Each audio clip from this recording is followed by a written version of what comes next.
Okay, good morning, everyone. Thank you for being up bright and early. Welcome to our special council meeting of Tuesday, February 2nd.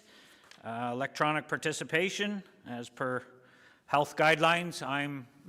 Myself and the clerk are the only ones here in council chambers, and council has tuned in virtually. They're all present on the screen, and our deputations will be coming in and out on Zoom as required. So we got a lot to get through today, so I'll call the meeting to order.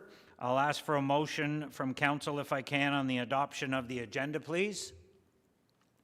Moved by Councillor Elmsley, seconded by Councillor Richardson. All in favor?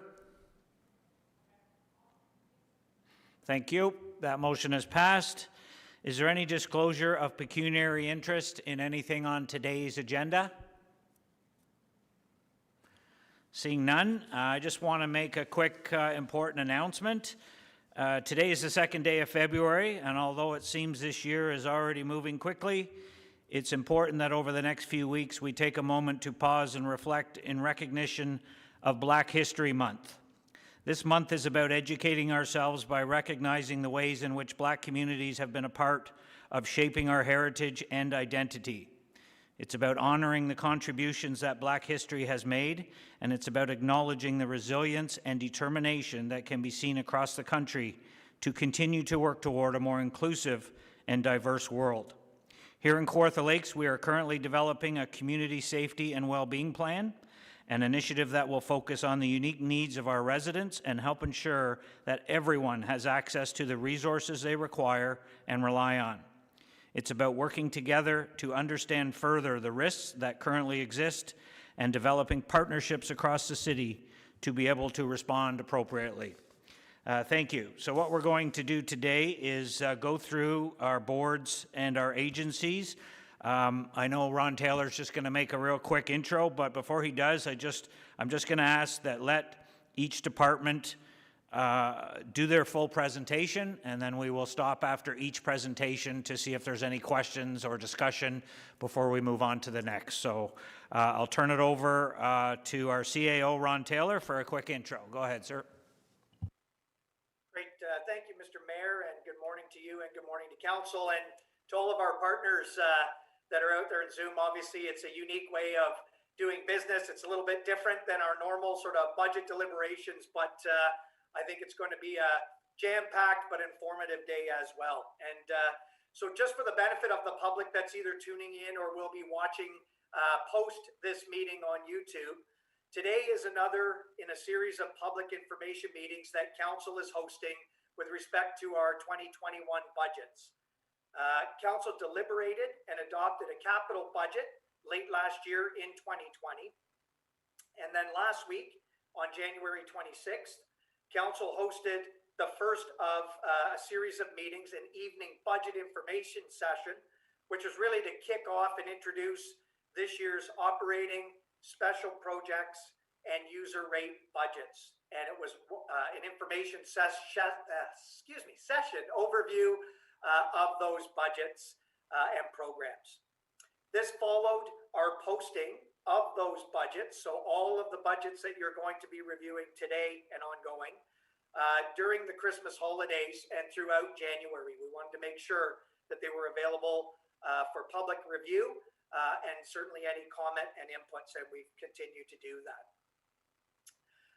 We also are soliciting and encouraging comments from the public throughout this process on our Jump In platform. That was introduced on Tuesday. You can go through our city website to access that platform, where there is a focus on budget and all of the information that's being provided throughout this process. So at today's meeting, you're going to hear deputations and review correspondence from all of our funded agencies and boards. And then after, you'll hear updates and overviews from all of the operating departments.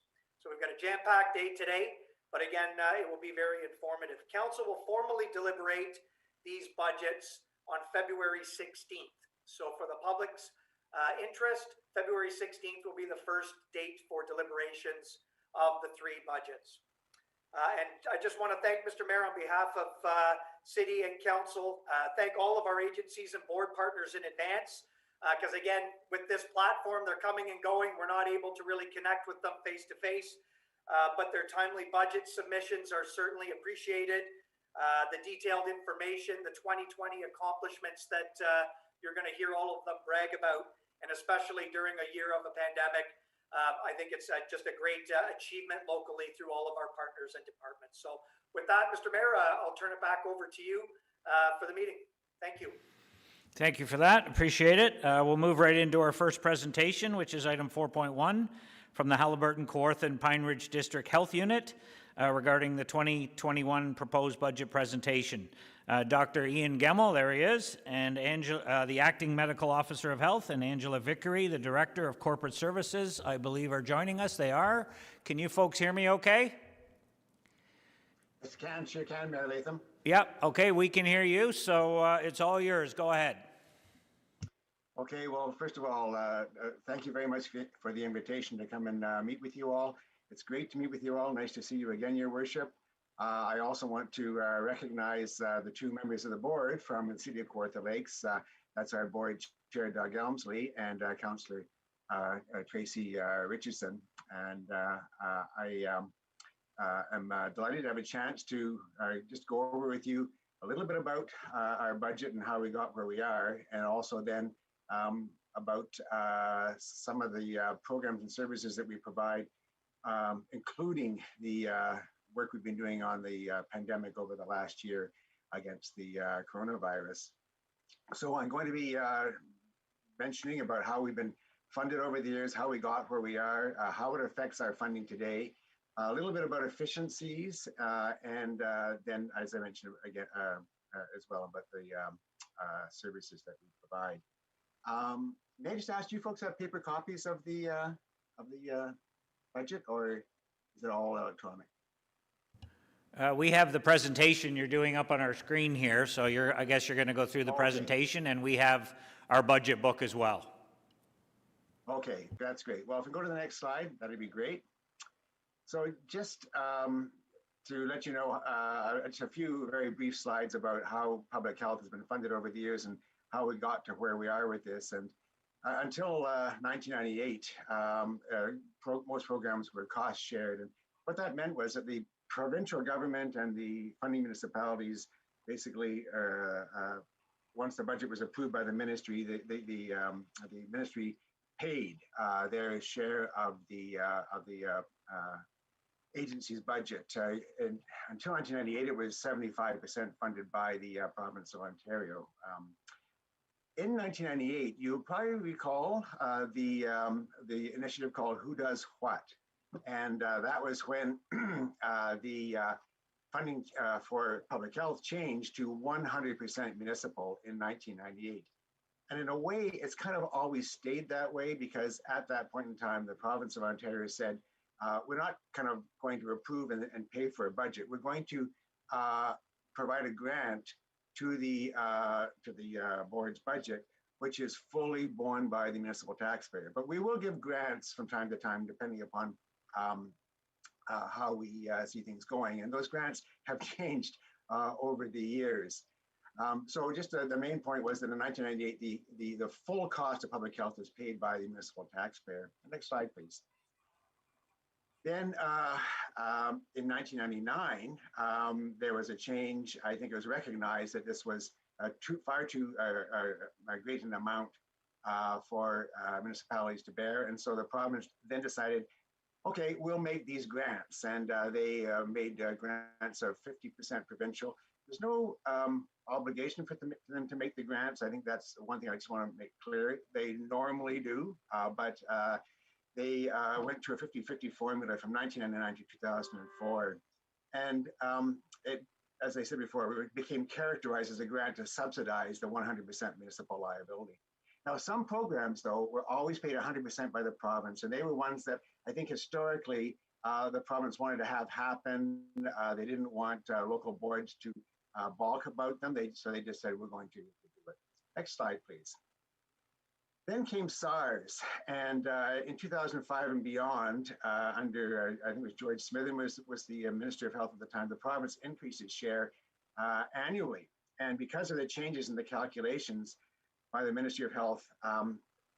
It was how should we say, calculated in different ways depending upon how one looked at the directions from the ministries vis-a-vis the grant.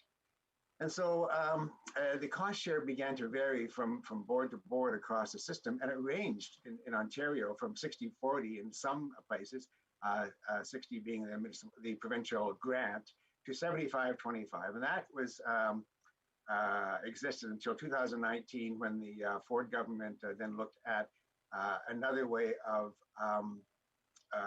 funding public health, which I'm going to describe in the next slide. Go to the next slide, please. So in 2020, the province decreed that its grant would change to a 70-30 formula for all boards of health across Ontario. So now we're all in the same boat.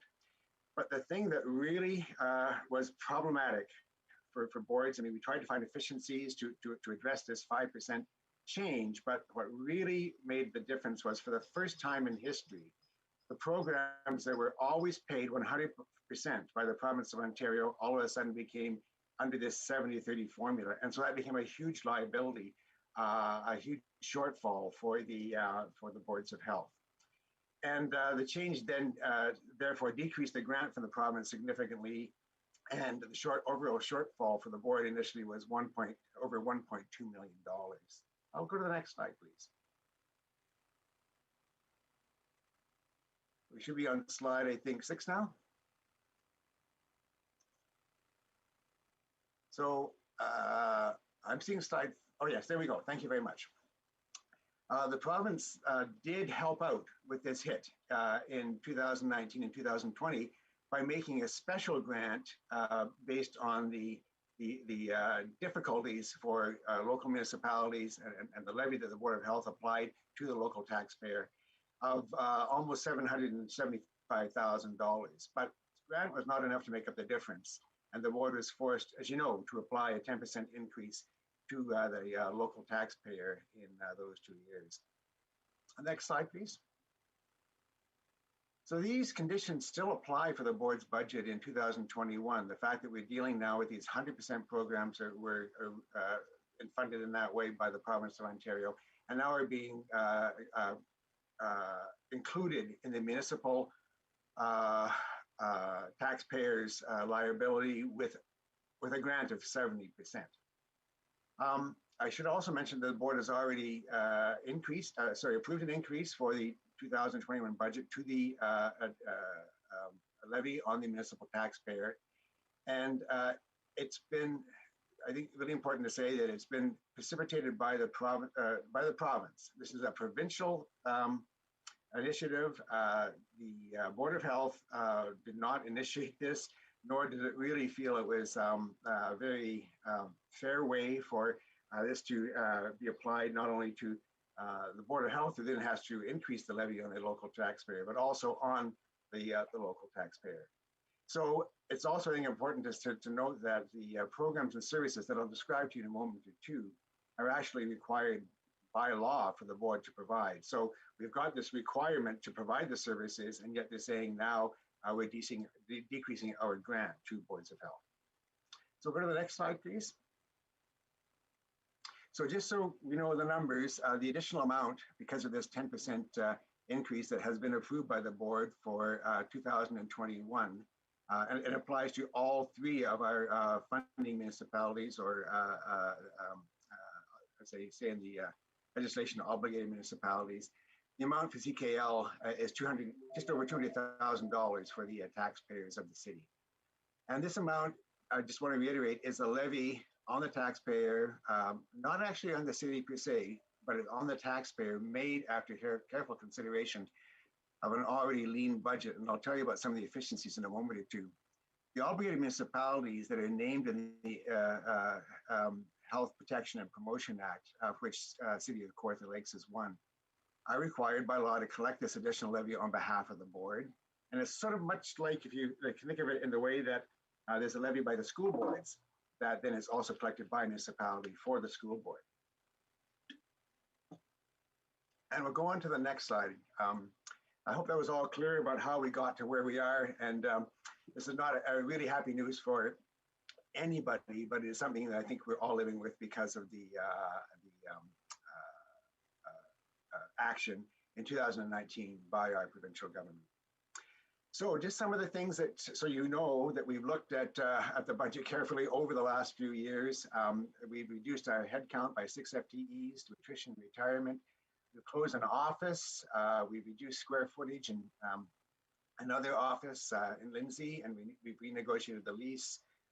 We've got a 1-year extension for the Halliburton office at the same rate, so no increase there. Reduce printing costs, a number of printers by implementing a new way of doing the printing function. And we reorganized to align with the Ontario Public Health Standards. We reduced our divisions, as we call them, from 6 to 4, thereby decreasing our management complement. Done a comprehensive review of all of our programs to ensure that we haven't, not duplicating either within the agency or with other partners in the community who may be doing some programs that are similar. And there's a number of others there on the list of efficiencies that we looked at over the last 2-3 years because of this change that we've all had to live with, which is this change in the grant provided for the 100% programs. So that's all I want to say about budget. I want to spend just a few minutes, if I can. I know I've only got 15 minutes with you, is to look at programs and services. And I just want to say, if you go to the next slide, please.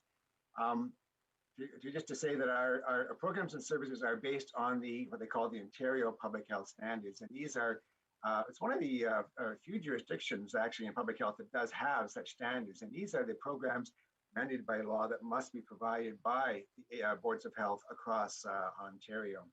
I just want to really emphasize that there are some programs that we do for the whole population. So that might be the inspection of restaurants to make sure that they are safe for all individuals to purchase food there, to things like testing beaches.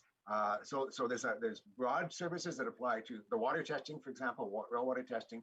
And then there are some programs that are designed for different parts of the life cycle, and it goes right from birth or even prenatal right up to older residents in our community.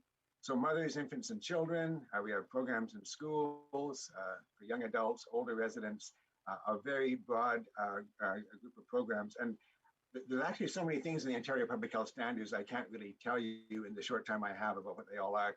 But if you go to the next slide, I am going to give you a bit of a flavor for it. So as you know, we do are very much involved in the disease control outbreaks, and I'll mention much more about the pandemic in a moment or two.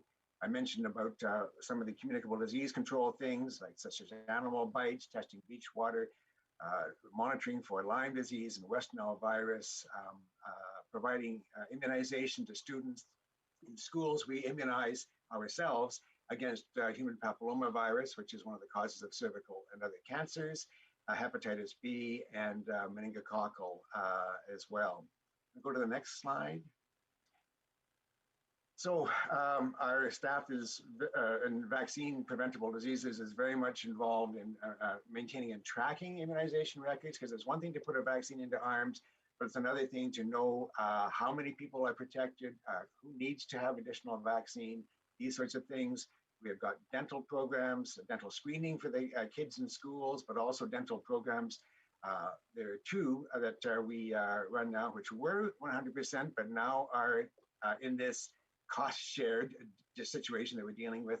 Healthy Smiles Ontario for children of low-income families, and the Ontario Seniors Dental Program, dental care for low-income seniors.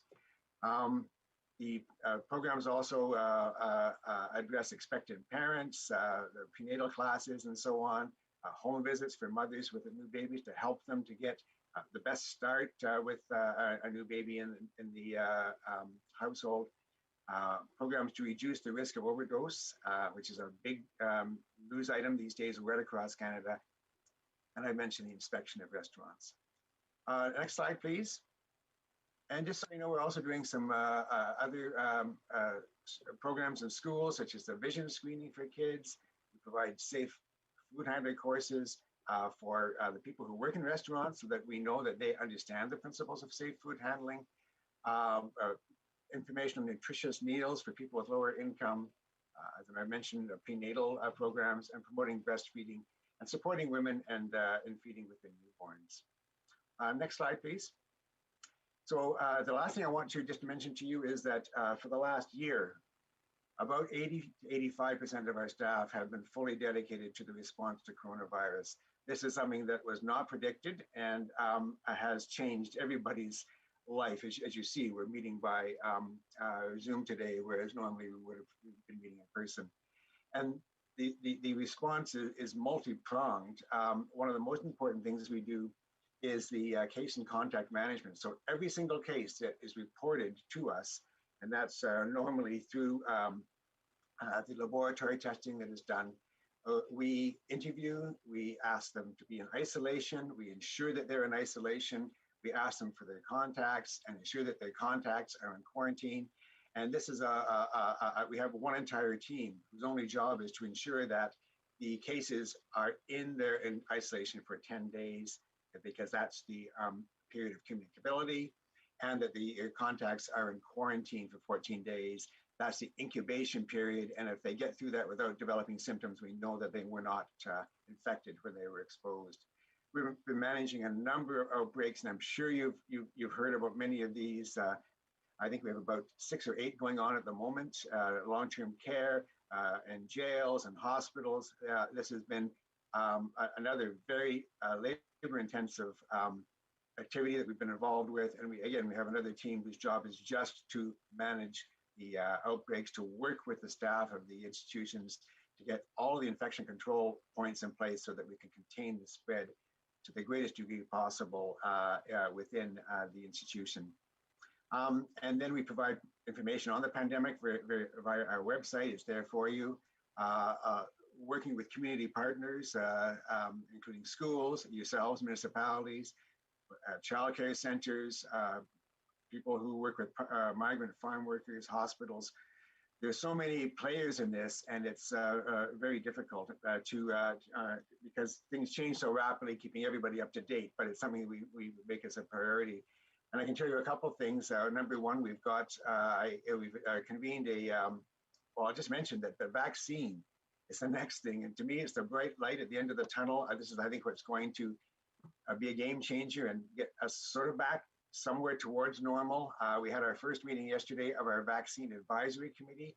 And the purpose of this, it includes representatives from the upper tier and the single tier municipalities. I think Ron was there yesterday. And others. The purpose of this is to advise us on how most efficiently and how most fairly and safely to ensure that every one of the 180,000 people who live in the HKP area receives their vaccine in the most expeditious way possible. I also want to just mention to you that we've tried to increase our communications not only to the media and to the public and to our healthcare providers, but also on Thursday, we've got our first meeting with the CAOs of all of the municipalities, upper and lower tier, just to give a briefing and to give a chance to ask questions and so people know where we are. So it's really all consuming at this point in time. And I will tell you that we are committed to making sure that not only is the virus controlled to the extent that it's possible, and as you know, there's so many things going on, both locally and provincially for this, but also, and this is really important, is that we're going to be shifting our emphasis to get vaccine into arms as quickly as we can, because as I mentioned, that is the definitive approach to this. So I'll stop there, Lethem, and if there are any questions, I hope I haven't gone too much over my time, and I'm very happy to answer any question that you or any of the councillors have on either the budget, services, or the coronavirus. Thank you. Thank you very much, sir.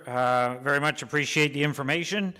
I will say that on behalf of all your partners, your increase in communications and outreach to all the different groups and municipalities is very much appreciated by everyone, so thank you for that. I'm just going to get a motion to receive your presentation, and then we'll see if there's any questions. Received by Councillor Elmsley, seconded by Councillor Richardson. Are there any questions for Dr. Gemmell? Councillor Ashmore, go ahead. Thank you, Mr. Mayor. I just have a question through you to Dr. Gamble. First question is, in before the pandemic happened, the provincial government asked that we have, correct me if I'm wrong, we have 35 health units in Ontario, and they asked that the health units would look at consolidating into perhaps 10 units to increase efficiencies. Have you started that process? And do you think that if that was, sorry, my video keeps going in and out. If you started that process before pre-pandemic, would that have helped you with your cash flow and your efficiencies? I have one more question after that. Sure. Well, the short answer to your question, Councillor Ashmore, is that yes, the process was begun. The board and every board across Ontario, there are now 34 local boards of health across Ontario. We're very much consumed by the whole issue of amalgamations and how we were going to, and I think it wasn't so much to get efficiencies in budget, it was more to get efficiencies in providing programs and services to people. So for example, if you've got a health promotion program, say promoting good nutrition, for example, why does that have to be done 34 times? It seems like, not an efficient way to do business. So that was, I would say, about maybe halfway through the process, but it has been completely derailed by the pandemic. And I would say, just to be very brief about it, that when the pandemic is over, I'm no doubt that there will be a lot of debriefings, a lot of discussions about what happened and how it could have been done better and how the structure of public health could be different to address a pandemic. So I think that from the point we've not heard anything more yet from the province of Ontario about the proposed amalgamations. But if I had to guess, and this is only my own opinion, I would say that there may be, rather than rushing into a series of amalgamations right off the bat, there probably will be a process of looking very carefully at how public health generally should be structured, mainly for the efficiencies of providing programs to the public. Okay, Thank thanks. you. The reason, one Follow up, Councillor Ashmore, go ahead. Yeah, follow up. The reason I asked was because I'm on the hospital board and they actually did that. They reduced the LHINs from, I think it was 13 down to 6. So it can be done. So they did it themselves. So my second question is, I see on your budget requests, you have a needle exchange initiative. Could you please tell me what that is and what are you planning? What is the reason behind that $35,000 request for a needle exchange initiative? Could you fill me in on that, please? Yeah, well, this is how should we say, over the last, I'm going to say 15, 20 years, a new approach to trying to assist people who are, the best way to describe it is their lives are consumed by drug addiction. It is a very, very sad way to live. And the approach to this is called harm reduction. And the thinking is that if we have a way of keeping people from becoming infected with various organisms like hepatitis B that I mentioned, like hepatitis C, like HIV, if we can keep them from getting infected, and until such time as they are ready or whatever to get out of drug use into, say, drug rehab and that kind of thing, then we've saved that person from having those infections, and we've also saved the health system from having to deal with those infections. So this is again, a program that is within the Ontario Public Health Standards. We don't actually have an option except to provide this program. And what it does is it provides clean needles so that people who are using drugs can do so without, or reducing the risk, I should say, of acquiring one of these infections. All right, thanks for that. Unfortunately, I'm never going to support that in my community that I represent, but I appreciate your answer. I'm sorry, I can't agree with that, but I'll let somebody else ask questions.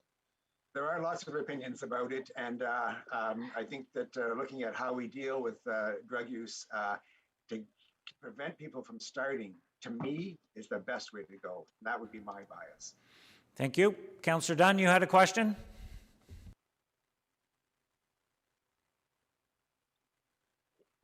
Yeah, thank you, Mr. Mayor. Through you to the doctor. Just a couple of quick questions. Can you give me any idea? Like, these are extraordinary times, and I want to thank you for the savings that you've already found.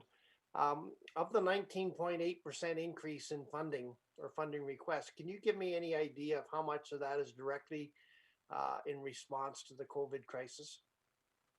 Like, if we didn't have COVID going on right now, do you have any idea what we'd be looking at for an increase in funding? The budget that we are, the board will, for 2021 is a budget that would be for normal times. And the reason why there is a shortfall is because the province, as I mentioned, has included in their grant process. They used to give a 100% grant for quite a bit of the programs that we did. And when they dropped that to 70, that's what caused this significant shortfall that falls on the municipal taxpayer. We are hoping, sincerely hoping, and we're keeping track of it. Every single thing that we do around coronavirus, we are going to keep track of. And we are, I'll use the word hopeful, that the province of Ontario will not only pay for extraordinary costs above and beyond what our budget is for a given year for coronavirus, but will also pay for the extraordinary costs that we are going to incur as a result of the immunization program. So these things are being tracked, and they're being tracked separately. And our understanding is that there will be a movement across Ontario to ask the province of Ontario to pay for those extraordinary costs above and beyond what the budget would be. When we're back to normal times, Councillor Dunn, we are going to need that shortfall otherwise to make up for the decrease in the provincial grant. Otherwise, we will have to cut programs, and that's, I think, not a happy situation for anybody. Well, with health, you never want to cut programs. I'm just going to leave it there. I'm hopeful that in 2022 we don't see another 19.8% increase. I would say no.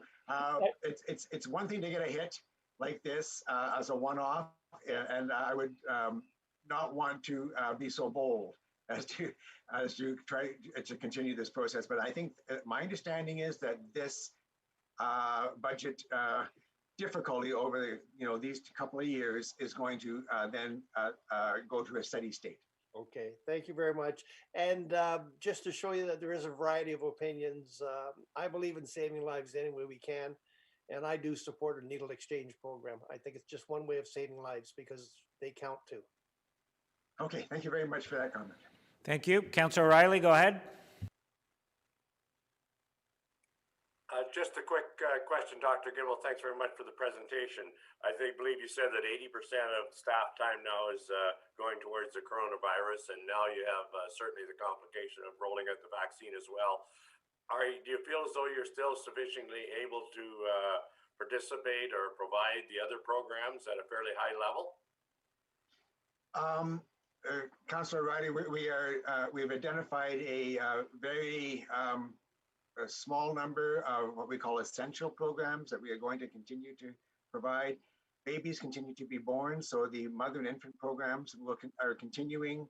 There are other communicable diseases that are still going to circulate. So the immunization programs, we're doing our very level best to keep those going to the greatest degree possible.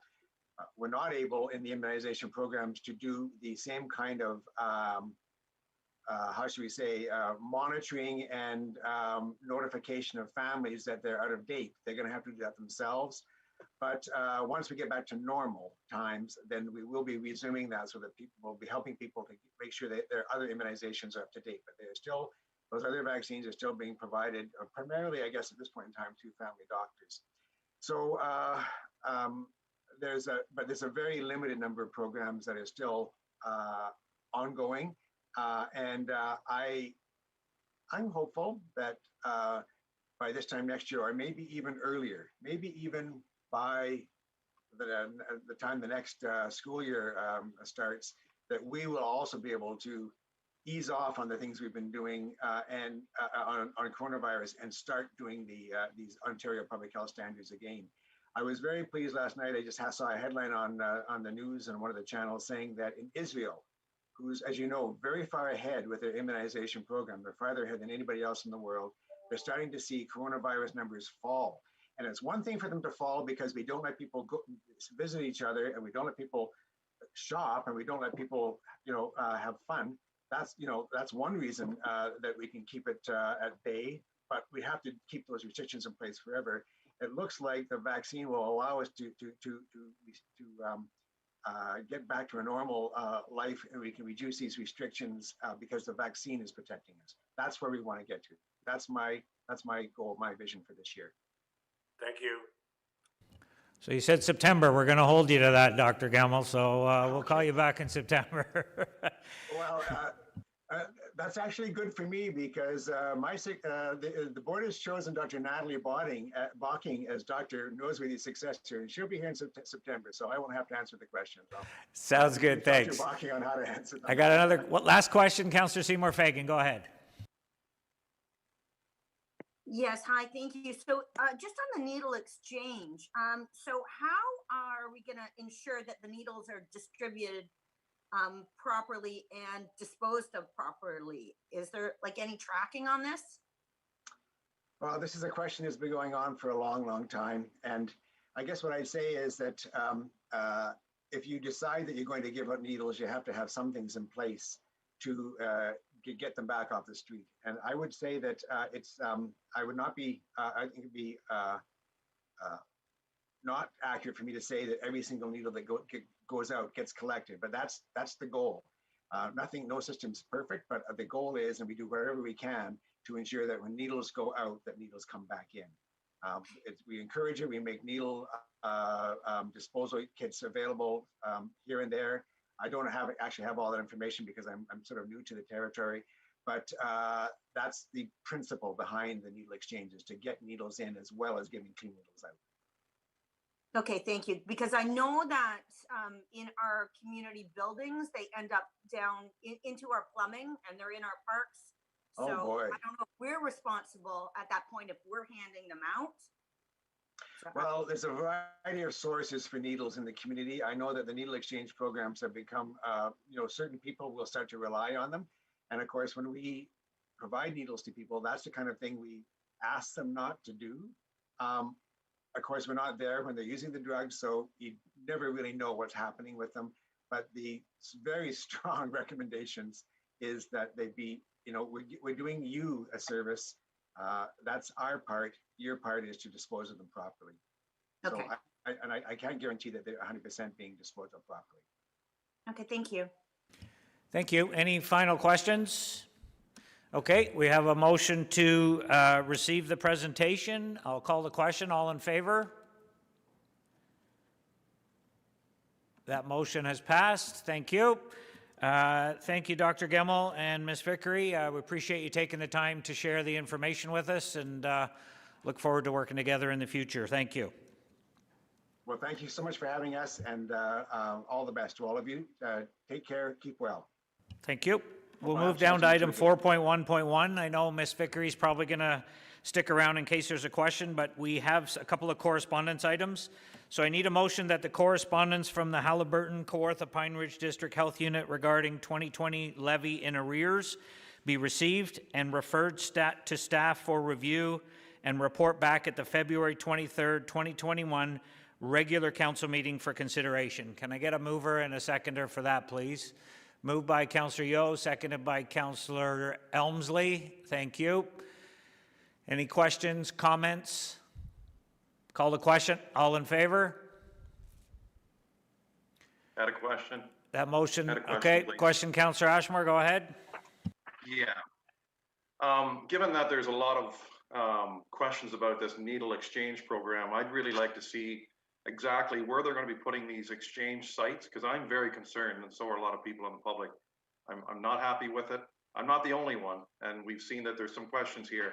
So I really would like to see the health unit at least send us something. Where are these sites going to be? Yeah. Because it was mentioned where all these needles are. We can't find them. We don't know. There's no guarantee where we're going to pick them up. There's so much confusion here. And this is really a big safety issue for me and the people I represent. They don't want them. And by accepting this motion, we're accepting it right now. So I'd just like to see if the health unit could sort of prove the point and tell us where these injection sites are going to be, because I'm quite concerned. We can reach out to the health unit for more information, Councillor Ashmore. That doesn't have a whole lot to do with the levy in arrears at this point, but we can certainly reach out to the health unit. They've heard your concerns, and we'll get some more information going forward. So the motion is to receive and review and report back on February 23rd. Any other questions? Call the question. All in favor? That motion has passed. Thank you. Item 4.1.2 is some additional, the correspondence we have in our agenda, plus some additional correspondence that we received from the Halliburton Kawartha Pine Ridge District Health Unit regarding an increase to municipal assessment be received. Please, can I get a mover and a seconder for that? Councillor Elmsley, seconded by Councillor Richardson. Any questions? Call the question. All in favor? That motion has passed. Thank you, and thank you, Ms. Vickery, for the information, and we'll talk soon. Okay, we're going to move item 4.6. I meant to amend the agenda, but I'm going to do it anyways. So 4.6 is the Kawartha Lakes Police Service Board. They're on a bit of a time sensitive in the morning, so I'm going to move them up now and do their presentation. We're just going to take 30 seconds before we do, and we're going to see if we can screen share these presentations so that there's a little bit of a bigger screen for you to observe as we go through them. So just there we go. Just give us a minute.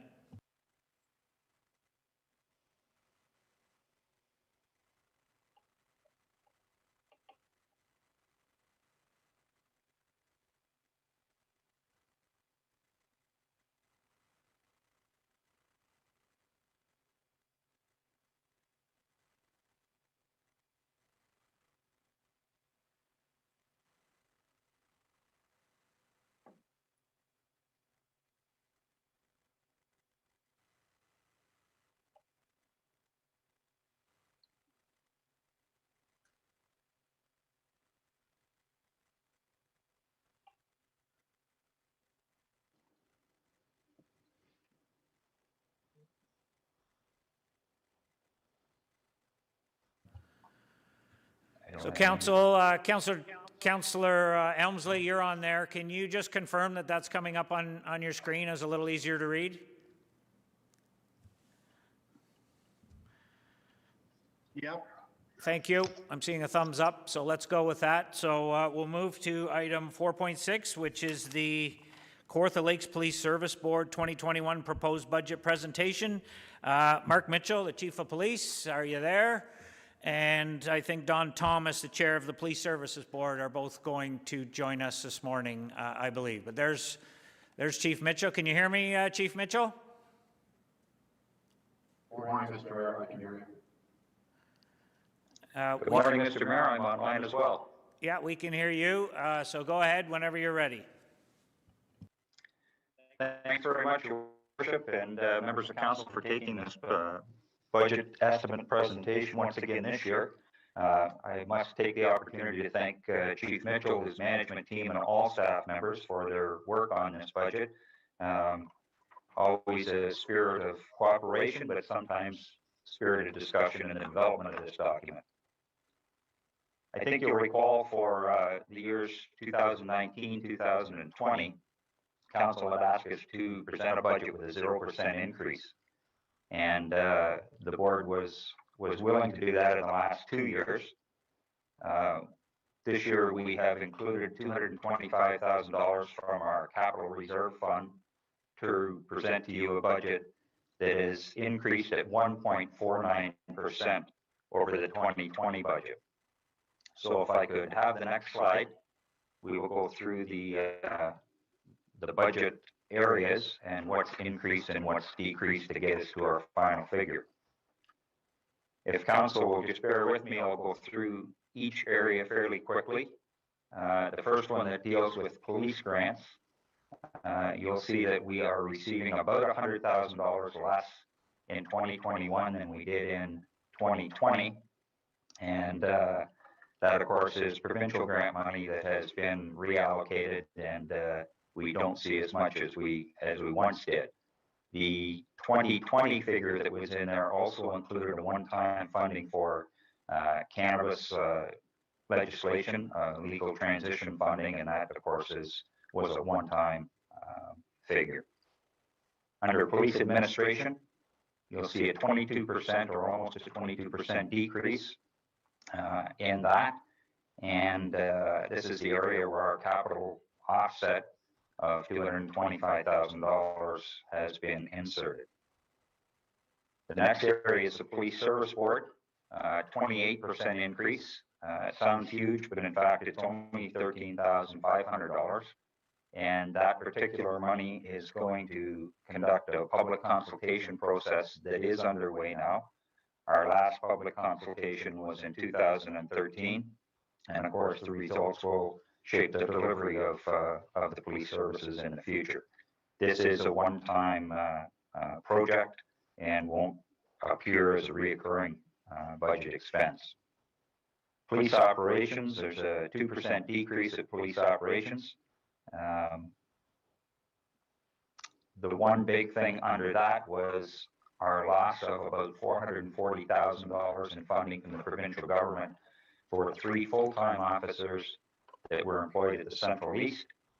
As a result of the loss of funding, 2 of the officers were not replaced through the attrition process, and the 3rd officer was absorbed back into our regular budget line. What's important to note there is that calls for service and business at Central East has not reduced, and that cost of policing out there is now borne by our taxpayers in the area. The next area is police training. We'll see a 5% decrease there, which is somewhat concerning because training is so necessary in the police line. However, due to the COVID-19 conditions, a lot of the courses are no longer available, so you'll see a decrease in that number. The next area is second from the bottom under court security. 17% increase of $41,000 there. Court security is partially funded by the province. I believe that the funding we receive now is something in the area of 2014 or 2015 dollars. That whole process of court security and prisoner transportation is currently under review by the ministry. The results of that assessment is unknown at this time. So the 17% increase is our best estimate of the cost that will be borne. And of course, that's a general expense because it covers all of the city of Kawartha Lakes. So the bottom line, as I said, we've again tried to keep our budget to a minimum. It's a 1.49% increase over 2020. And we think that we will be able to provide you an effective police service with that dollar amount. If I can just have the next slide, and we'll turn it over to Chief Mitchell.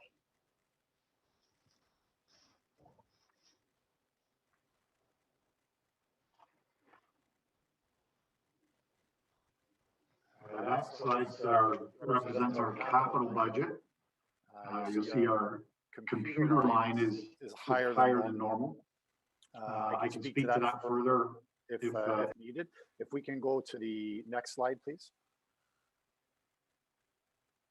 I wanted to just take an opportunity to speak to council about this project that was brought to you as part of the community services budget on December the 1st. My understanding is there were some questions in relation to that project.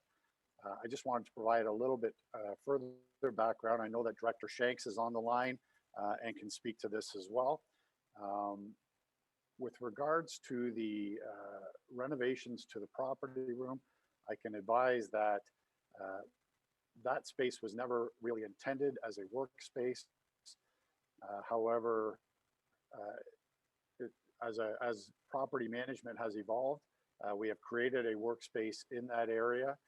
It is not ideal from a health and safety perspective, and that position has now become a full-time position. So the long-term goal is to move that workspace out of that physical area to provide for a better healthy work environment for that member. And there's a number of other initiatives in there to make better and more efficient use of space and improve our property handling procedures. So in consultation with community services, what we are proposing is that that project be split into two portions. When it was initially brought to you, proposing that the physical and mechanical work take place in 2021. That will allow us to move that staff member out there and install some of that more efficient shelving and use of space.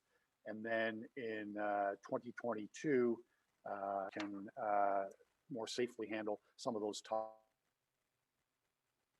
toxic substance questions. Happy to field those.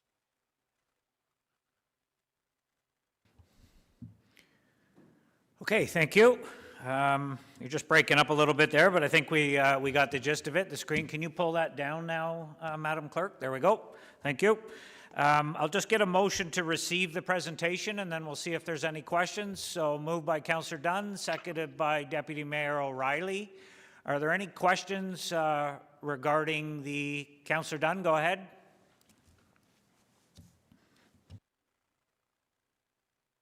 Yeah, thank you, Mr. Mayor. Through you to the chair. Number one, thank you for an excellent budget. Anytime it's in that 1 to 2 range, I'm always happy. So my questions are, under court security, with all the tie downs and shutdowns we've had, why are we anticipating an increase in cost? Well, I think that area, first of all, some part of that will be wages, the increase there. We've also reutilized some of those officers from court security when they're not running courts. You've likely seen them on the main street when it was open during the summer. They were doing foot patrol as special constables, because that's what they are, and higher visibility there. But if there's anything further, I'll go to Mark and see what the chief has. No, that's good enough for me. My second question is if police officers ever get in trouble, invariably it always relates back to training. So I am hoping to see an increase in the training budget in 2022, because that's where we always have problems, and it always goes back to lack of training. So I am looking forward to seeing an increase in that particular line in the next budget. Thank you, Mr. Mayor. Thank you, Councillor Dunn. Councillor, go ahead. Couldn't agree with you more, Councillor Dunn. Said I couldn't agree with you more, Councillor Dunn. Training is very important. We were doing so well on that. We were increasing our training and bringing the budget down because of the online portion of training. We didn't have to send officers away, but the availability of courses at this time, it's somewhat limited. We hope, like you, that it's going to increase. Thank you. Councillor Elmsley, go ahead. Thank you, Mr. Mayor. I'm not sure who my question is for. I note that there is a difference in the budget number between our budget book on page 123 and the budget that the Kawartha Lakes Police have shown. And what they've shown on their screens is lower than what appears in our budget book. And I'm wondering if this is new updated information and we need to change our book, and how that's going to work. I will ask, I don't think that's a police question, but I will ask. I'll share this with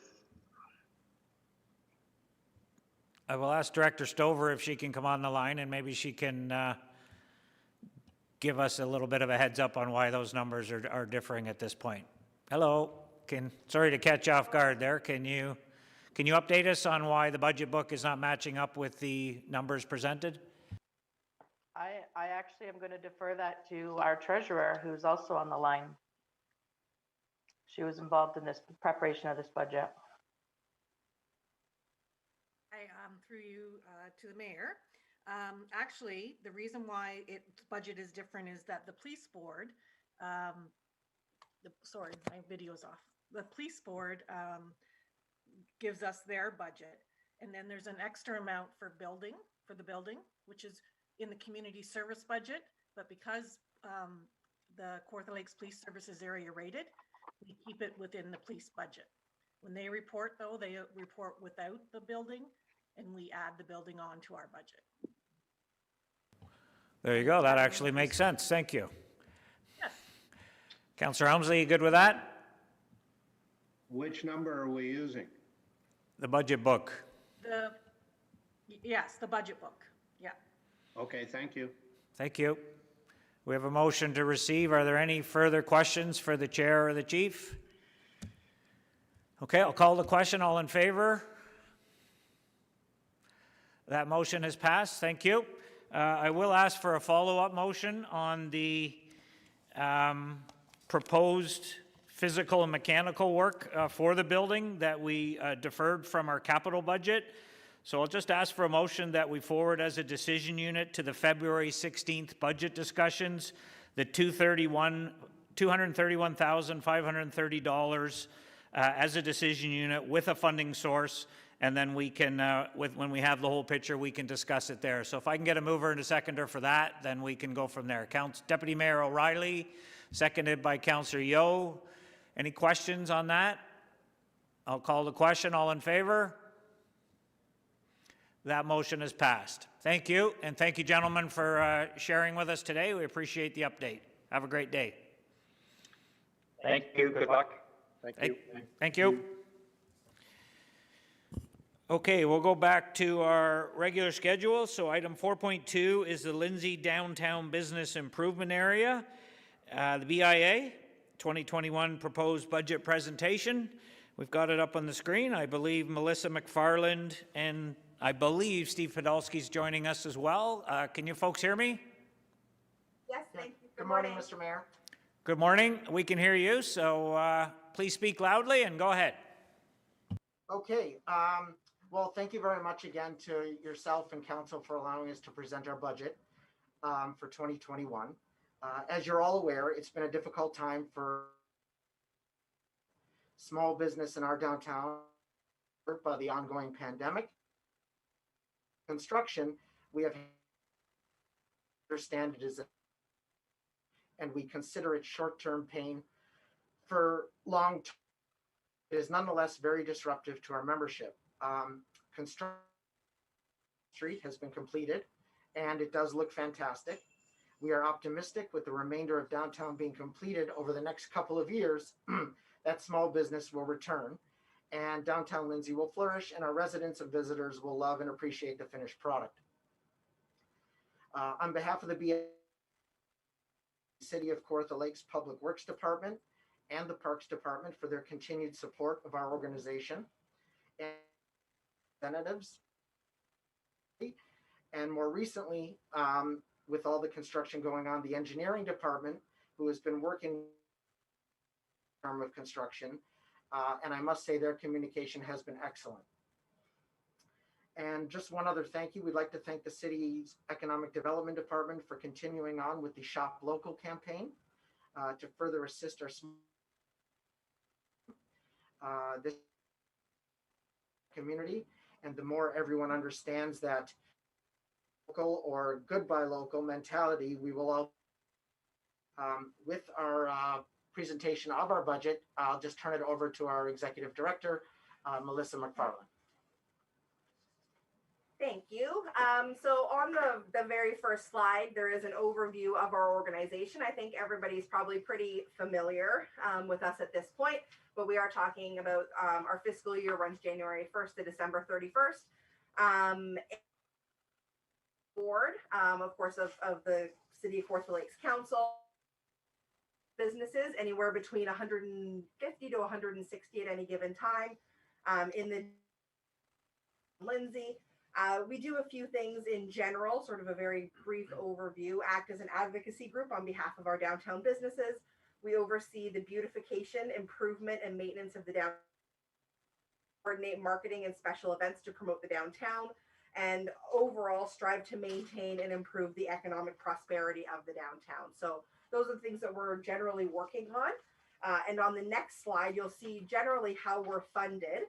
So the majority of our funding does come from a municipal tax levy that is put on the downtown properties in our geographical area, collected by the City of Kawartha Lakes, and then distributed to us as our main source of income. So we did have a significant increase to that levy in 2017. In 2018, we chose not to increase. We did a 2.5% increase in 2019. And then last year and this year have chosen to not do increases with those phases of downtown reconstruction and the impacts of COVID-19. We have chosen to not additionally burden the property and business owners with an increased levy. So we're not asking for any more money through the. So on the next slide, you'll see where we do get some additional sources of funding. Historically, on an annual basis, we do get $35,000 annually from the Community Partnership and Development Fund. This is a matching fund, so we do match it.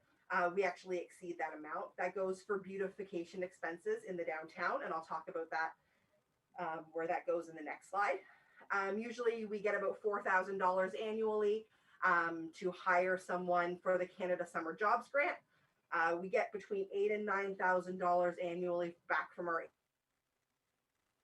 And then last year and a couple of years before that, we have received $30,000 from the city towards our community liaison. So that position does include the parking bylaw enforcement of the downtown area. So that person is hired by us, and then we are reimbursed by you. Last year was $30,000 costs. So we do source funding throughout the year wherever possible for certain specific projects, and we'll always continue to do that. On the next slide is sort of a brief breakdown of where that money goes each year. So of course, administration, the majority of those costs do go towards payroll. And then we have things like utilities and then miscellaneous running of the organization. Under beautification, contract fees make up a big chunk of the beautification. Of course, watering of the plants and flowers year round, pick up and general maintenance of the area. Flowers and trees are the other large part of that budget. We do hanging baskets in the summer, planters, winter greenery, and for the last year, we've also been doing fall plantings as well, and tree replacement and maintenance as needed. Furniture and accessories is another big part of that. Maintenance and replacement of things like benches, trash cans, ashtrays, planters, flags, any signage, holiday decoration, and maintenance supplies. And the balance of our budget goes towards marketing. This fluctuates year to year. Of course, COVID hold events would, but usually the breakdown towards the events that we hold in the downtown, and the rest of it going towards promotions that we do throughout the year. Changes with COVID, but we're still working on being able to balance that as best we can in promoting the downtown. So on the next slide, two requests that we are making to you, Mr. Mayor. The first is the renewal of that $30,000 subsidy for the community liaison. These are for the payroll costs. That is reimbursed monthly through the bylaw department. So there was a 2-year trial period for this program that actually ended in December 2019. And council was gracious enough to renew that funding for 2020. At that time, we were expecting that a part was going to be coming back to council in the early part of 2020. I believe that that was delayed because of COVID-19. So at this point, study. So we're basically asking for the same thing, which is for us to be able to keep that position status quo reimbursed monthly until that parking study comes back, which may or may not change the way that position for us. So that is our request, that we just keep that status quo and for the time being with those costs reimbursed monthly up to a maximum of 30. The position itself costs closer to 40,000, but anything above and beyond the 30,000 in a typical year, we would then pay out of our tax levy. And the second request is for an additional $10,000 made to the community fund. That's the 50-50 matching funds for beautification. We did put that additional $10,000 request in our application for the fund that was due in October. So that already was requested to the Community Services Department. We are asking for an additional $10,000. We already matched that. So the $35,000 that we received, $45,000 of our budget towards beautification. So we're asking that to be brought up to 45,000 from the fund as well. Due to reconstruction, we're going to be having a huge increase in costs in beautification as the construction wraps up. We are going to require all new planters for the downtown, banners for the new lampposts, Christmas decorations for the lampposts. And we have also offered to procure and maintain the same materials that you would see in the for the new lampposts that went onto Lindsay Street South. This is out of our area, but they are the same lampposts. So we have offered to treat them the same way and put the same materials on them, but it would be an additional cost. So that is, so that concludes the presentation. And if anybody has any questions or comments, we would be happy to answer. Thank you both for that. Much appreciated. I'll get a motion to receive, and we'll see if there's any questions. Receive the presentation. Councillor Dunn and Deputy Mayor O'Reilly, thank you. Are there any questions for either Melissa or Steve from the BIA? Councillor Dunn, go ahead.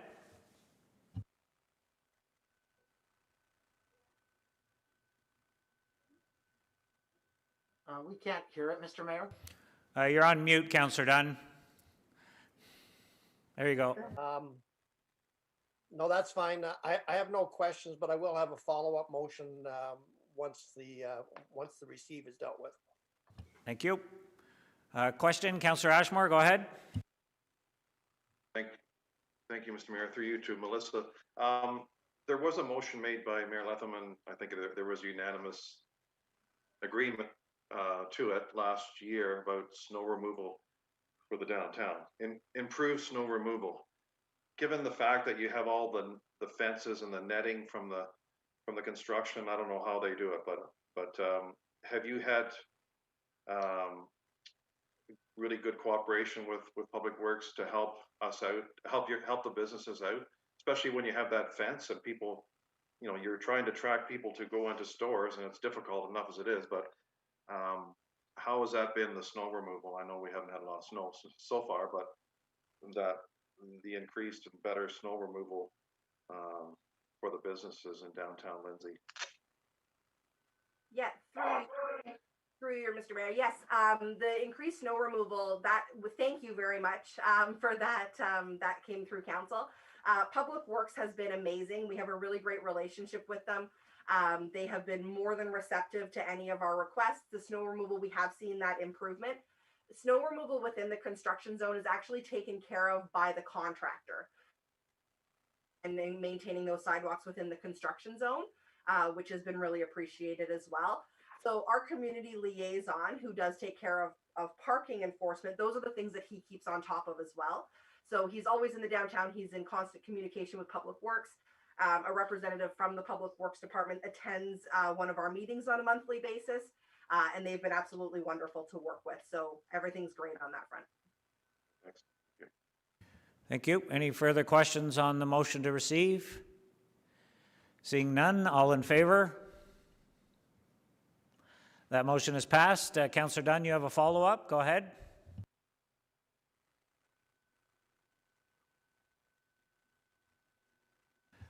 You're on mute again, sir.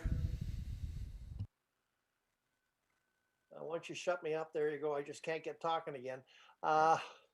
I would move that the request for an extra $10,000 be included in the community services budget for discussion once we get to that budget as a decision unit, and just so that we don't lose it here and not carry it over. That's all. As $10,000 be added to the budget as a decision unit to be discussed on February 16th. Thank you.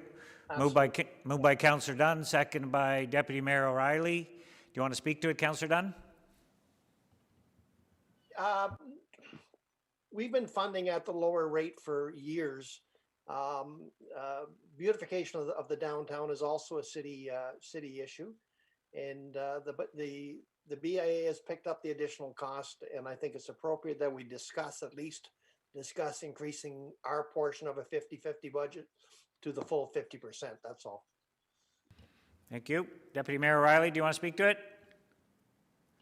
Nope. Okay. So I have just a couple of quick questions while we have you both here. I don't think you'll be here on February 16th. So just regarding the $10,000, when you talked, was there any money left over in the BIA's budget from last year just because of your events that got canceled or the construction where you weren't doing some of the beautification?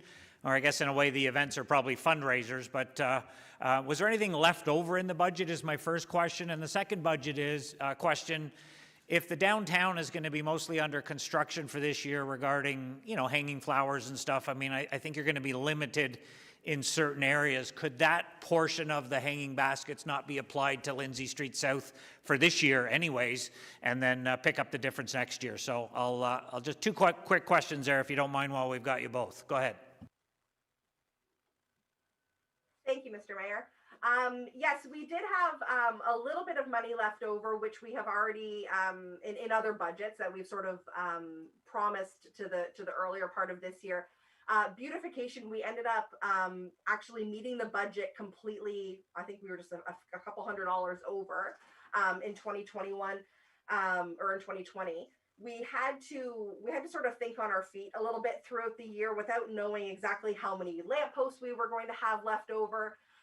We then, in the construction zone that was completed in 2020, which was the area of Lindsay Street and Kent Street to William, all of those planters had come out, and most were not salvageable, leaving that whole area with almost no beautification for the summer. So we reacted pretty quickly and purchased planters that were to go into that area that we could put at the storefronts, and extra material for those as well. We also did a fall program where we had put extra fall planters in those areas as well. And then we had to purchase new Christmas decorations quite quickly because our previous Christmas decorations, the hardware didn't transfer over to the lamppost. So we actually ended up pretty even for the year. And we believe that 2021 is going to be much more of the same, which is just us reacting as best we can at the time, figuring out how to make it look nice for the time that we have.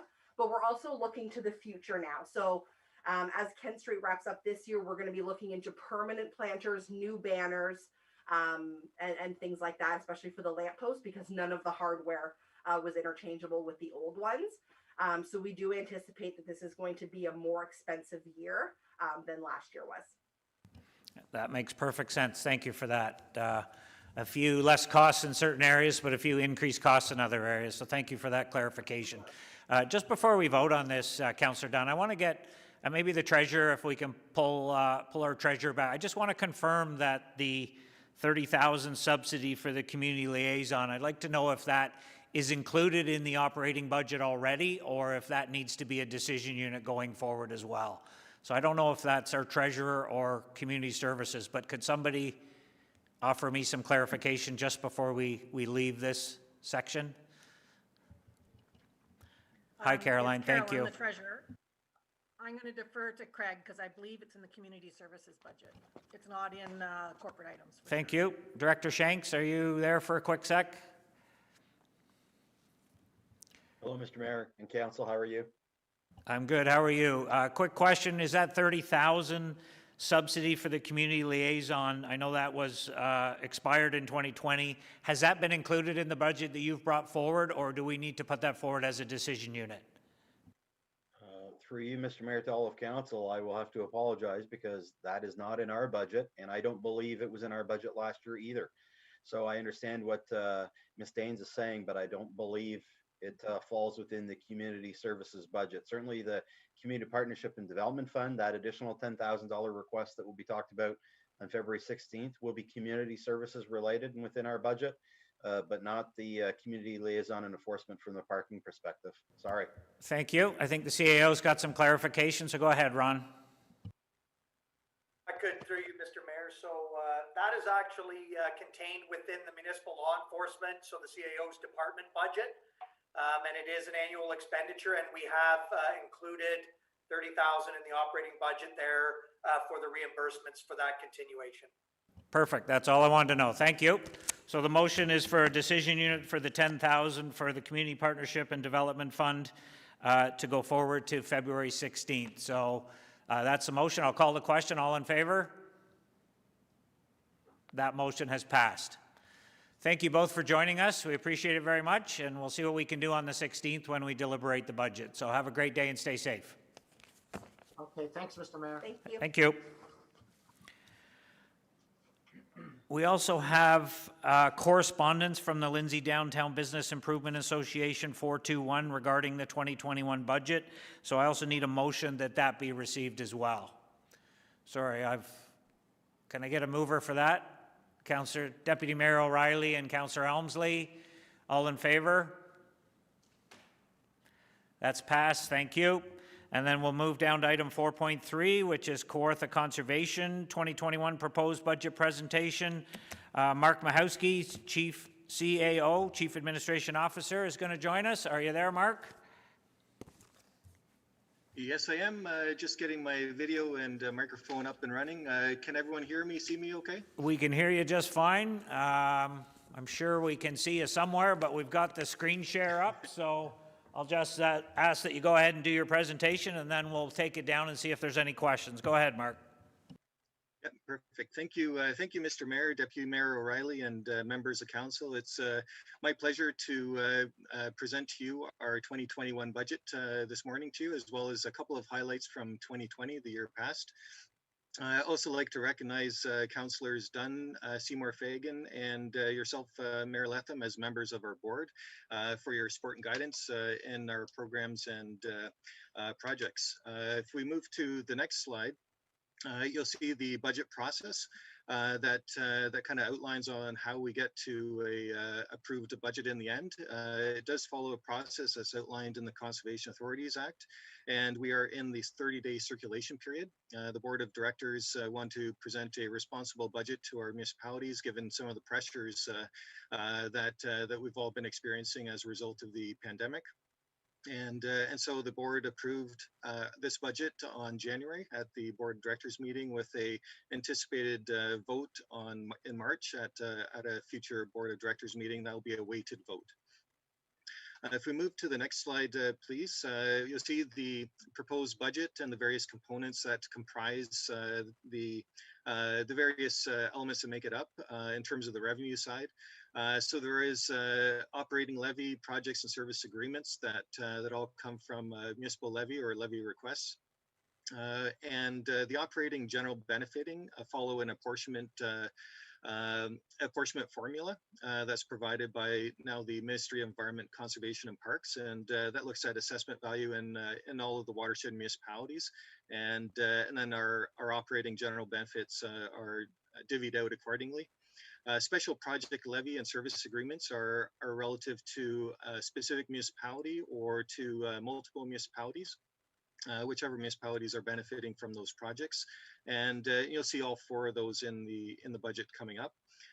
This budget is also supported by program generated revenues and government grants and project grants as we are able to access them. If we move to the next slide, you'll see a couple of pressures that we see on our budget, and I mentioned this in terms of some of the changes that we've seen to the Conservation Authorities Act that was introduced as part of the budget bill by the province. We expected some of this to occur last year, and indeed it did, just at the very tail end. So this year we expect to see a lot of regulations that will result in municipal agreements. over the course of the year, potentially into the year following, and will most likely result in a redesign of our budget as it's currently presented, just for your information. So a lot of work to go on in the next year or two, depending on that transition period that the province decides upon.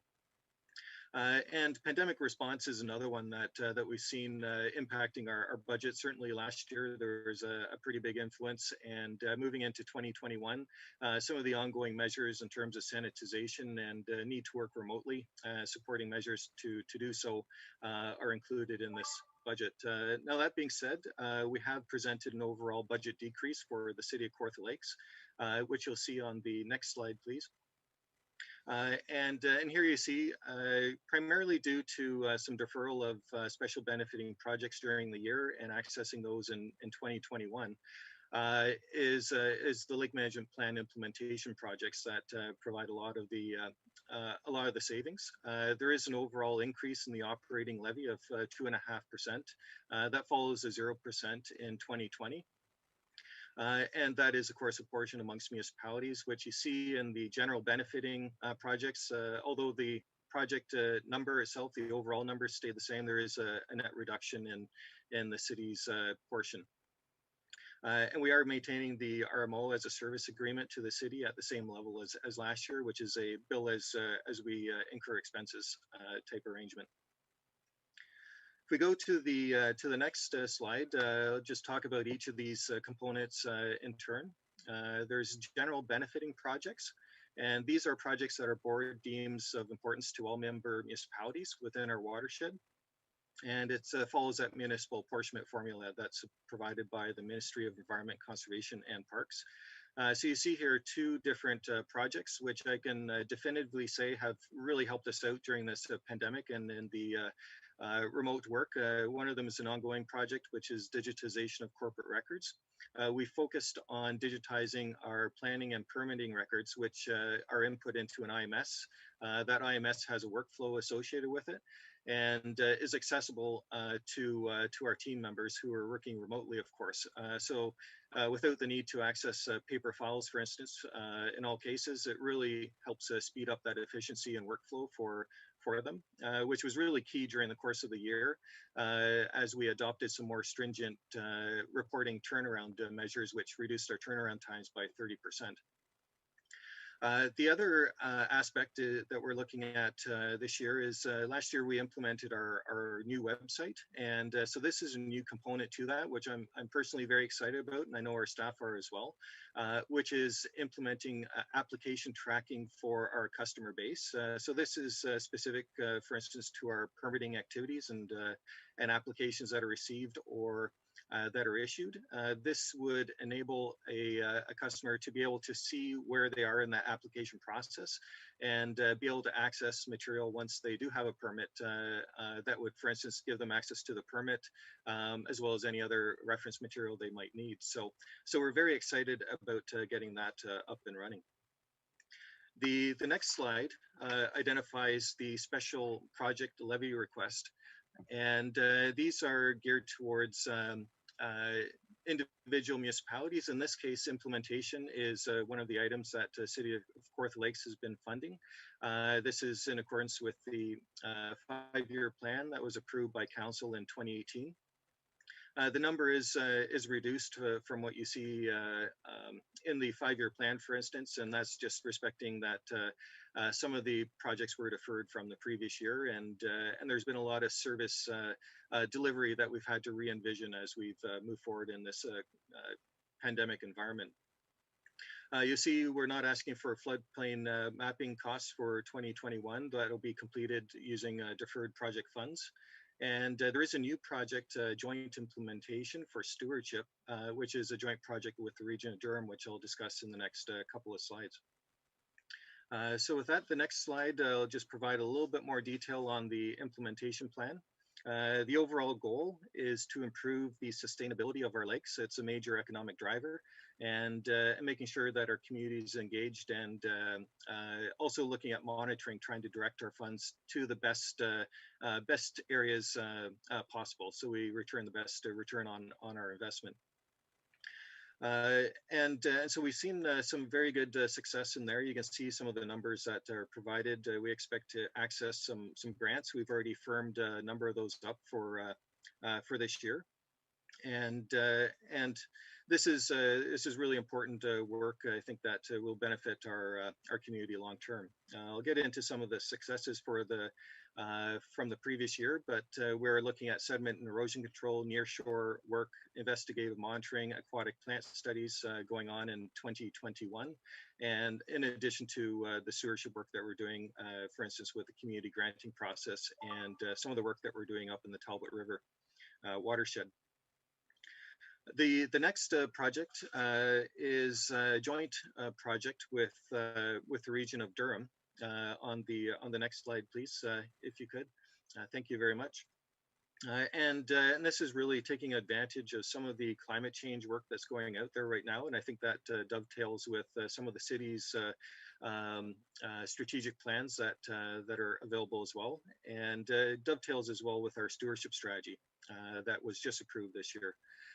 There are significant funds, as you can see, that provide some leveraging for municipal investment, and we just traditionally don't see this kind of leveraging of funds. So it's a good opportunity to take advantage of this and also provide some climate change resilience within our watersheds. The grants that we're seeing are primarily through the $50 million tree program and Trees Ontario. The next slide, which I'd like to thank Councillor Yeo for bringing this to our attention, is an additional project. It's not included in our budget submission per se, but certainly is one that is available for council decision. And this is a 4-year plan built on the same priority as the or same platform as the previous lake management plans, a 4-year plan that studies the science of the lake and works with our stakeholders and community to provide the best plan forward for that lake. Lake Dalrymple is the 5th largest lake in the city of Kawartha Lakes, and something that we've seen in a document I'll touch on a little bit later is that some of the more northern lakes that we have are experiencing the most growth pressure. Moving on to the next slide, just switch gears a little bit and like to talk a little bit about our highlights for 2020, and I have a pandemic response on there. I'm not sure if that's necessarily a highlight, but certainly there's been a lot of work that's gone on in terms of being responsive to the pandemic. And so we have, of course, want to keep our staff and our community in mind, and so we've increased our PPE, our personal protective equipment, signage and equipment within the office as well as in the CAs. We want to make sure there's a safe experience for everyone. And so we do, for instance, sanitize our outdoor equipment on twice a day, and retain some services on the weekend to do so. And during the weekdays, we have staff that take care of that. We have remote work that goes on as well. We're primarily working remotely as a whole, and so the reliance on technology is one that we've definitely seen. And as a community-based organization, I find it an interesting position where you take something out of the equation that you rely on significantly, and you really do have to re-envision how you carry out your services. So with that, I'll talk a little bit about the adoption of technology that we've had. I would say our staff has been really flexible and adaptive in this way, and so they've been tremendous. We launched our award-winning website early in the year, and we've built upon that throughout the year, providing some additional services for our community and making sure that it's more autonomous. They don't rely on staff as much, which I think works well. We've totally revamped a lot of our financial processes in order to provide for this technology influence. And of course, with the Office 365 and some of the other software that we're using, we're seeing some really good advantages to working remotely. One of the key factors that we saw as we were working remotely, though, was our phone system. And it was a bit cumbersome to have the landlines and not have easy access to information or to that phone. So we're getting some jerry-rigged systems going on. So we implemented a VoIP system. So we're entirely over internet now. and as a result, really streamlines the customer service standpoint. On the next slide, we have something that has been really a highlight, I would say, of the pandemic is people have really seen the value of natural areas, both for physical exercise as well as for mental health. So we've seen year over year a huge increase in the number of people that visit our CAs, and if you've been out there, you can see that pretty readily. So we hosted a number of different things that we thought would be of interest to our community, and they were. Forest therapy walks, for instance, were very well subscribed, and was actually a corporate sponsorship for that. And the story walk has been received a lot of attention as well, which is a walk on a trail with storyboards that are in the forest. So that's been extremely popular with our community. We're glad to provide that. We also had a stewardship strategy that was approved by our board for it's a 10-year strategy and guides our stewardship programs into the future. On the next slide, I have highlights from our planning and permitting area.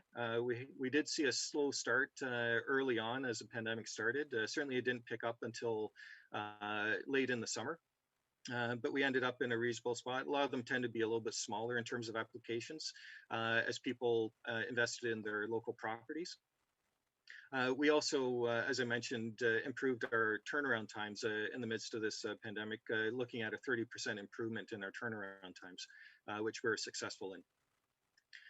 The board approved the Mariposa Brook floodplain study, and the McLaren's Creek is virtually completed, and Fenelon Falls South is underway, and that ties up all the floodplain studies that we have on tap with your municipality. And of course, we did other work related to flood preparedness and response, and held a very successful flood preparedness forum with 150 people attending, and that was, of course, prior to the pandemic really taking off. On the next slide, I have a couple of slides identifying the implementation project and some of the successes there. And thanks to city staff for the support and council support on the Kent Street revitalization. There's a couple of trees in there now that have an underground structure that supports attenuation of stormwater flows, and also promotes urban canopy as well, which is great. There's a couple of community funds as well, or the community fund and the landowner grant fund were very well subscribed this year, and so there are 3 community grants that were funded. And this is really interesting. We have the community really thinking about how they can support lake management plan implementation. So this is really these are projects that we probably wouldn't necessarily think of all the time, but one school group, for instance, created a lesson plan looking at best management practices in the urban landscape. So that was one example of how the community grant was used. And of course, landowner grants, you see tremendous return on investment as people invest in their properties.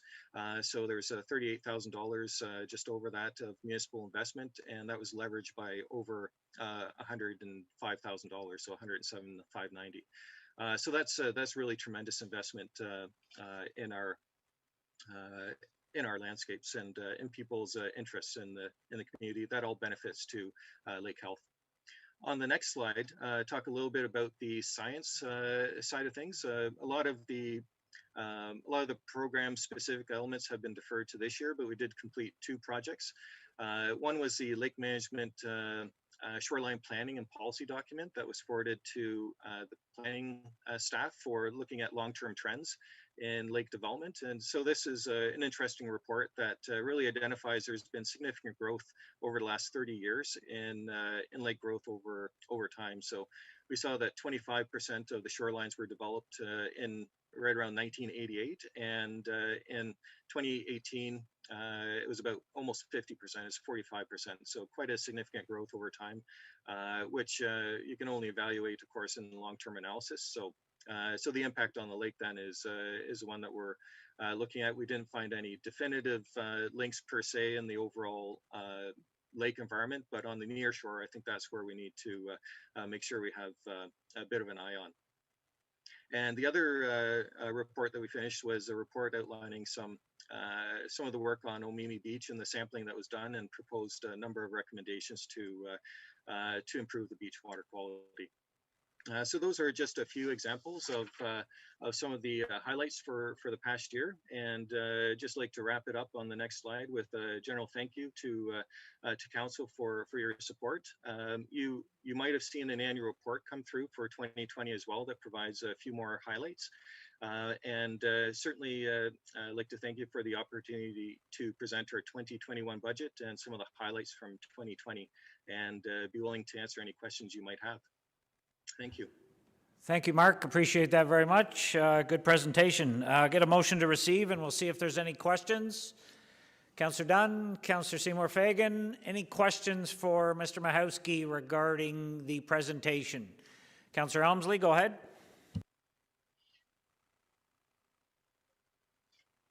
Thank you, Mr. Mayor.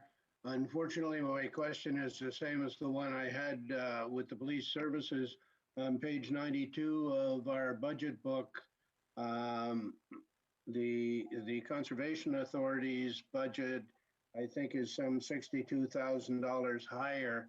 And I was just wondering if the budget book needs to be adjusted, or if there's some other explanation for the difference in the figure. Well, the treasurer's standing by. I think the difference is 20,000 from 173 to 193, but I'll let the treasurer speak to it, what I have anyways. Go ahead, Caroline. Thank you through you to the councillor. We actually changed the budget. It's one of your amendment sheets that would have come through just late last week. And it should agree with what the Kawartha Region Conservation Authority is asking for. I changed all my sheets yesterday, and the one I'm showing is 1342263 as the number on page 92. Okay, I'm going to, can I check on that then, and I'll get back to you? Yep, that's perfect. Okay. Thank you. All right, thanks. Yeah, I have, yeah, okay. Well, we're going to check on that, but I have a $20,000 difference, but we'll need to find out what that is. Any other questions for Mark? Councillor Yeo, go ahead.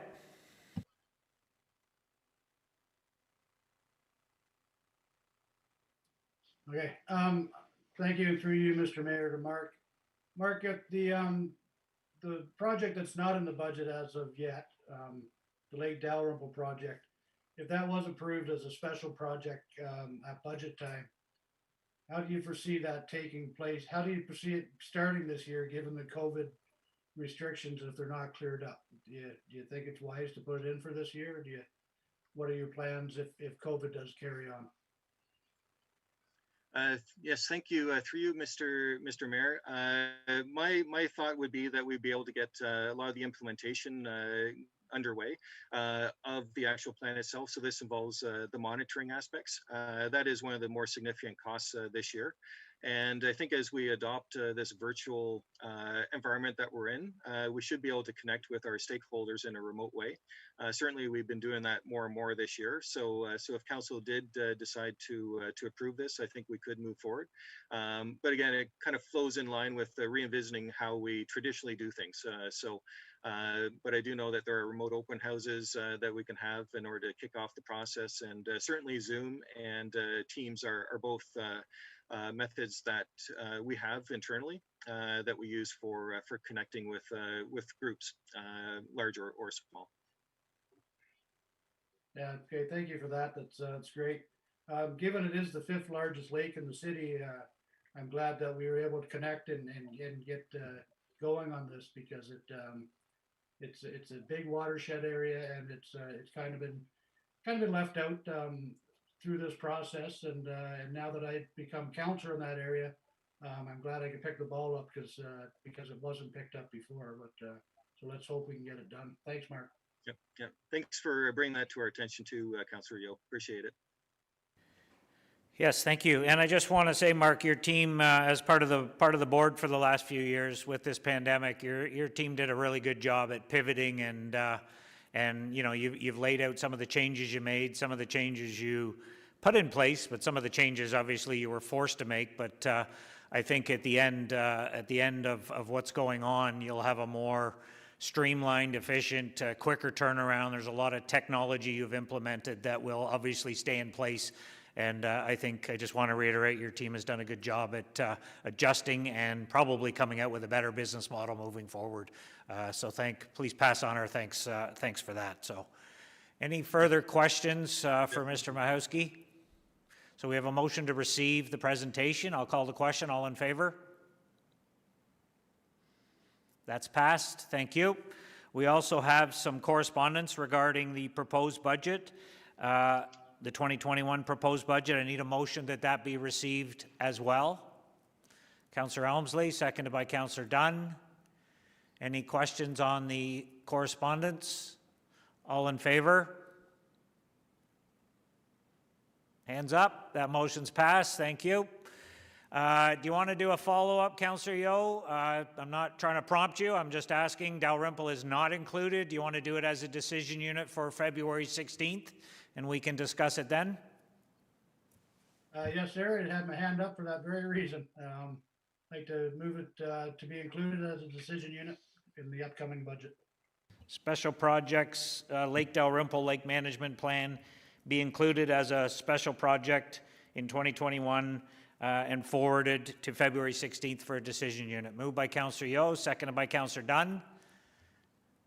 Thank you. Any questions on that? I'll call the question. All in favor? That motion is passed. Thank you. Thank you, Mr. Mahowski. Appreciate it, and keep up the good work. Yep. Thank you, Mr. Mayor. Appreciate it. Thank you. See you, everyone. Bye. We're going to keep going here. We've got a lot to get through. We're going to go to 4.4, which is the Kawartha Lakes Halliburton Housing Corporation 2021 proposed budget presentation. Hope Lee. We're all familiar with Hope Lee. There you are. Can you hear me, Hope? I can. Can you hear me fine? We can hear you loud and clear. Please go ahead. Great. So Mayor, members of council, I'd like to thank you on behalf of the KLH Board of Directors and myself for your time this morning.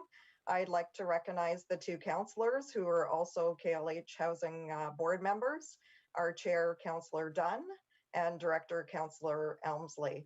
So today I just want to touch on how we've been improving over the years, some of the financial considerations that year over year impact our budget, but are rather out of our control, and then talk about some of the 2021 considerations. And I'll end with the slide that actually shows our subsidy request for 2021, including a bit of a comparison to past years. So over the past years, we have more regularly year over year added additional units. As we grow, we work towards sustainable development in an attempt to add these units without an increase to subsidy. While we are developing new, we equally ensure that our existing assets, which are valued at just over 168 million, are kept in a good state of repair. By addressing buildings following a capital planning process, we can also ensure that we're doing this without huge increases or fluctuations within our capital subsidy requests to both Kawartha Lakes and the county. We continue to invest just over $1 million annually in these assets. We always concentrate on energy efficiency. It's always top of mind as we're either improving existing stock or we're developing new. Particularly excited this year as we're working on our first passive house design development. We ensure that performance management is part of our day-to-day work, both looking at new ways to complete processes and monitoring the different key performance indicators that the board has embraced. And we're exceptionally proud now to have a 10-year strategic plan rather than just looking forward in our 2-year cycles that we had in the past. This will help us to work towards the future. We've created the strategic plan looking at other city plans and strategies, including the city's strategic plan, the housing and homelessness plan, the housing master plan, and the housing asset management plan. Next slide. Thanks. So there are several items out of our control. We do rely on the city for our staffing. Therefore, the salary and benefits are set by the city directly. And like many other organizations, we also pay property tax and water utilities. So we're impacted by how those rates are set by the city. We also fall under several pieces of legislation. The two key ones are the Housing Services Act and the Residential Tenancies Act. So that Housing Services Act and its regulations really guide the majority of our units that we're providing. They're under that rent geared to income model, which is heavily regulated under that legislation. And the other one is the Residential Tenancies Act, which guides how we manage tenancies and the landlords and tenant board processes out of that Residential Tenancies Act. Next slide. Thanks. So in 2021, these are really the items that we see impacting our budget in certain ways, certainly not all negatively. On the good news side, we will be providing 21 additional units of housing this spring. That's through a new development in Minden. So while this is increasing both our revenue and expenses, you'll see that it's not increasing the subsidy request in any way. A few years ago, we began an appeal process challenging the way that MPAC was actually establishing our assessed value for our property taxes. MPAC was treating KLH and other community housing providers like the private market. So while community housing, like I mentioned in the previous slide, is legislated to provide most of its units under that rent geared to income model, we can't charge market rents like the private market can charge. However, that's the way that MPAC was building its assessment for us. So that was really what we considered to be inflating our assessed value. So we've been successful in that, and more recently receiving some very favorable decisions of MPAC, which are decreasing our assessments going forward, but actually including some credits over the past several years. I think we are all being impacted by COVID some way. So we're seeing the increased cost of keeping our buildings safe. So that's working with our different vulnerable tenants and including additional cleaning. I'd say an interesting change that has happened as a result of COVID is the cash payments that we used to receive. We now basically receive no cash, and I would say that will be a continued practice because as we've looked at it, it hasn't had any impact on tenants and it hasn't had any impact on our arrears in any way either. COVID has also impacted, the province has put a province-wide rent freeze into place in Ontario for 2021. So this not only impacts our ability to actually increase the market rent that we would have been in 2021, but significantly impacts our rent geared to income model. So along with the legislation that was passed for the rent freeze was a legislated revision to the Housing Services Act. And so that if a tenant has an increase in income that would have resulted in an increase in rent in 2021, we can't apply that increase. If the recalculation or the review results in a decrease, the tenant would take advantage of that decrease. So we're going to be monitoring this closely. We're not really sure how it will impact KLH, but we'll monitor it and have some further information next year this time.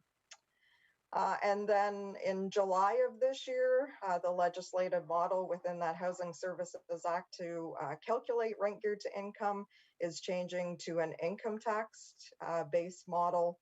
where in most cases, we will only complete a review once a year. So similar to that rent increase, we'll be monitoring the impact on KLH's revenue as a result of that. Next slide.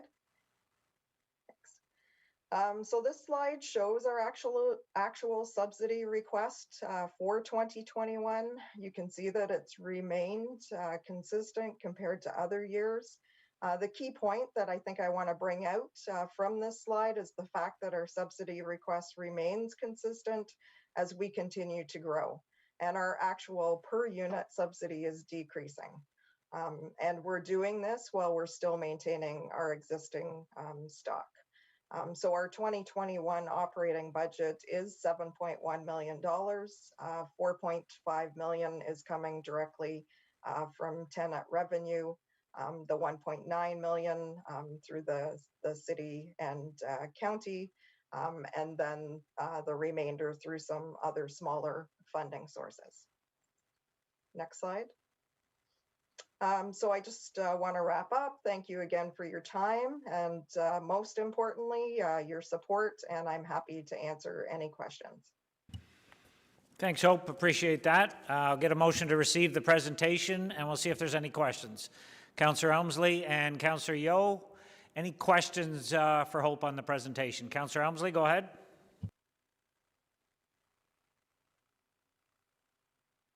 Yeah, Mr. Mayor, I'm sorry to be a pain. The last slide that Hope showed with the subsidy ask, I don't see how it relates to what we have in our budget book under housing services, but maybe I'm looking at the wrong page.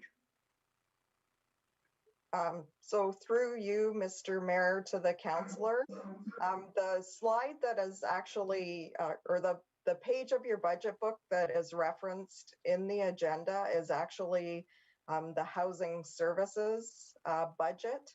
So that transfer of subsidy for both operating and capital that you saw on my last slide is within that line that says, I believe, transfer to others under the expense line. So that's not KLH's budget, that's the housing services budget, where it's showing you our subsidy included in one of those expense lines. Okay, thank you. You're welcome. I'm glad that cleared it up for you, Councillor Elmsley. We can get further clarification on that this afternoon, maybe when we go through that portion of the operating budget. But I think I know where Hope's coming from, but we can get more information there if we need it. Deputy Mayor O'Reilly, go ahead. Thank you, Hope. Just a quick question. The per unit subsidy obviously trending in not a great way. Do you see that is going to continue, or how do you see that? What's your best guess how that's going to play out in the future? Through the mayor to the councillor, so I would say it is trending in a very positive way.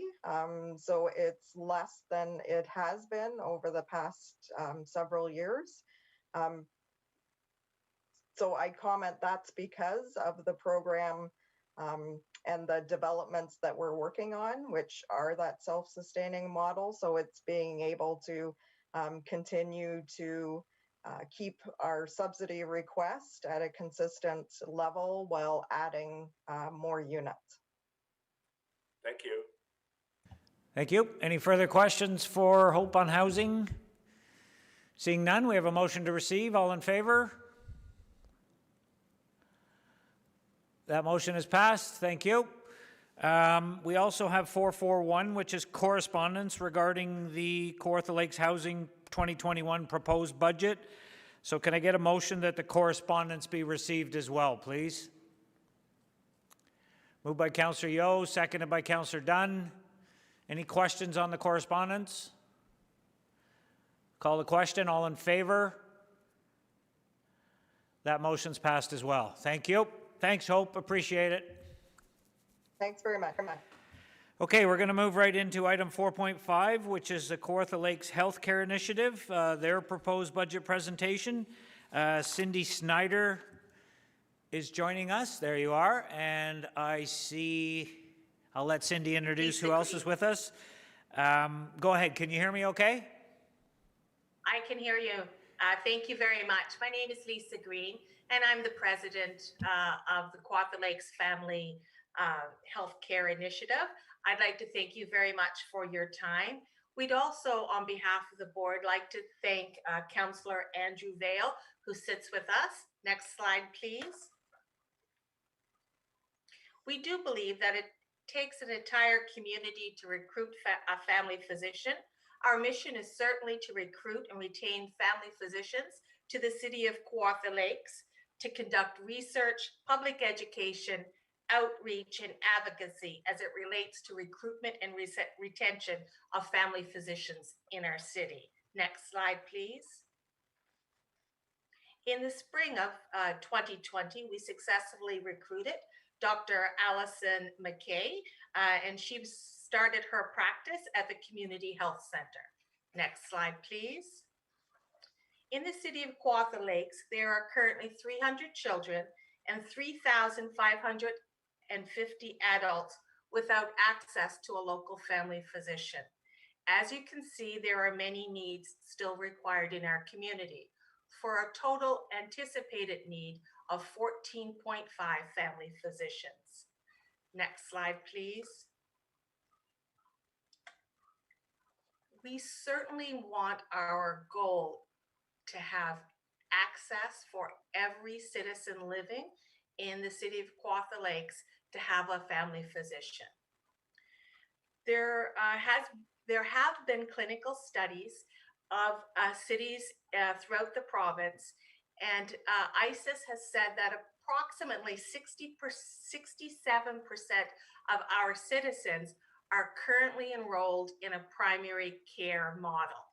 Whereas if we look at the Central East LHIN data, it indicates that 90% of the residents are enrolled somewhere in the province, which leads us to believe that there is a gap of 33% of our citizens either without a primary care physician locally, and they're having to travel outside of our city to receive their care.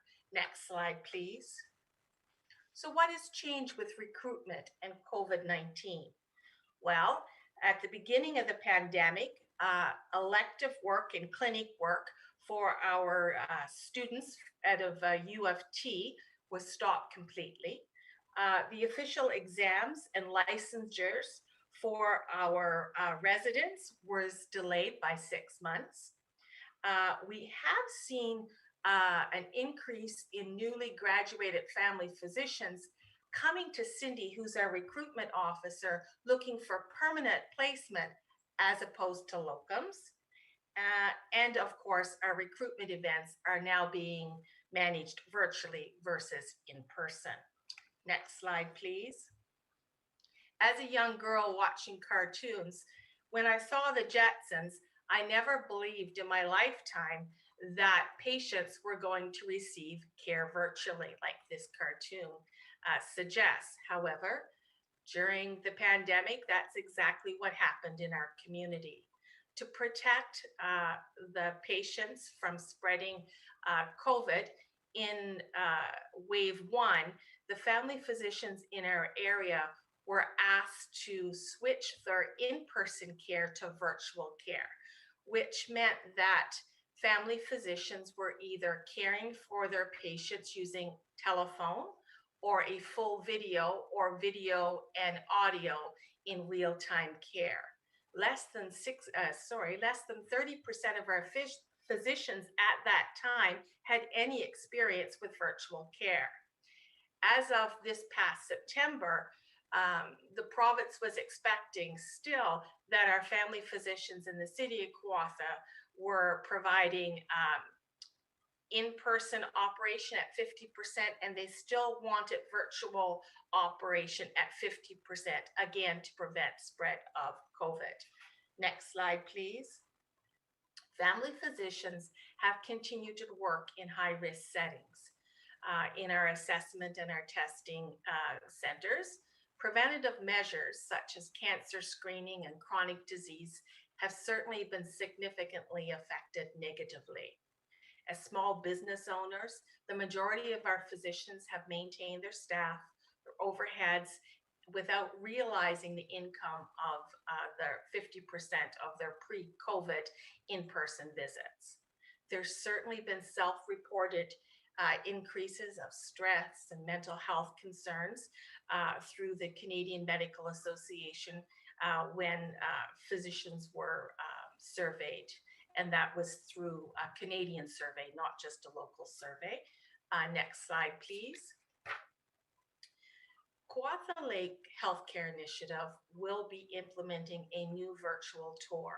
It's going to be of the hospital, of different practice opportunities, and of our communities. And we're going to continue to use that as a recruitment tool.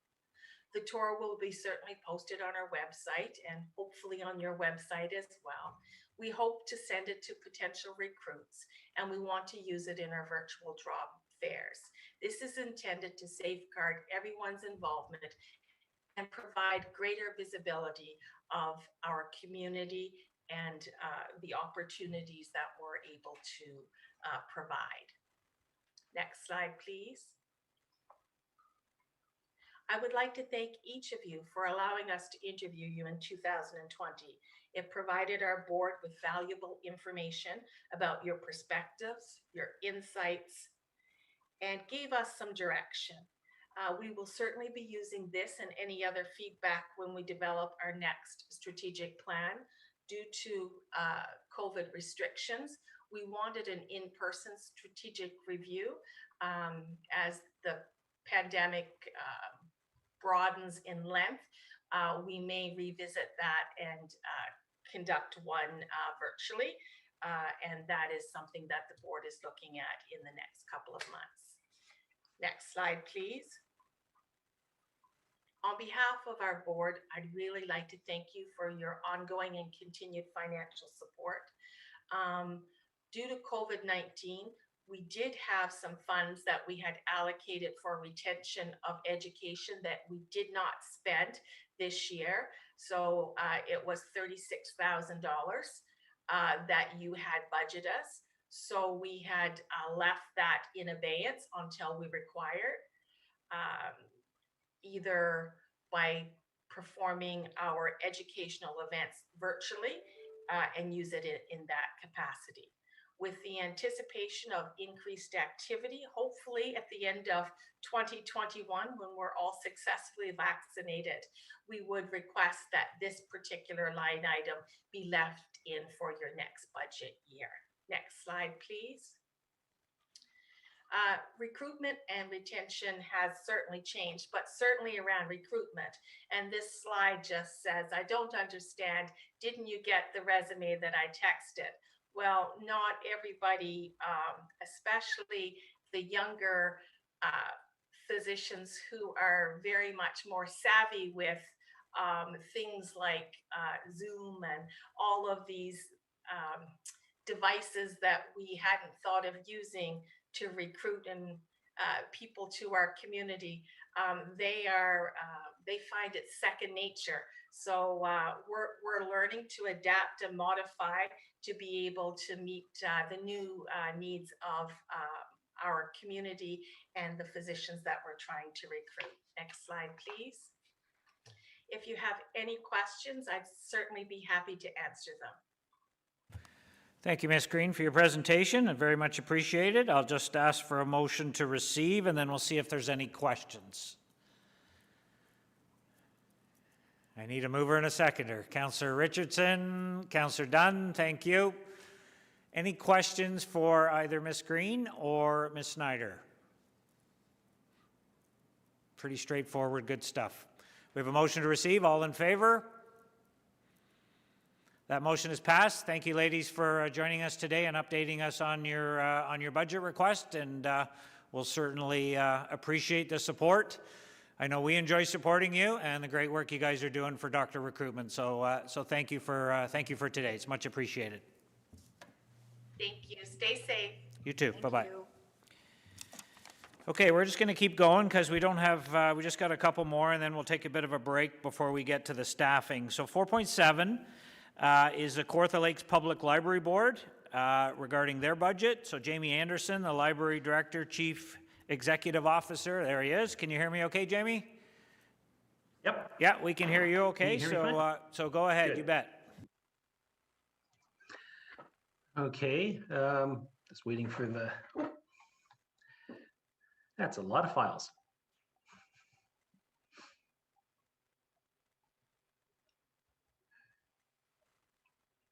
There we go.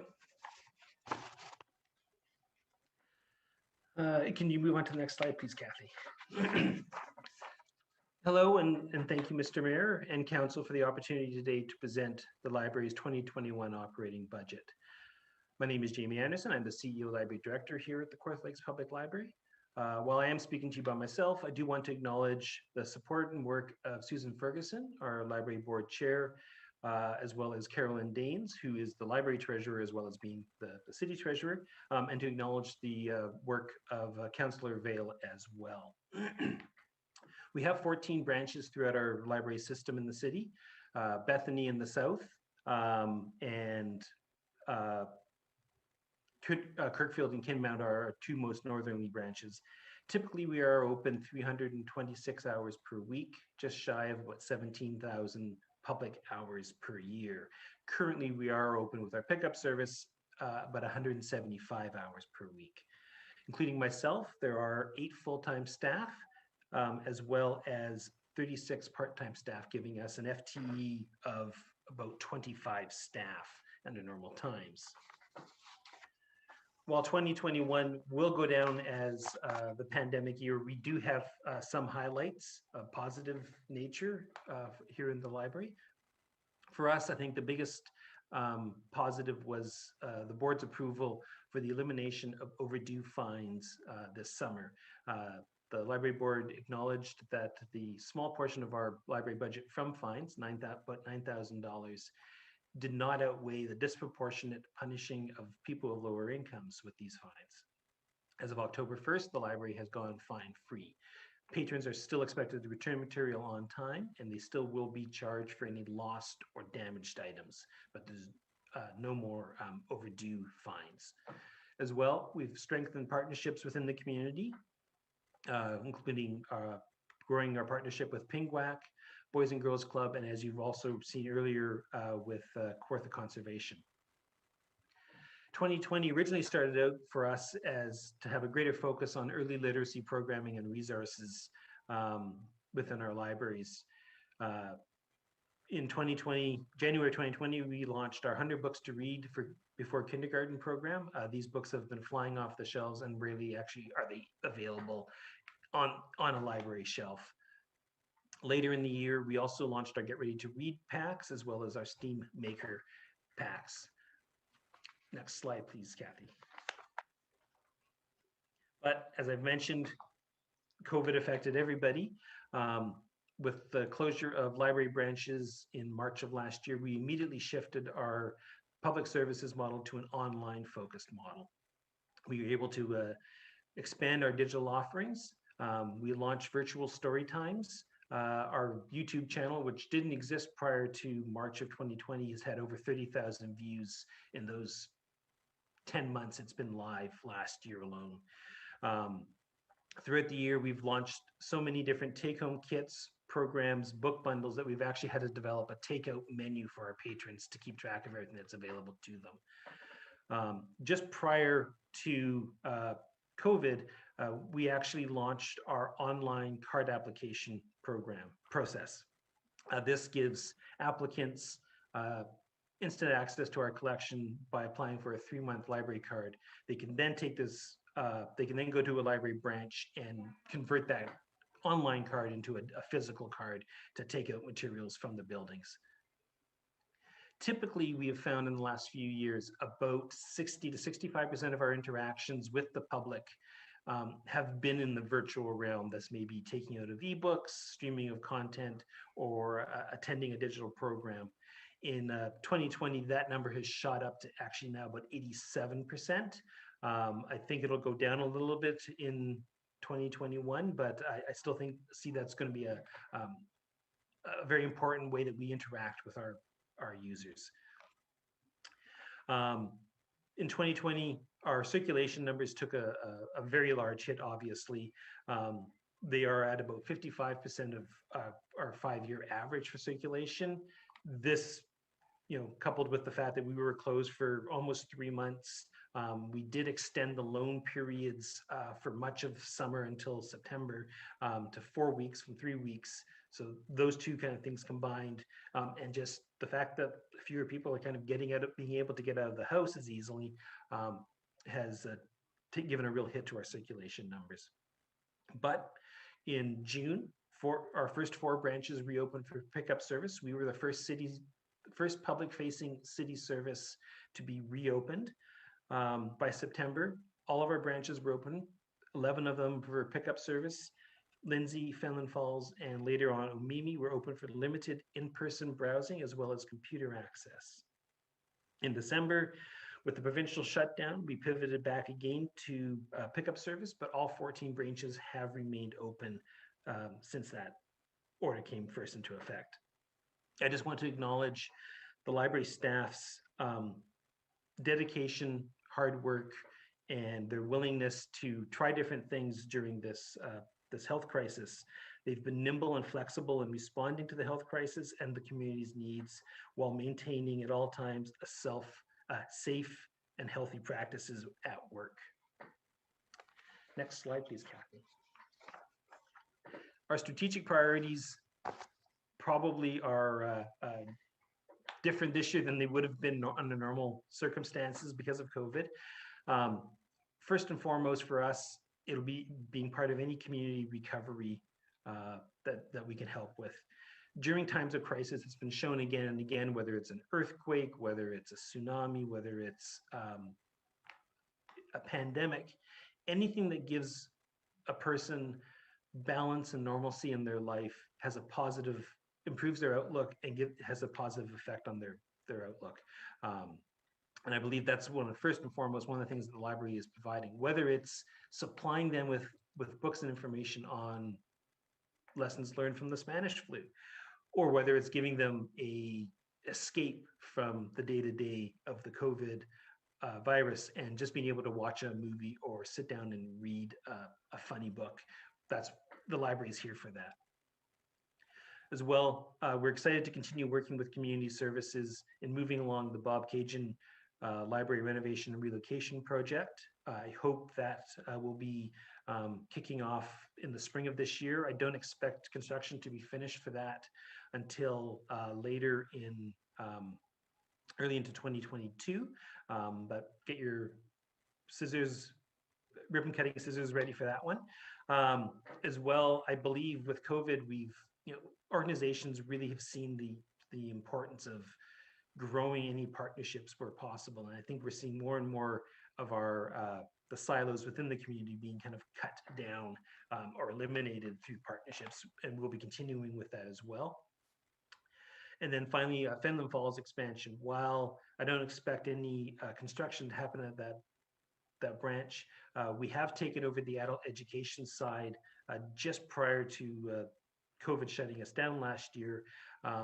This is the adult ed side of the building where the library is, and this will give us a nice large programming space to make use of when we can safely reopen our facilities and branches.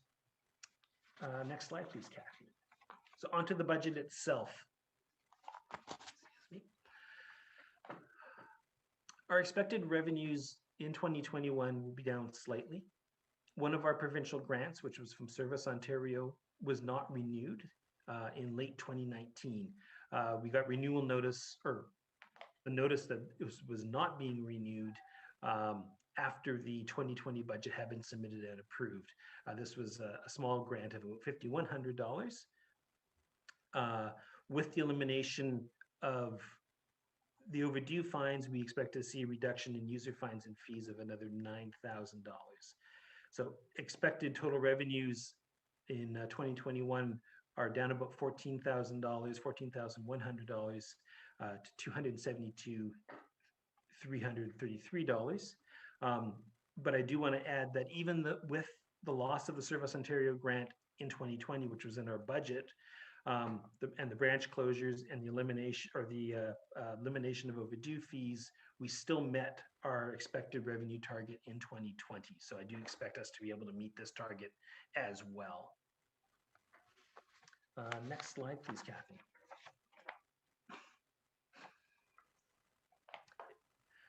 Library expenditures. Overall, our expenditures are looking at an increase in total expenditures in 2021 of about $117,000 to a total of $2,309,143. We have continued contractual increases within our wages and benefits budget. This is the majority of the overall increase. As well, we have additional contractual increases for our leases of the Omemee and Dunsford branches. Those are the only two branches that we rent from private individuals or groups. We have been able to locate some efficiencies within our materials, supplies and services budget. So this is our collections budget, as well as programming funds and with our and office supplies and things like that. That's a savings of about $8,400. Within our contracted services, which the majority of is our licenses for electronic resources, we've also been, as well as some janitorial contracts, we've been able to secure another about $7,800 in savings. So altogether, the total expenditures in 2021 are expected to be about $117,000. Next slide, please. So the overall budget, just before I kind of overview, I just want to point out the dollar figures are correct. The year headings are incorrect. So where it says 2019, it should be 2020. Where it says 2020, it should be, say, 2021. So my apologies for not catching that before submitting the PowerPoint. So overall, the library's operating budget is looking at a net increase of $131,423 in 2021 over the 2020 budget.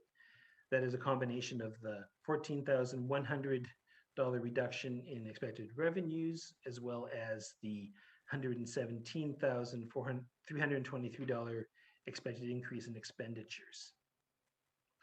In previous years, the library has requested the addition of a manager of public services position. When requested in 2020, Council requested that this position and any new positions be funded within the current budget. This position is being funded through the conversion of a currently funded position. CEO Taylor will speak further to this position this morning, I believe, as well as other changes to the departmental charts. Next slide, please. Just before I open up to questions, I'll throw it over to Director Shanks. If he's still on the line, if he has anything he wants to add as well. Thanks, Jamie. So just quickly then to council, I'll just say that as CEO Anderson has showed during COVID and before, the library board and Mr. Anderson look very closely at efficiencies and how to best provide library services to the city. I know that the CEO and the board are very aware of the city's budget and services goals and objectives and are striving to meet and align with that. And I believe this 2021 proposed budget reflects that.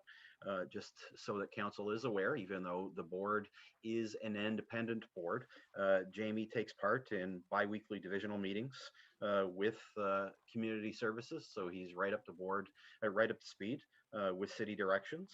As the library is a major permanent tenant in a number of the city facilities, we have a very close working relationship. We enjoy it, and as Jamie's presentation showed, there's a number of projects that we will continue to work towards. So thank you, Jamie, and thanks, Mr. Mayor and Council. Thank you. Thank you. We'll get a motion to receive, and we'll see if there's any questions for Jamie. Councillor Vale, seconded by Councillor Dunn. Thank you. Any questions for Jamie regarding the library budget? Councillor Dunn, go ahead.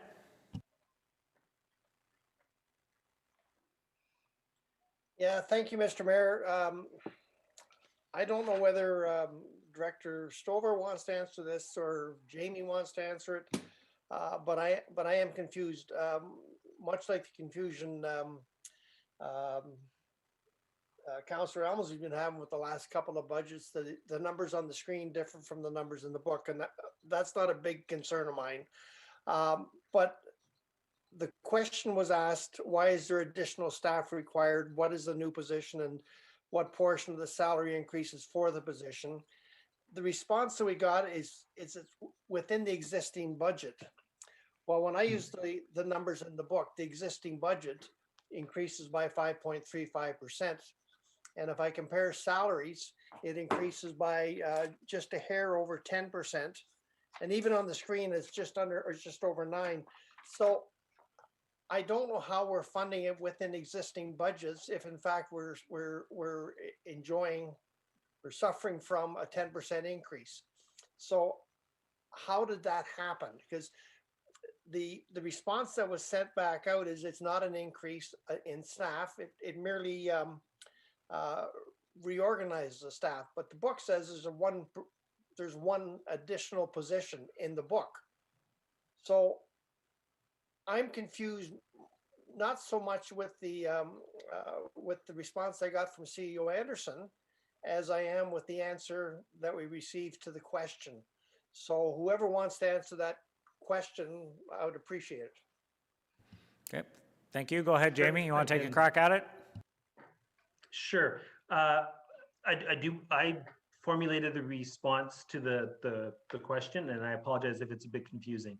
When I say it was within the current budget, I meant the current 2020 staffing budget. We have a position that has not been filled within that budget. That position is being converted from, I believe, from a QP position to the manager position. So would that mean that in 2020 we actually had hold on. In 2020 we actually had 25.78 FTEs, and it doesn't show it in the book?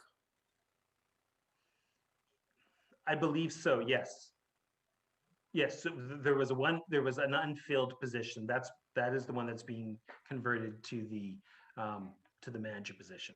Okay, all right. And once again, I'll ask the question, if in fact we had in 2020, we had 25.78 positions, why doesn't the book indicate that there was 20? Because what the book indicates is that there was an increase of one position. So that page is obviously an error.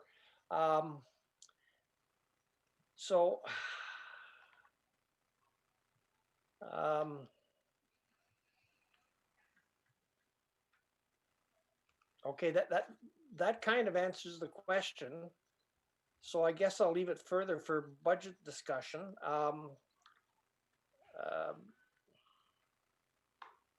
So did we save money in 2020? Did we save the because my cost for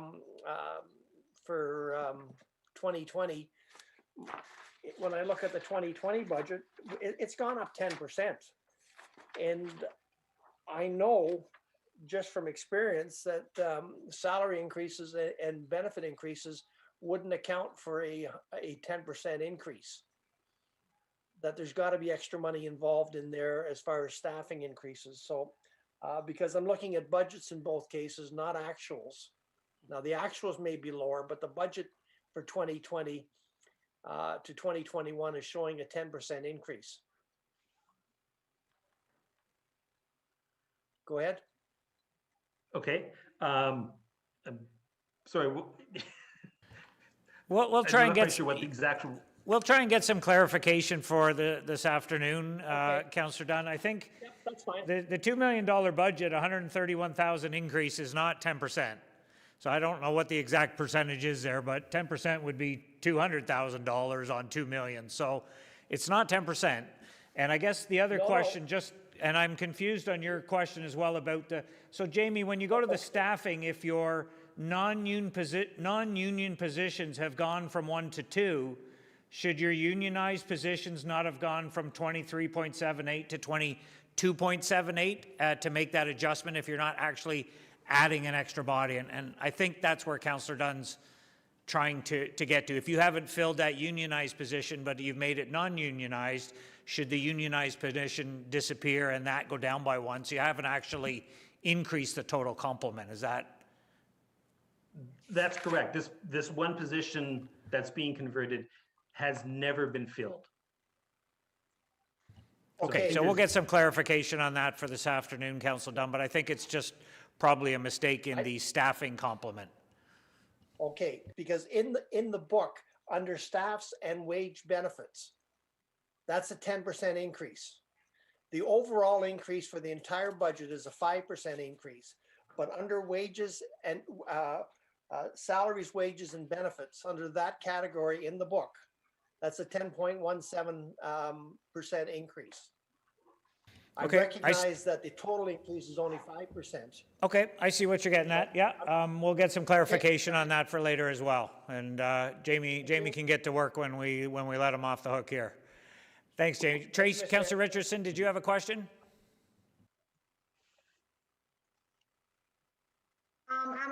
No, that was my question that I did submit. And like, I think Pat pretty much explained it is, I'm just caught trying to figure out where that wage increase is, impacting the budget. So I guess we can get clarification this afternoon.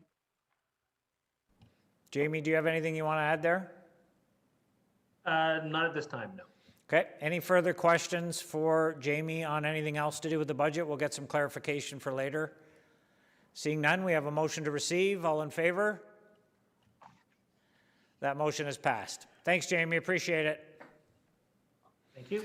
Okay, we're going to just do our correspondence real quick, and then we'll take a break before we get to our staffing deputation, departmental deputation. So item 5.1 is the Ontario Provincial Police Annual Billing Statement.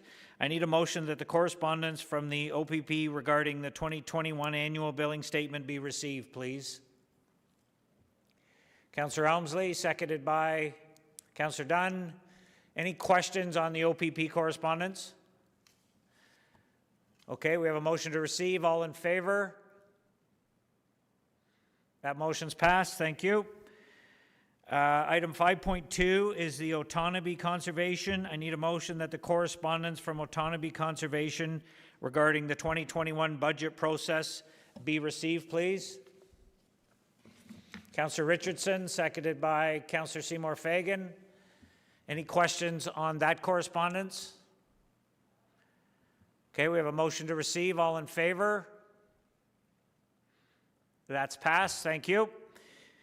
Item 5.3 is the Lake Simcoe Region Conservation Authority proposed budget, that the correspondence from the Lake Simcoe Region Conservation Authority regarding the 2021 proposed budget be received. Councillor Yeo, will you move that? Thank you. Seconded by Councillor Dunn. Any questions on the Lake Simcoe correspondence? Call the question. All in favor? That's received, or that's passed. Thank you. Item 5.4 is the Ganaraska Conservation proposed budget, that the correspondence from Ganaraska Conservation regarding the 2021 proposed budget be received. Councillor Richardson, you'll move that. Seconded by Councillor Elmsley. Any questions on the Ganaraska? Call the question. All in favor? That motion's passed, and that is our agency and partners' budget presentations and correspondence. Let's take a 10-minute break. It's 11:28, 11:30, so let's come back at 20 to 12, and we'll get into our departmental overviews, and we'll do as many of those as we can before our lunch break. Thank you.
Okay, we're back on, so we'll call the meeting back to order. Item 6, welcome back. We're about half an hour behind schedule, so we got to make up for some lost time.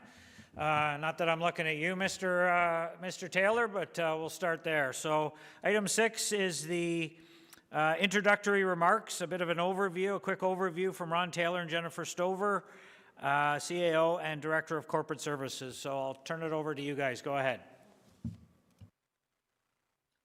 Great, thank you for that, Mr. Mayor.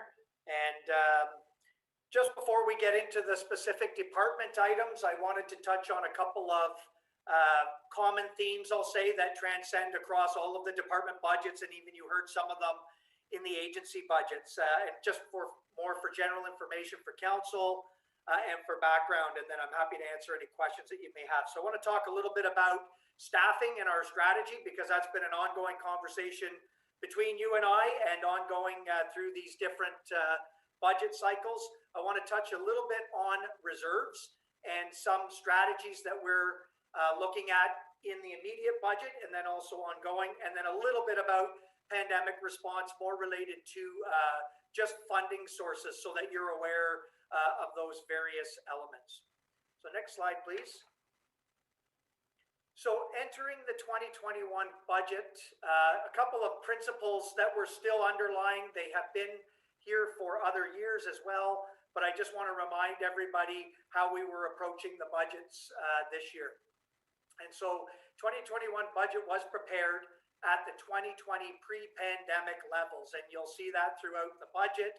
For comparisons, I know you're all aware, and I won't comment at this point on how we had to, in March, very quickly pivot, how council then established certain parameters during the pandemic response emergency phases in order to manage and control our budgets overall.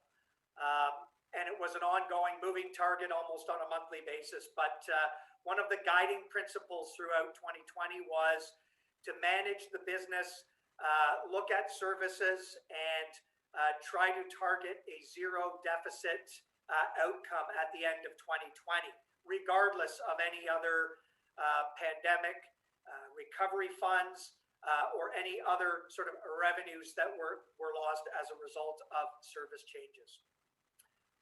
And so those commitments exist. Next, I just want to touch on that annually, we always have, when we talk about staffing globally or corporately, there's always a natural, we term it as gapping, that occurs where positions are established or positions are moving through grids. And so the overall costing and expense to those has a natural savings if you look at budgeting to the top end of all of those org chart positions. And so we've targeted this year as well as last year that natural $750,000 in targeted in-year savings due to gapping. I'm going to talk at a future council meeting about modernization reviews and targeted efficiencies ongoing that council has established. Actually, we'll be bringing that next week at the committee of the whole meeting. But in the budget in 2020, one of the directions that you gave as council was a targeted $300,000 savings in certain general corporate expenditures for targeted efficiencies. And we were able to accomplish that in 2020. But as you know, we were also looking much more broadly in terms of service changes. And so we didn't want this target or objective to be lost. So it is embedded in our 2021 proposed operating budget to continue on at looking at those pre-pandemic efficiencies, if you will. The other thing I'm going to talk about in the future, we're going to expand and give you a whole lot of information on a reserve strategy more broadly. And that's going to come through our reporting as staff on long-term financial planning. But in the meantime, one of the things that really was top of mind through 2020 and then going into this 2021 budget were, how do we start to manage volatile budgets, I call them. So they're ones that we can target and make a best guess, but whether it's winter control and we don't know about any weather events in season, they tend to be very very much fluctuating on an annual basis. And similarly, insurance was an area that we were reviewing through the modernization review lens. And we want to make sure that we're building that program so that if we have claims that go up in any given year or down, or premium changes, that we're able to at least smooth that out to the benefit of the taxpayer, so that we're not coming with huge increases or losing decreases or savings in any given year. So we'll talk a bit about that. And then again, I'll just mention briefly about our ongoing. It was throughout 2020. I'll show you some of the funds that were available both locally and through other levels of government to support and manage the pandemic response and recovery. And I don't need to tell you, I certainly don't need to say to the public that it is still here. It's still very real and ongoing, and it does influence on a month-to-month basis the services that we're able to deliver. So next slide, please. So I want to touch a little bit on staffing because I know that that is of interest. And in the last couple of budget cycles, rather than sort of having them buried in the budget, I'll say, but in specific sort of department areas, we really tried to expose it sort of more globally. We took the position in 2021 that unless it was essential recruitment at the time to fill existing positions or vacancies, that we were basically freezing any positions. And I think we were quite successful in 2020, utilizing our total workforce, whether it was, again, to pivot and focus on the day-to-day operations under the pandemic conditions. But again, I also want to commend all of the departments for offering up and really redeploying and shifting other staff to places that maybe they didn't work before. It was like work, or quite frankly, it was somewhat different work.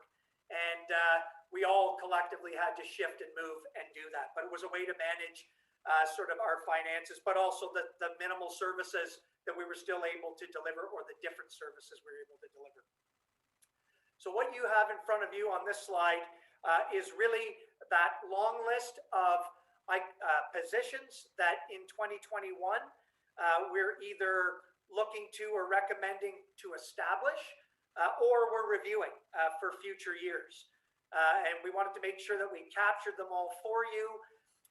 We went into position in 2021, though, with a directive that we were not going to fund through tax support new positions in 2021. Just knowing our pandemic circumstances still ongoing, we weren't going to create new positions. And so I'm going to just touch on very briefly what's on the list. I'll talk a little bit more about staffing, but I'm happy to answer questions maybe at the end of this update on any specifics. So the library service you just reviewed through that board's and CEO's presentation. And he was absolutely correct that the intent of this position was a conversion of a position that was on the org chart previously. It actually is an unfilled funded position over a couple of past years. In 2020, we discovered that it wasn't being filled, and because that group was looking at sort of adjustments in their positions, we took it, we didn't fund it in 2020 formally. So it didn't fall to the bottom line, but it was still sort of on the org chart as a placeholder. And so the intent was, as the CEO mentioned, to convert that position that was funded in previous years before 2020 to this new manager position. And you asked some questions about then what is the net impact to salaries, wages, and benefits, and so on. And we could talk about that sort of through the deliberations process. Obviously, what ends up happening is we have general salary, benefit, wage increases overall in those portfolio areas. So it's not sort of an apples to apples comparison. The only other pressure I'll say in this one in particular, because it was of interest to council, is that we deliberately removed the funding for it in 2020, even though it was a position on the org chart, in order to manage the pandemic response through the library. So that's why you're seeing a leap in 2021, but it was still an approved position on the org chart. For development services, we have deployed, when it was shut down, it was one area of focus from council and certainly internally to maintain and manage development activity and building activity within the city. And leading up to that pressure, we had contracted administrative services that are pooled services throughout the city, and we redeploy those services as needed and as business fluctuates or increases in terms of pressures. And certainly in this area, managing and maintaining those public meetings that are critical for those decisions and managing just the public sort of outreach and input, we needed an all hands on deck approach. So this budget in 2021 is recommending to formalize that administrative support through a third position in development services, and it would be funded from that sort of as a shift from that in-year contractual administrative contractual fund. Paramedics, just a heads up that there's an administrative superintendent that has always been again on the org chart. We chose to not fill it in 2020. But it is a position that simply remains. It's approved and funded already as a position. I'm just giving you a heads up that in 2021, the plan would be to proceed with filling that particular vacancy. Human Services, a facility maintenance position that is focused on our services in Minden, in the County of Haliburton. It's a 100% externally funded position, but new in 2021. There are a number of positions. We've had ongoing dialogue with you, Council, about sort of our landfill waste programs and future improvements to those. And there's been some conversions of funded positions, again, taking the direction generally to look at our organization, look at our charts, and really work within our existing operating budget envelopes to look at creative ways to deliver the services properly. In engineering and assets, one area that is under review right now is the proposed project manager position. We normally contract to third-party sort of major project management functions for certain projects, especially if again, engineering and assets is managing multiple portfolios. So it may be a large EA looking at landfill facilities. It may be looking at our water systems and services. And so we have a combination of trying to in-house manage those different projects as best we can. Where we can't, there will be project administration that is typically approved as part of a capital project specifically. And so we want to look at the option of, is there value in a project manager that could handle the very complex, multidiscipline projects internally rather than having contract administration costs going out through individual projects. Would still be funded under the same, depending on the nature of the project, but we want to look at that model and see if there's some savings and efficiencies there. Human Services, you'll recall, brought forward in December recommendations that you approved to split a position that currently exists dual as a manager of housing and the KLHHC CEO. And so that approval that was given in 2020 is now in our 2021 budgets to reflect that direction from council. The net impact would be 1 FTE that would be new as a result of that, with multiple funding sources that were provided or presented to you in December. In the human services area as well, Victoria Manor, you're going to hear some updates from staff at a future committee of the whole meeting, but wanted to flag to you another area under review is looking at the directives from the province and our objective to start to look at a 4 hours of care daily model for residents in all long-term care facilities. So this is a provincial initiative and looking at ways and options to meet the intent of that. one way that many municipalities are addressing it or looking at it is to create a resident support aid type position that would be supportive and somewhat similar to an RN, a PSW, or other aid positions that are in place in long-term care facilities. Just wanted to flag that one to you, that that's an area that we are looking at in the context of the broader sort of provincial directions and pandemic response to long-term care facilities. And lastly, you'll probably recall, this is just more of a reminder, that Public Works did provide in 2020 a report to you looking at expanding the transit system with a focus in the Northwest Lindsay area. And that is obviously going to require additional transit staff in order to manage that expanded schedule. It's looking at 2022 to launch that expansion. We were previously looking at late 2021 potentially, but again, want to look at the staffing in advance of that service shifting. So those are the known positions that we're sort of looking at, we're shifting and changing and recommending for 2021. Next slide, please. So then generally there's regular questions to council, to staff, sort of from the public. Where are we in terms of staffing, sort of relative? Are we tracking it? Where's the sweet spot? Are we overstaffed? Are we understaffed? And I know you appreciate that it's a very complex sort of question. What I've tried to do in past budget cycles is provide you just some statistics generally.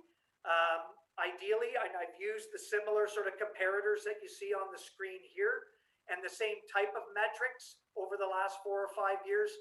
These are the comparators because they're single-tier municipalities, so they tend to offer the entire suite of services similarly, at least, to us.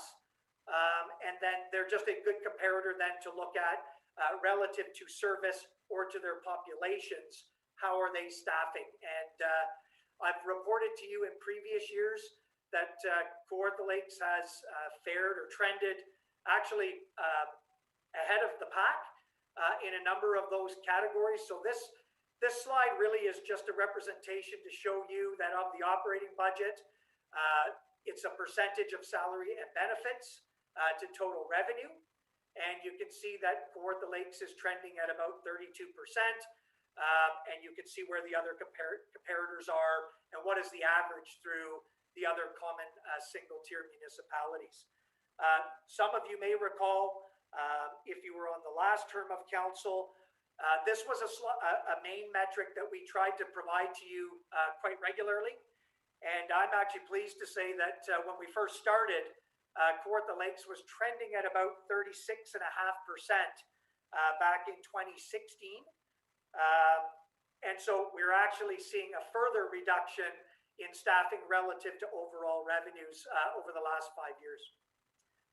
Next slide, please, is really, again, just another set of metrics to show you in terms of our total number of staff, how does that compare full-time staff as a percentage of total residents in any given comparator municipality. And again, you can see that our full-time complement is trending as the lowest, relatively speaking. And so we're just a little over 100 residents per full-time equivalent. Next slide, please. This is another, just to give you a snapshot at least of how staffing is approached in various comparator municipalities, looking at it just solely from a full-time, part-time, and seasonal complement. And again, you'll see that Kawartha Lakes from a full-time core complement trends as one of the lower of the comparators with a reliance on part-time staff as well, and then seasonal staff for specific seasonal service delivery. Next slide, please. So I want to shift just briefly to reserve planning in 2021. And again, I won't go at length about reserve strategy. We're going to bring forward to you a number of recommendations and an update on our reserves in general through the long-term financial plan in Q2 of this year. But what really this shows, I mentioned early on, we really wanted to get ahead of some of what I, again, term these volatile budgets. And you can see the actual red line on the graphic, where in any given year, we're really at the mercy of weather. And so obviously trying to really be diligent in our budgeting and budget planning. We want to make sure, we want to take the guessing out of the game, if you will. And so this just shows what was budgeted in given years and what was the actual sort of budget expenditure in winter control. But what we'd like to do is smooth that red line out. And so in order to do that, we're proposing that a leveraging sort of a stabilization reserve be established for winter control. And I'm going to talk about insurance as well, where in any given year and starting this year, where we have anticipated savings or efficiencies, we put it into a dedicated stabilization reserve. And then in a given year, if we have an overage, council has a funding opportunity for that particular year, rather than simply going back as a major pressure in a given year to the taxpayer to make up that difference. So next slide, please. So we're projecting that in the 2020, last year's winter control budget, that we will generate about a $1 million surplus year end. And we're finalizing the numbers now, and then finance staff will be updating you on our overall 2020 books and surpluses. When we forecasted in 2020 as well, you would have seen on the previous slide that the budget, we were actually conservatively budgeting for an additional $1 million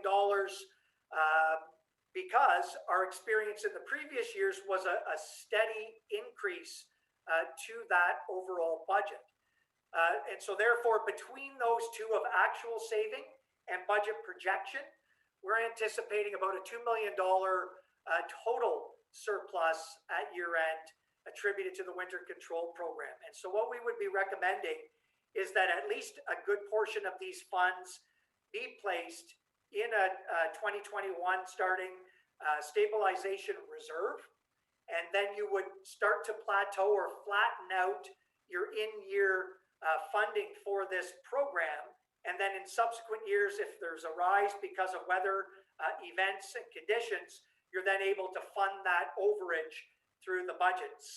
Similarly, you could then, if you had a reduction or a savings in any given year, you would have the option to either budget that for the stabilization fund, or you could put it to the bottom line of our operating budget to balance the books in other areas. That's totally your option.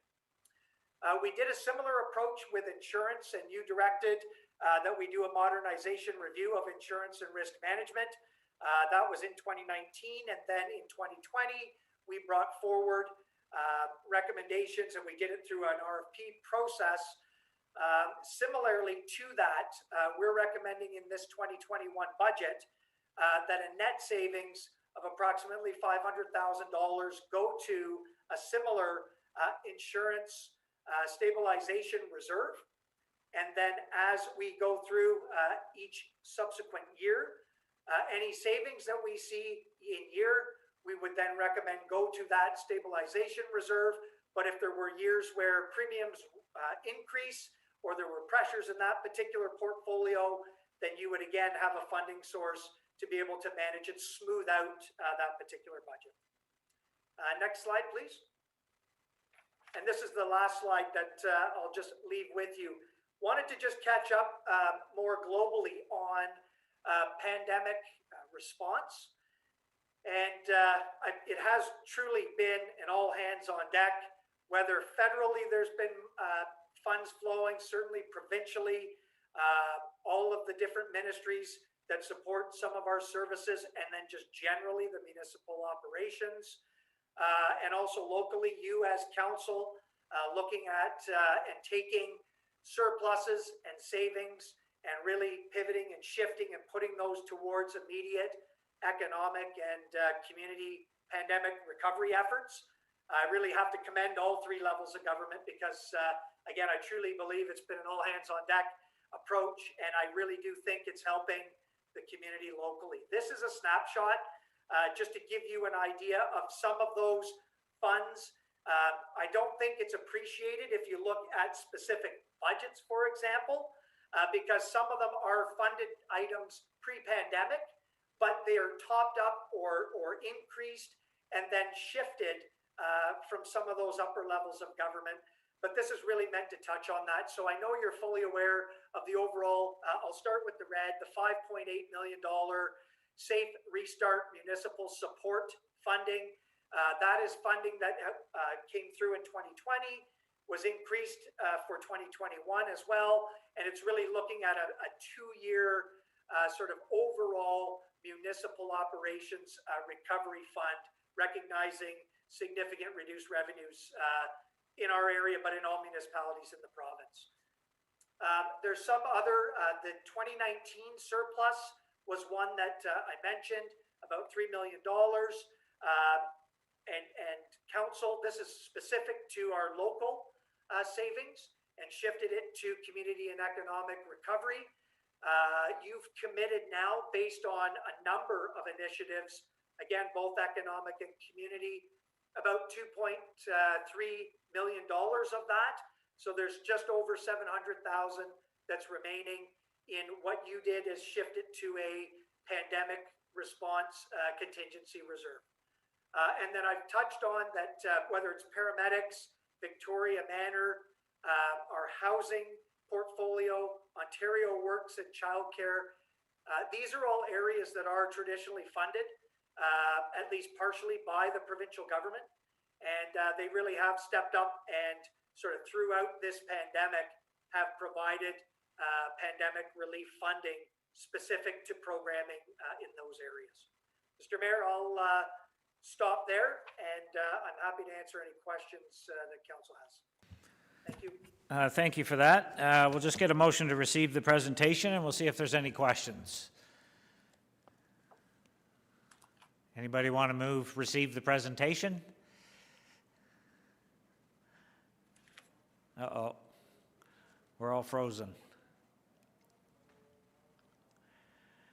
Councillor Richardson, you'll move we receive the presentation. I need a seconder.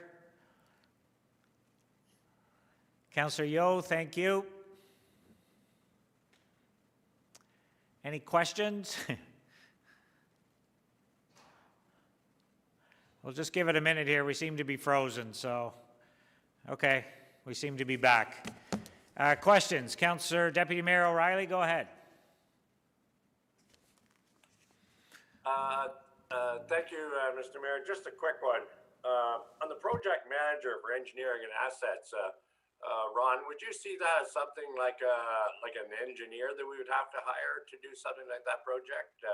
I don't need a lot of detail today, but just the broad question. Through you, Mr. Mayor. I'm not sure we would like that the minimum qualification would be formally an engineer. Certainly we would want to have some skill sets or expertise in engineering generally, but there are other project management specific designations and functions as well that probably collectively, those are the type of skill sets that we would be looking at.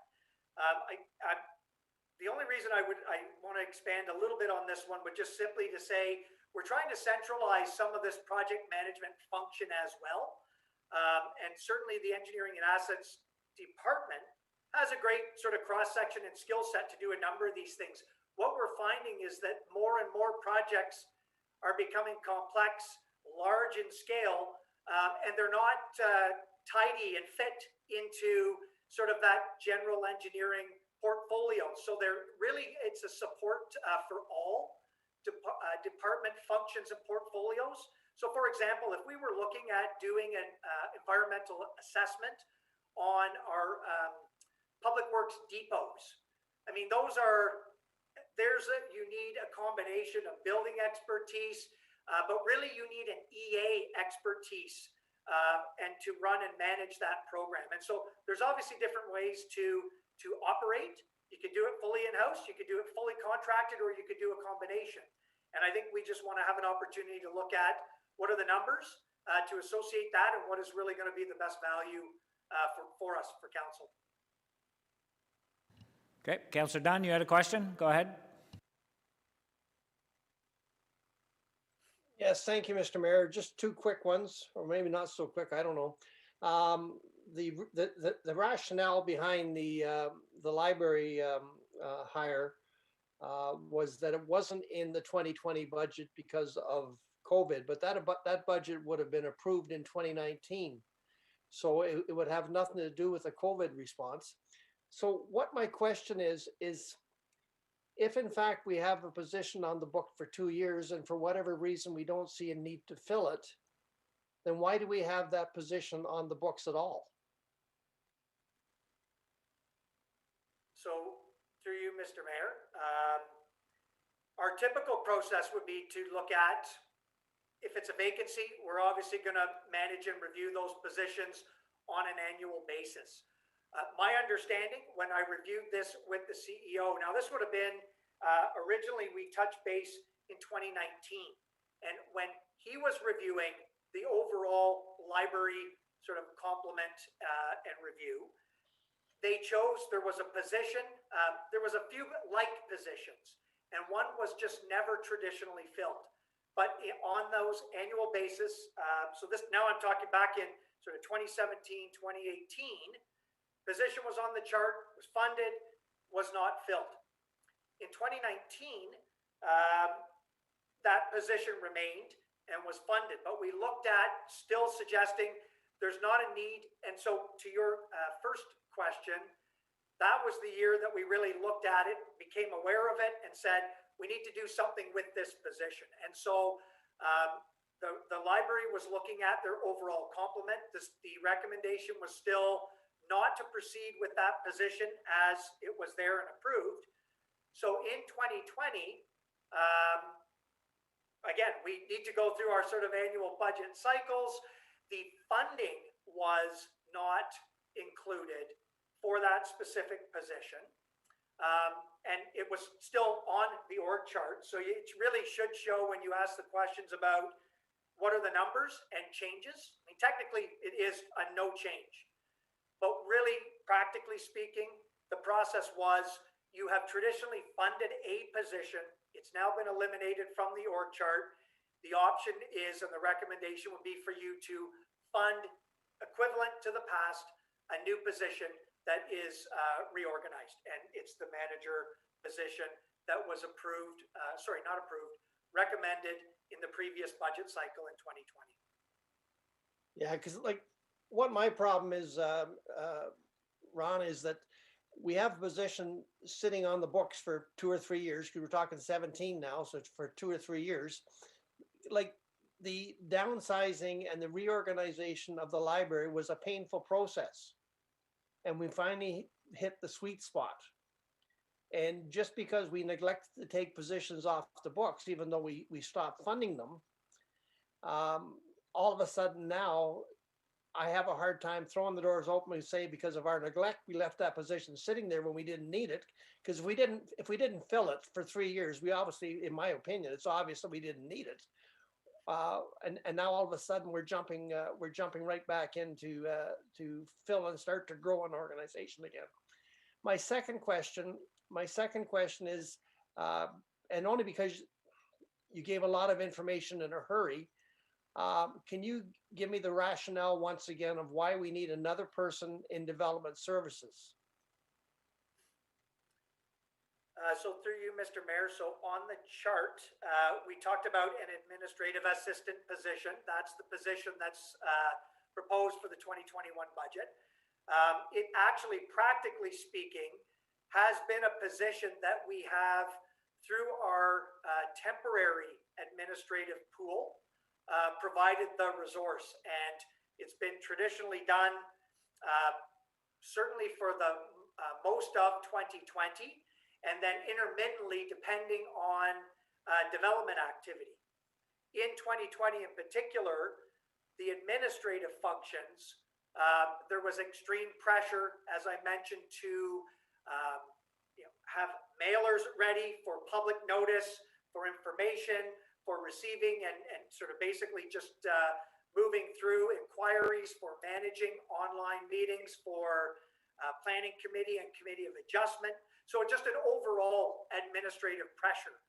So the option, we have two options. We could continue with sort of our temporary contractual backfilling, but what we found is it's really become a permanent need and requirement in order to maintain that service during the pandemic for sure, but I would also argue pre-pandemic or even post, if you want to call it that. Okay. So sorry. No, like, what my concern here is this department instructed their members not to answer the phone, to go to voicemail. And I would just hate the idea of having another staff member not serving the public. Especially administrative assistant, because that's what their job is. But when we have a department that instructs their members, don't answer the phones, have it go to voicemail and then answer at your convenience. And now we want to have one more person not answering calls. I find that a really big issue for me. So we'll further discuss it when it comes up in the budget process, but I really struggle on that. Thank you, Mr. Mayor. Thank you. Councillor Ashmore and then Richardson. Go ahead. Thank you, Mr. Mayor, to the CAO. And this is a similar question of what Councillor Dunn had. On your slide in development services, I just want to double check. From what I read, it said administrative superintendent. Now, before, I think it was 2019, we hired an intake assistant. And that person was to help streamline, help intake all these applications and make the system more efficient. So you've asked for an administrative superintendent. Could you explain why they're called a superintendent? I have one more question. Sorry, through you, Mr. Mayor. So in speaking about the development services position, it's an administrative assistant, and that's what was listed.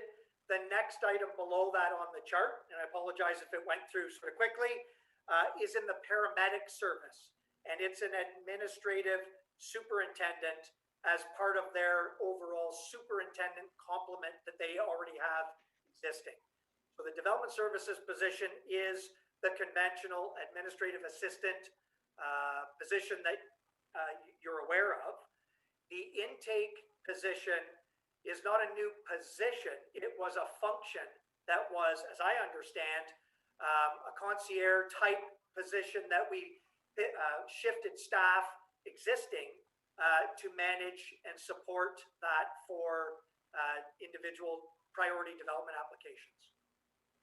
Okay, thanks. And just final question. The Office of Strategy Management, we've had that for a few years and they've saved millions of dollars. The last I saw was $6 million. I don't see any of these funds getting transferred to any other projects. Like, what is the update on that? I don't need a detailed answer, but I find this kind of puzzling when I see this missing, the Office of Strategy Management. We have 2 dedicated people working there that they're to find savings and help us, especially in situations that we're in right now. Is there going to be money coming from that office going towards the budget? Mr. Mayor, I would recommend that when we talk about the department and I talk about the department updates, there is some slides and information with respect to the Office of Strategy Management and what is their role and function. So maybe if you're okay with that, Mr. Mayor, I could answer those questions maybe at that time. We're not proposing any new position, obviously, in that area. I appreciate the question that maybe savings can help fund this.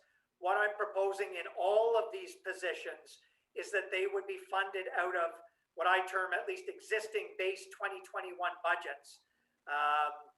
We're not looking at sort of brand new tax support for new positions. We're shifting and moving within the budget envelope. Okay, Ron, or Councillor Ashmore, we'll cover that when we get to that area in the budget later. Councillor Richardson and then Yo. Thank you, and through you.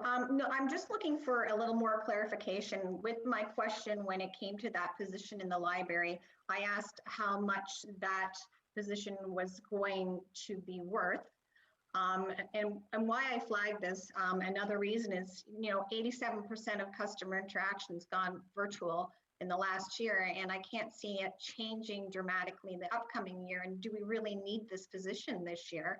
But we can talk about that more when we come back for deliberations. But I was wondering if there was an actual wage amount set on that position. Through you, Mr. Mayor, I don't have that in front of me, but I'll take that back to staff and I'll make sure that we update it either through the department updates by extension or certainly for the prior to the deliberation date. Okay, thank you. And my second question is, you talked about the surplus in winter control, and then talked about creating a stabilization reserve for that. Do you have a round figure that we're looking at maybe putting in that bucket? Through you, Mr. Mayor, I may defer to Director Stover or Carolyn Danes on that. We're right now, I think, really looking at shifting once we finalize our surplus for 2020, likely recommending the majority, if not all, of the savings associated with winter control start that reserve. But I'll turn it over to the director. Thanks, Ron. So we're anticipating that at the end of 2020, when we finalize the books, that we're going to have a surplus in winter control of about $1 million. And so, as Ron had indicated earlier, we are working on a reserve strategy, and so that will sort of outline what we think the winter control reserve should look like. But I would anticipate that we will be making a recommendation to council to put the full $1 million savings from the winter control budget for 2020 into that reserve as a starting point, at least. Okay, thank you. Councillor Yeo, you were next. Go ahead.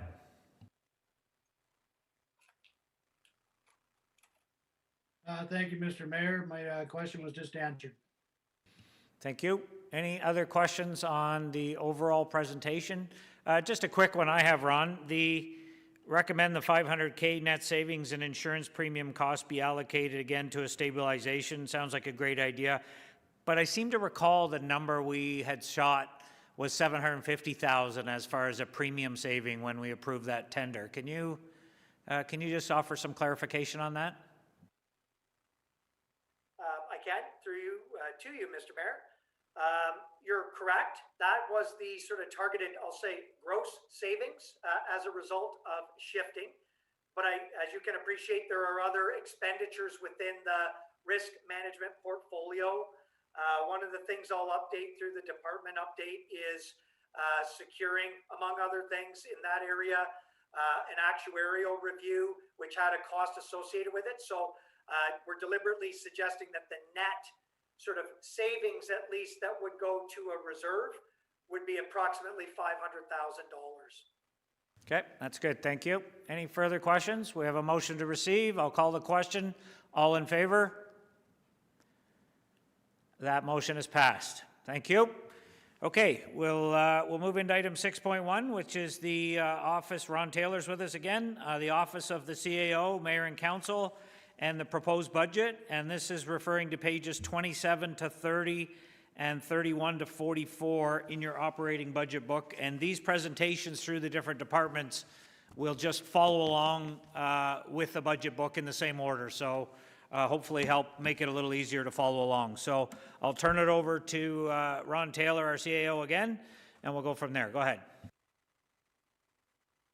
Great, thank you, Mr. Mayor, and through you. So I'm going to touch on actually two budgets. I'll touch on your budget as council, so the mayor and council, and then also talk about the CAO department. As the mayor said, he gave the page numbers for council's further reference. Tab 4 is a focus on the mayor and council budget. Tab 5 is the CAO department. Next slide, please. So for the benefit of the public, I don't need to tell you some of this, but I think it's important that they honestly know what is the overall sort of service delivery and structure for the different departments. And so you're going to see that throughout the day. So apologize in advance if some of this is repetitive. for some of you, but I think for the greater public understanding, it's important. So for council, comprised of the mayor and 8 ward councillors, your current term 2018 to 2022. So you're right midpoint in your mandates. Council is responsible to set expectations and service levels, and you do that predominantly through policy setting and through budget approvals and scrutiny on an annual basis. Your main job is to represent the interests of constituents and all of the general public interests, and then council approves, supports, and monitors the city's strategic plan. So really you're setting in your specific mandates through that, what are your overall council and then by extension, community priorities. Next slide, please. So just to touch on, and this is going to be a standard approach for all of the departments that you're going to see. There'll be a general overview. We'll talk about accomplishments. We'll talk about some of the accomplishments in 2020, and then some of the either pressures or directions in 2021. So I think it's important to highlight that the mayor completed his 2nd-year term as the chair of the Eastern Ontario Wardens Caucus. But really, I think what that did was strengthen our relationship through that venue and really gave us, independently, whether it was City of Court the Lakes specific or certainly Eastern Ontario, a very strong advocacy voice and exposure, particularly to the provincial levels of government and ministries, but also federally and through FCM and through AMO. And so we're going to continue to be active members through that venue, because I do think it is important to have sort of a group approach to some of these common issues that rural Ontario is facing.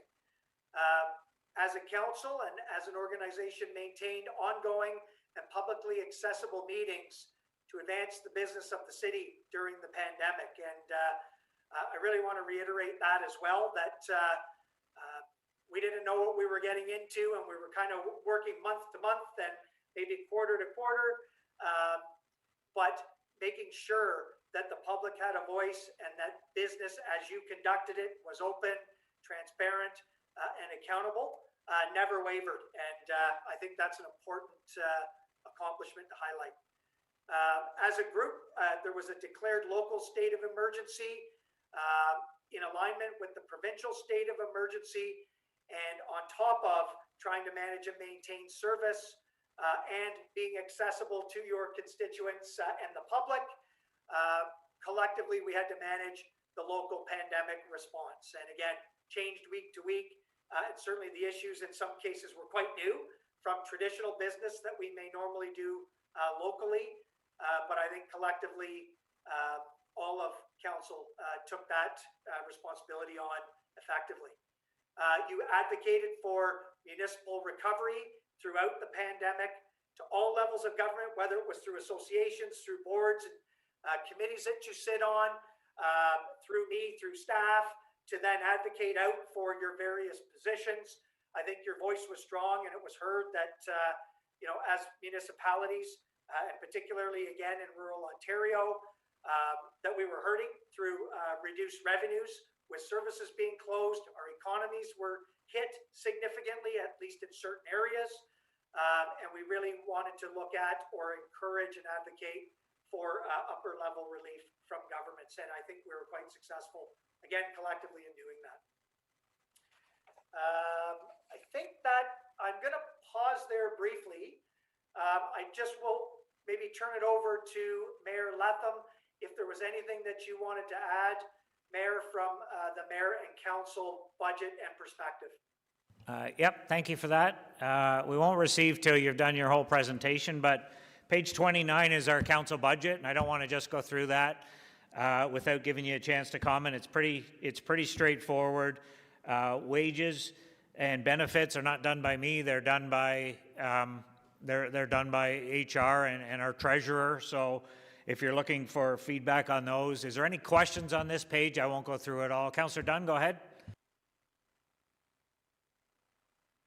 Yeah, thank you, Mr. Mayor. Is there any particular reason why our office supplies and expenses went up? Wow, 400%, Yeah. $4,000, 400%. Like, why the big jump? Yeah, I didn't think that one we'd get that one to slide by you, Councillor. So that is, we've got councillors who are now, we're getting more requests for mail-outs. Councillors are doing mail-outs in their communities. We're trying to budget, realistically, there is a cost to those mail-outs. We do cover those costs. In the past, they haven't been done, but we do have that happening now. We had a couple last year, one last year, and it did put us over budget. There is a cost for postage and photocopying such. It is within a councillor's rights to do that. I would suggest this would allow us one councillor mail out per councillor a year. If you want to go above and beyond that, then you're going to have to increase that budget anymore, but that's what that is. We haven't ever needed to do it, but we're seeing a request for it now, so I thought I would bump that up a little bit to allow for that. Thank you, Mr. Mayor. Just as an update, the training and development will be under budget this year, 2020, just because of the pandemic, and so will the mileage, less traveling, but that'll all roll into our surplus that you're hearing about for 2020. So everything else is pretty consistent, but that's really the increase going forward. Any further questions on that? Councillor Seymour Fagan, go ahead. What's public relations? Public relations is a fund that we have in the mayor's office that we've had for quite a few years. It allows Wreaths for Remembrance Day, certain ads that we place, certain lunch when we have to buy lunch for council when we're having a meeting. It's really a fund we have that allows us to do some of those things that we're able to fund out of the mayor's office. So we get requests from different communities for different things, and it gives us a little bit of money there to allocate across the city when needed. But the majority of it is for Remembrance Day Wreaths. Those Legion requests come into our office and they're allocated from there. Okay, thanks. Okay. Anything else? Okay, we'll pull the presentation back up and let the CAO continue with the CAO's department. Thank you, Mr. Mayor. So I'll continue on. So now I'm on tab 5 in your respective budgets. And again, I'll similarly go through those different elements. So if you can go to the next slide, please. So the CAO's department is responsible overall for the efficient management of the municipal administration and the overall corporation. CAO's office provides advice and guidance to council, to senior staff, and all city departments, providing some leadership and guidance there. And this department also provides certain corporate supports and service functions to other city departments, and you'll see that in a minute. Some of the focus areas that we have. So next slide, please. Really just now highlights broadly how the department is made up through 3 sort of core divisions. And then there are a number of groups or offices within those respective divisions. So the Office of the City Clerk, which would be the core clerk's functions, records and archives, and municipal law enforcement and licensing. Legal services is made up of just that. So there are legal services, but also provincial offenses, realty services, and insurance and risk management. And then the third area is strategy management, the Office of Strategy Management. Next slide, please. So some of the accomplishments or highlights from last year and ongoing. So we led the city's pandemic response and recovery efforts through all city departments, council, as well as the Emergency Operations Center. So that's a major function through the CAO's office, but also all departments. Maintained internal and public-facing services throughout the pandemic while complying with all provincial and local directives and orders, whether that was, again, for the public, how we did service, or also how we managed and functioned as our collective staff.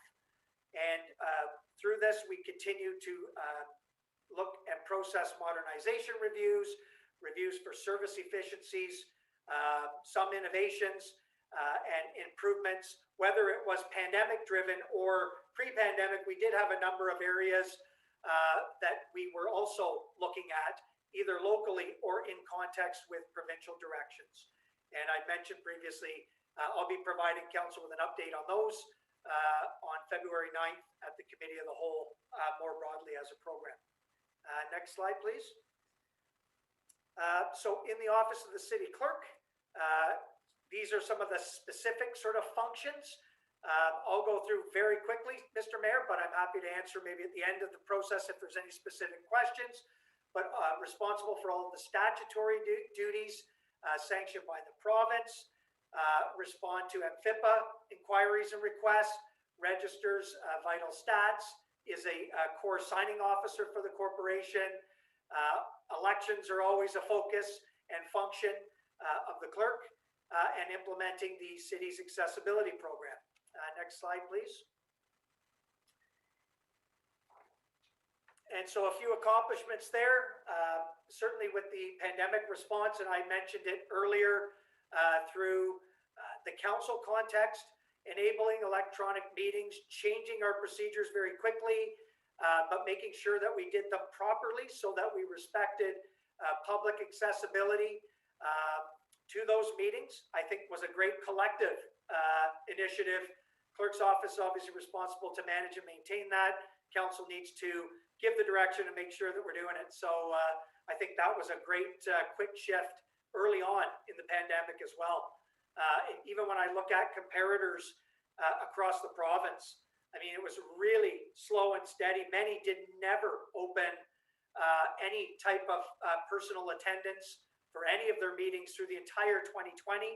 And there was a lot of sort of shifts to electronic meetings, but I think we did a great job collectively in getting that up and running and almost seamlessly.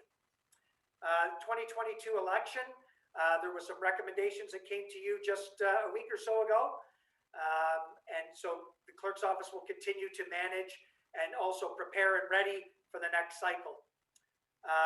We have an extensive list of council policies and then internal management directives that we review and maintain.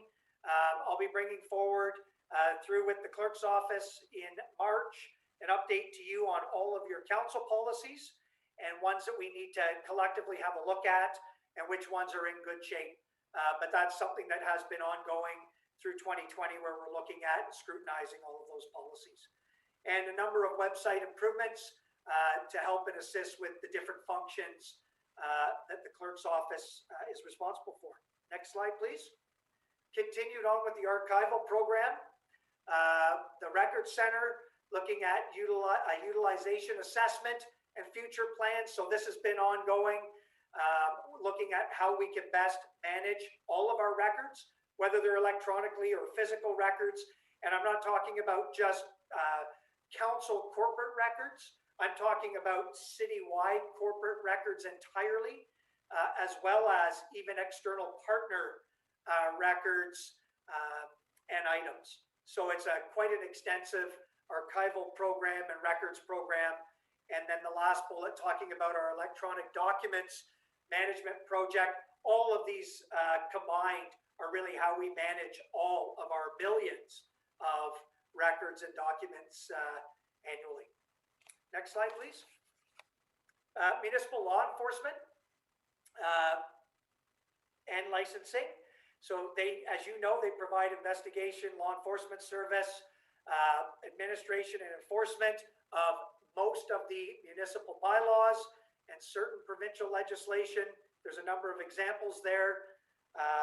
Next slide, please.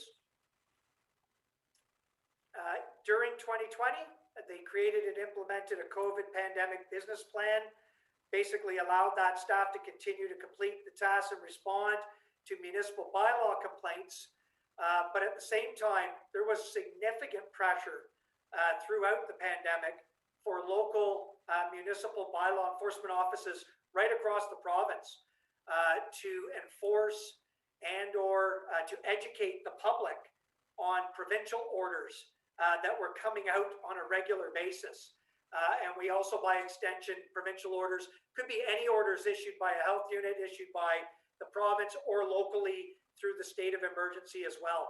And I can tell you that our staff, me included, poured over almost weekly updates to these for quite a while. And it's quite an art to make sure that when you're enforcing, we don't want to be doing it heavy-handed. We want it to be effective, but at the same time, you have to do it properly and know every nuance to the changes. And so I think the staff there did a tremendous job in really delivering and looking at it as a balanced sort of enforcement education type approach. Next slide, please. So through the bylaw office alone, and they manage sort of different complaints. They're obviously based on your municipal bylaws. Approximately or just over 2,000 complaints were managed in 2020. Over 80% of them have been resolved. One of the other accomplishments was creating and implementing a drone program there. So we had purchased that previously to be very specific about for investigations. But now we're starting to expand on that service as another internal corporate service to other departments where there may be investigations or inspections or just gathering certain information visually. And so I think that's been a great ongoing resource for the municipality. Next slide, please. The legal services is the next division, predominantly providing legal advice and support to all departments and to council on all and various legal matters of the municipality.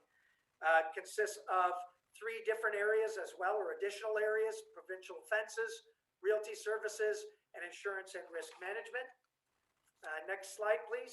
I mentioned the insurance and risk management modernization review that was directed by you, and we did throughout 2020 and secured services beginning in 2021, and a recommendation based on those savings to shift some of those savings to a stabilization reserve for future year impacts.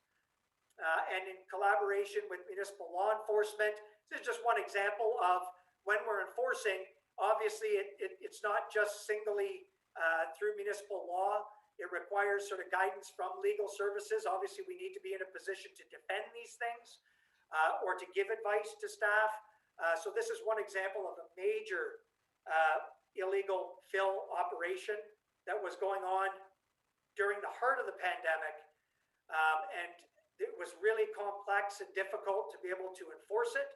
And our municipal law enforcement office took a lead on it, but with the partnership of the OPP and then also through legal services, looking at various orders and trying to manage and maintain that. And they did so quite successfully under the circumstances. Next slide, please. So the last area to touch on is, sorry, I apologize for that. I jumped ahead. So the provincial offenses moved their court administrative operations from largely paper-based to almost entirely electronic document-based, probably by necessity, but also by need, even pre-pandemic, and allowing for transition to virtual administrative filing, payment, and court appearances in 2021. So we were somewhat at the mercy of the province as well in providing direction of how court services were going to be resuming. But again, our staff were very proactive and worked in conjunction with our provincial partners to make sure that we were able to shift and move very quickly to offer the various POA services throughout the pandemic and even up to today, where we're readying for some resumption of court services there electronically, but more regular, and anticipating potentially in the coming months back to some personal attendance of certain court matters. And then also in the legal service area, realty services, maintain land sales, acquisitions, and leases and licensing functions throughout the pandemic. And those are a number of portfolios that they manage. The next slide, please, is the Office of Strategy Management. And so I'm glad the councillor asked the question sort of prior, and we still continue to have that office focused on corporate strategy, supporting sort of me and my broader efforts through the strategic plan and departments to deliver on priorities, but then also looking at continuous improvement, finding efficiencies, supporting departments, supporting our finance group on process audits, on looking for efficiencies, and that is just an ongoing core function of both of those staff, and even by extension myself and others that then support that particular office. So some of the accomplishments in 2020 was implementation and reporting on the strategic plan, and we're now readying for internal scorecards that we can then have public facing and also to provide regular updates to you on advancement of the priorities in the strategic plan. More and more, they're serving as an independent internal consultant, facilitator, and project manager for the corporation or for departments. They continue, as I mentioned, to lead and support continuous improvement and process improvements. And there's a long list that I could talk about at length. Happy to sort of update those whenever it's appropriate. But certainly, I think what we're seeing is more calls or requests for service to help facilitate certain things. So next slide, please. A couple of other highlights or updates. Continuous improvement staff training in collaboration with Fleming College. So this is our ongoing BELT program for Lean Six. And we have a combined sort of training. We've had, I believe, well over 100 staff now that have been trained in some element of Lean. And it's proven, dividends, looking at our processes, critically reviewing how we do things in all city departments.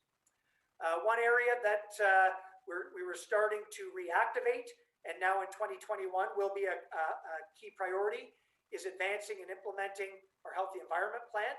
And it will be done in collaboration with other departments, but also through the Office of Strategy Management. The city's corporate business continuity plan. It's a huge project. You probably haven't heard a lot about it. It's really been more of an internal function. And we decided early on that while there were public task forces looking at pandemic recovery, whether it was economic or community-based, we also established a few internal working groups or teams to look at the corporation.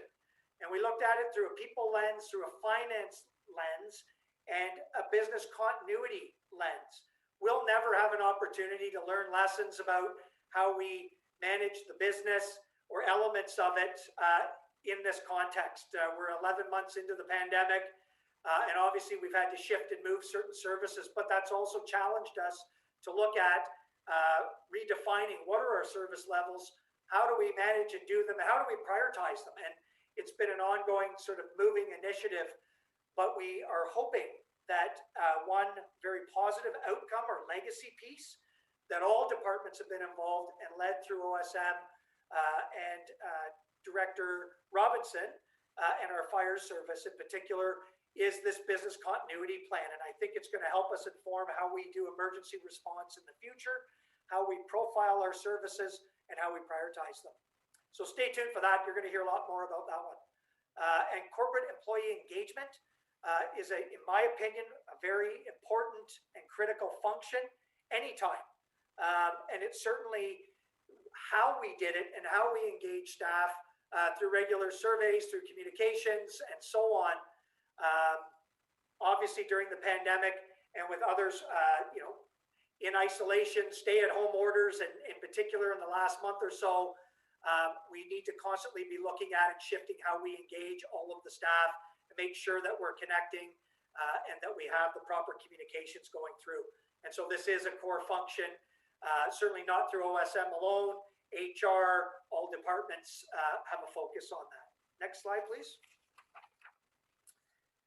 And sort of lastly on the 2020, obviously one of the main ones was the strategic plan was approved at the beginning of 2020.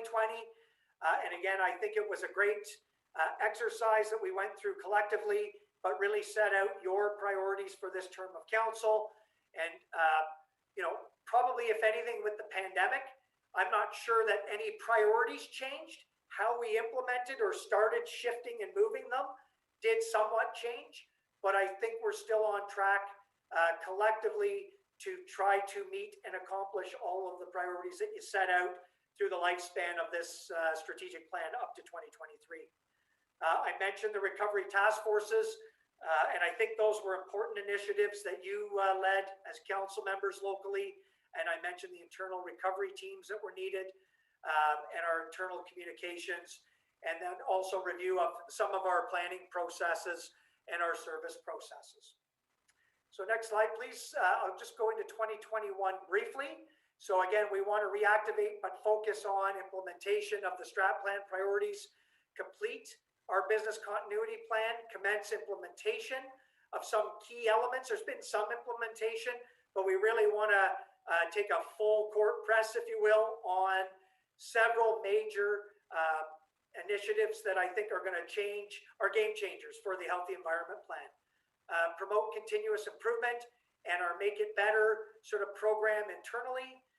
Continued review and rationalization of city lands, buildings, and spaces. So this is ongoing through all of the, again, CAO divisions, realty services mainly, but also other departments.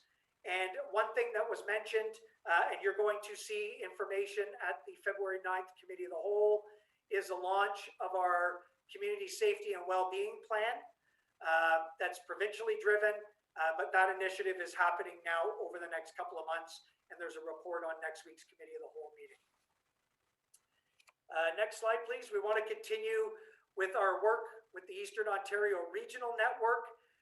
So one of the items specific in my office is looking at maintaining partnerships with external service providers, major utilities, major infrastructure providers, or major institutions, whether those are through MOUs or otherwise, to really capitalize on those partnerships and get good local investment. This is another great example of that. They're going to be launching and implementing their CellGap program now that our municipality and many others in the East have funded, as well as upper levels of government. So we want to make sure that that gets implemented and that there are net improvements in Kawartha Lakes. We want to continue the municipal modernization reviews, whether they're very specific internally or aligned with provincial initiatives. We want to continue to lead, facilitate, and support both the corporate and the community pandemic response. We're still in that mode, but also looking to recovery and then looking to resetting some of our services in the longer run as well. And I mentioned before, we are developing a more broad-based, robust archival program. Next slide, please. So 2021 budget opportunities, or these are really sort of some highlights in the budget or pressures. There's a significant decrease in Ontario Works Administration grants. So in the past, as part of interfunctional adjustments, certain provincial programs and provincial funding have the ability to bill, if you will, or fund general administrative support. So whether it's legal, whether it's objectives that I deliver personally or others in my department or corporate services, we had an ability in the past to bill for some of that service. And over time, and in this case in Ontario Works, more and more that provincial funding is really being retracted and focused more almost specifically in funding the net programs that they're focused on. So you'll see a bit of a decrease in revenue there, and then general staffing, salary, wage, benefit costs across the department total about $180,000 net. Next slide, please. I mentioned the $500,000 net savings. Again, I strongly would be recommending that not just simply go to the bottom line, but that we put it in a reserve, monitor now how our new program is going, see how we're trending in various premiums and claims. And I don't need to tell you, I know you've seen it through AMO and other areas, you know, joint and several liability continues to be a very, very significant pressure on all municipalities in the province, but also managing our risk management and insurance premiums. And so this is, I think, another great strategy in the interim to make sure that we're stabilizing that net portfolio. And then I mentioned as part of that savings as well, and it's listed under contracted services, hiring an actuary to conduct a review in 2021 from the savings of the insurance premium. So still making sure that we're getting the best advice and managing that portfolio properly. Next slide, please. And so with that, Mr. Mayor, I'll just conclude, and thanks for the opportunity, and I'm happy to answer any questions that I can. And certainly if I can't, I'll go back to the respective group, staff, or division, and we'll make sure to get those answers to you in a timely manner. Thank you. Thank you for that. We'll just do the same thing. We'll get a motion to receive, and then we'll see if there's any questions. Can I get, looks like we're frozen again. Councillor Deputy Mayor O'Reilly, you'll move that we receive the presentation.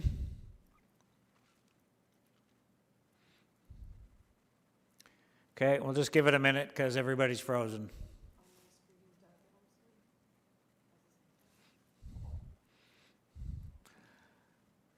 Councillor Ashmore, you have your hand up to second. Is that okay?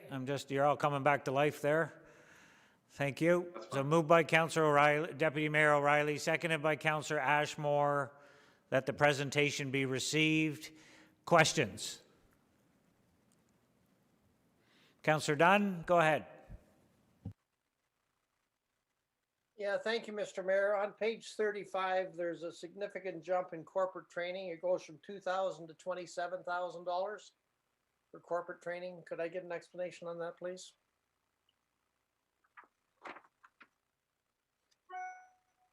Sure.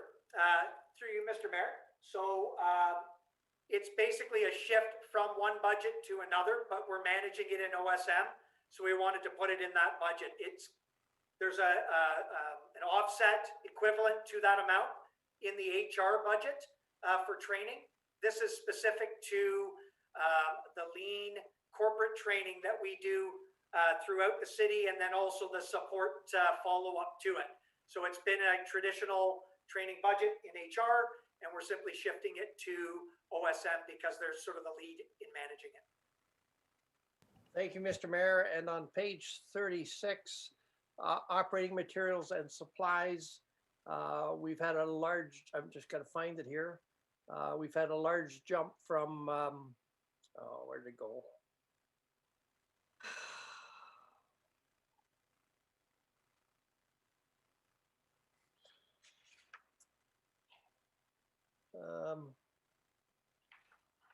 I lost it.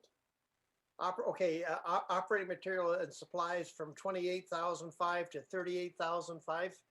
Can we get an explanation on that, please? Through you, Mr. Mayor, I'd have to look in the specific division budgets. Okay. Because this is sort of a roll-up of all. And then my last one, and it's really a curiosity thing. It's obviously a shift in budget. Building maintenance going from the actual in 2019 was 10,000, and we're budgeting 2,700. So there's a major drop there. Is that a shift to a different line? It is, but again, I'll follow up to give you the precise sort of shift to that. But there is an offsetting sort of amount in the budget. Thank you, Mr. CEO. Thank you, Mayor. Thank you.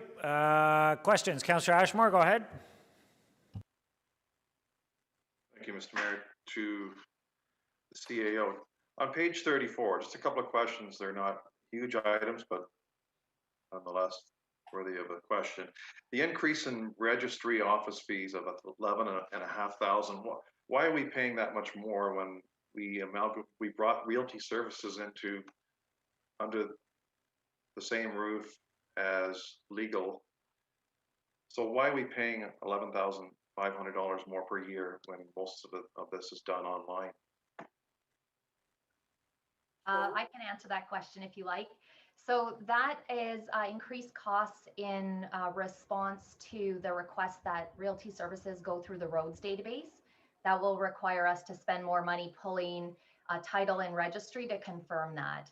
So that will be a cost of $44,000 in registry fees, and we've budgeted 1/4 of those costs to 2021.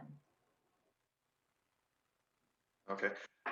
My second question is, bylaw services were billed $40,000 more, but why is that? Because I thought that municipal bylaw enforcement officers are paid a salary.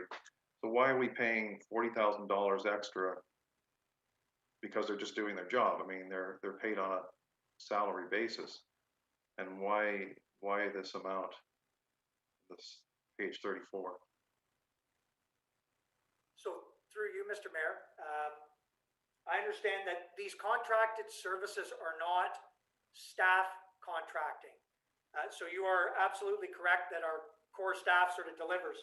The contracted services increased by 40,000. It was to support some sort of enforcement, or in this case, I understand removals of certain assets. There was one particular where I know a building and foundation needed to be shored up, and that was a significant driver in cost. So bylaw enforcement will manage a number of contracted services in order to remove or do certain things as part of an enforcement matter. Okay, I think I know what you're referring to, but these bills were put on ratepayers' tax bills. So they're the ones that are footing the bill. But why are we paying another 40,000 when it's the taxpayer, it's the people who are paying this $40,000? Through you, there may be in some of these cases a recovery mechanism. In some cases, there's not. But regardless, in doing the enforcement, we still need to list it as an expenditure to the city, and then we would cost recover wherever possible and bill back. So you would see in maybe a future year, which is typically the case on these types of circumstances, there may be some revenue recoveries. But at this point, it's listed as an expenditure or a cost in 2020 incurred for enforcement.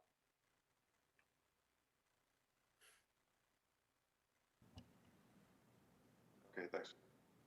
Okay, yeah, it would be very helpful if you would just wave that you're good so I can move on. I'm just a little awkward on the screen. Any further questions for the CAO regarding the budget on page 31 to 44 of your budget book?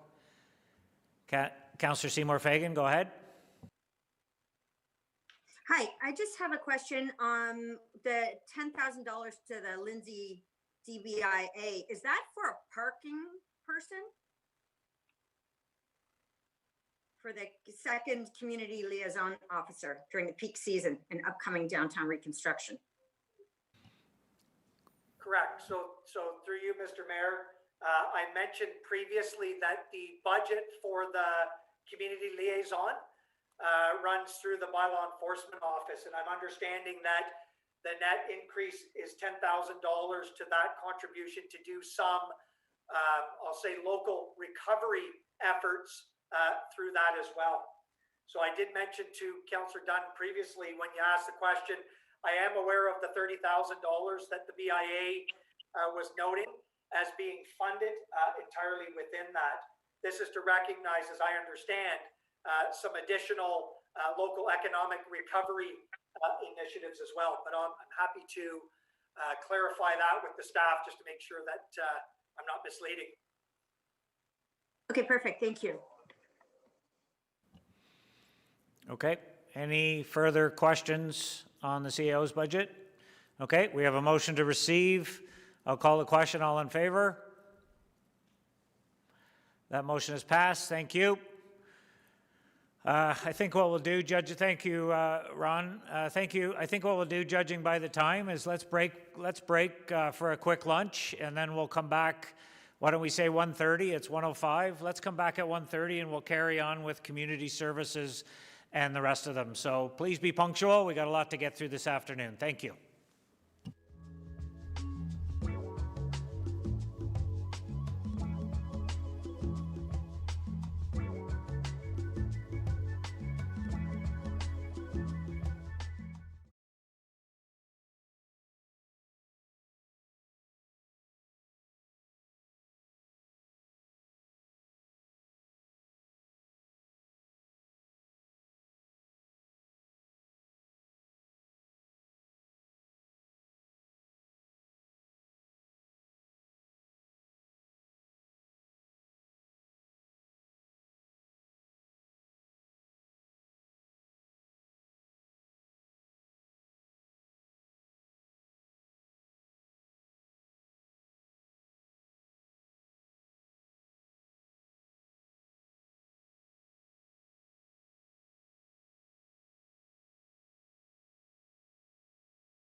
Okay, good afternoon, everyone. We're going to call, short a few bodies, but we're going to call the meeting back to order.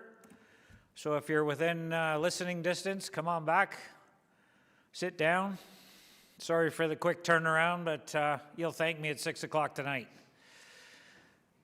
when we get through this. So have we got everybody? Pat done. So just for clarification, we're having the directors are giving us an overview of the different departments in accordance with our budget book. But if you have a question, by all means ask.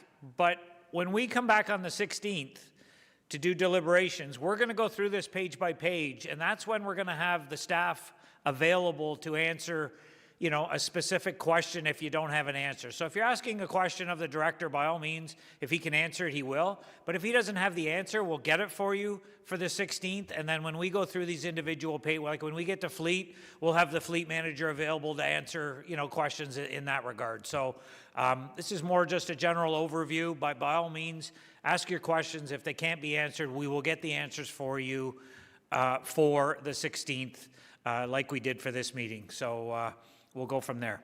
So, okay, so let's go to item 6.2, which is the community services. I think Director Shanks is, well, before you pop that up, make sure he's on board.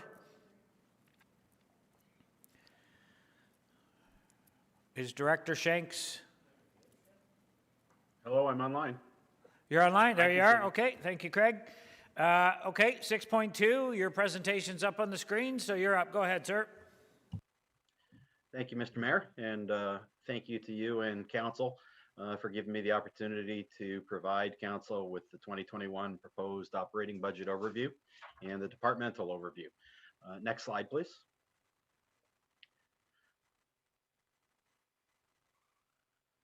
So the Community Services Department is responsible to lead, plan, and operate and manage the various divisions within Community Services, which includes the administration portion, building and property, customer services, parks, recreation, and culture, and support to the Library Services Board. Emphasis is placed on customer service. That would be both internal and external clients that the city has, as well as asset management, and that will include parks, facilities, equipment, programs, and staff from an asset management standpoint. We're responsible for the financial and human resource management of the overall department, and effective communications and strategic initiatives, which will align with the city priorities, as well as assisting with our customer service for both our internal and external clients. We have approximately just over 250 full-time, part-time, and seasonal employees. And you'll see in the budget book that equates to just over 113 full-time equivalents.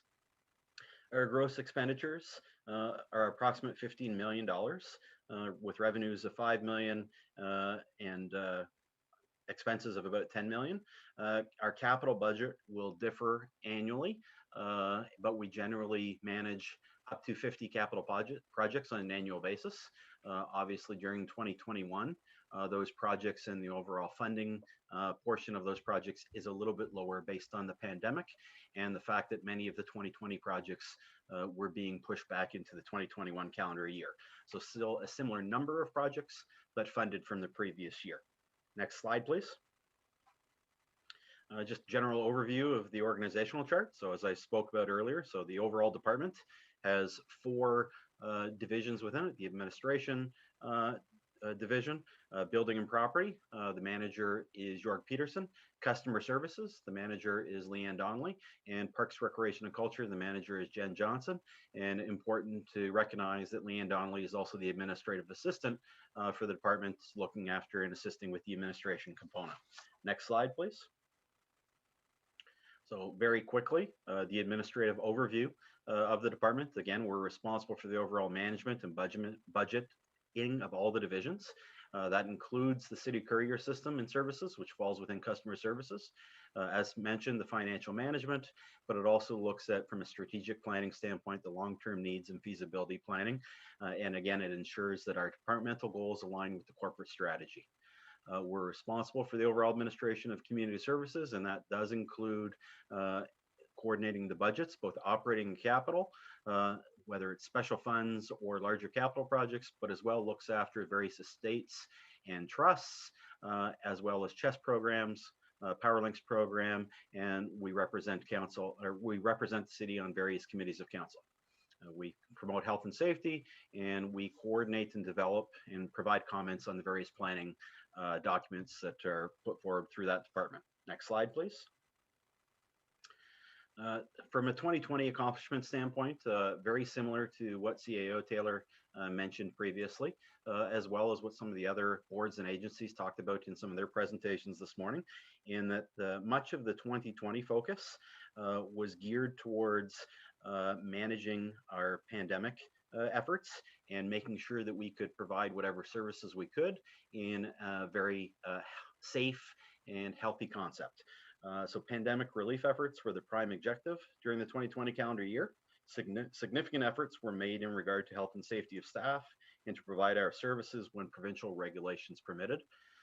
We worked to ensure processes were modified or created to ensure requirements were met during a pandemic state, such as facility access, logbooks, the various budget changes that were made throughout the 2020 year, and then some have carried forward into 2021, as well as some staffing changes as a result of the pandemic. And we maintained and modified the courier system to ensure services could continue safely and be provided during the pandemic. Next slide, please. Building and property overview. They're responsible for energy management and capital project delivery for all of our various facilities, most of the city facilities across the city. There's some building facilities that fall outside of the building and property portfolio. Specifically, those are recreational based facilities as well as public works based facilities. Facilitate legislative compliance with city departments such as emergency services and building permits, as well as they look after the various statutory requirements that are out there for all city facilities, and there's a number of them listed there. There's approximately 40 active buildings and facilities with about 50 other facilities that fall within the building and property portfolio. Next slide, please. Some of the building and property accomplishments for 2020, they worked very closely with health and safety to create processes to ensure all pandemic related requirements were met and ensure both for staff and for the public once some of those public services were permitted within our facilities. Created new pandemic procedures and protocols required for services that could continue or start up that were affiliated with the building and property portfolio. And we modified building spaces at facilities that were either open to the public or were providing staff functions. So whether it was the libraries, the service centers, even City Hall, there was a number of changes that needed to be made from a structural standpoint to allow for the safe reopening of some of those facilities. Next slide, please.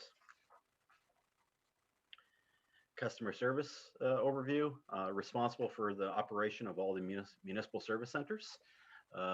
Obviously that changed throughout 2020 as a result of the pandemic, and providing that service is both for our external as well as our internal clients. We operate the municipal call center and provide services ranging from basic referral to complete caller inquiry and response. That was a service that was started up very quickly during the pandemic phase and has continued through the current shutdown.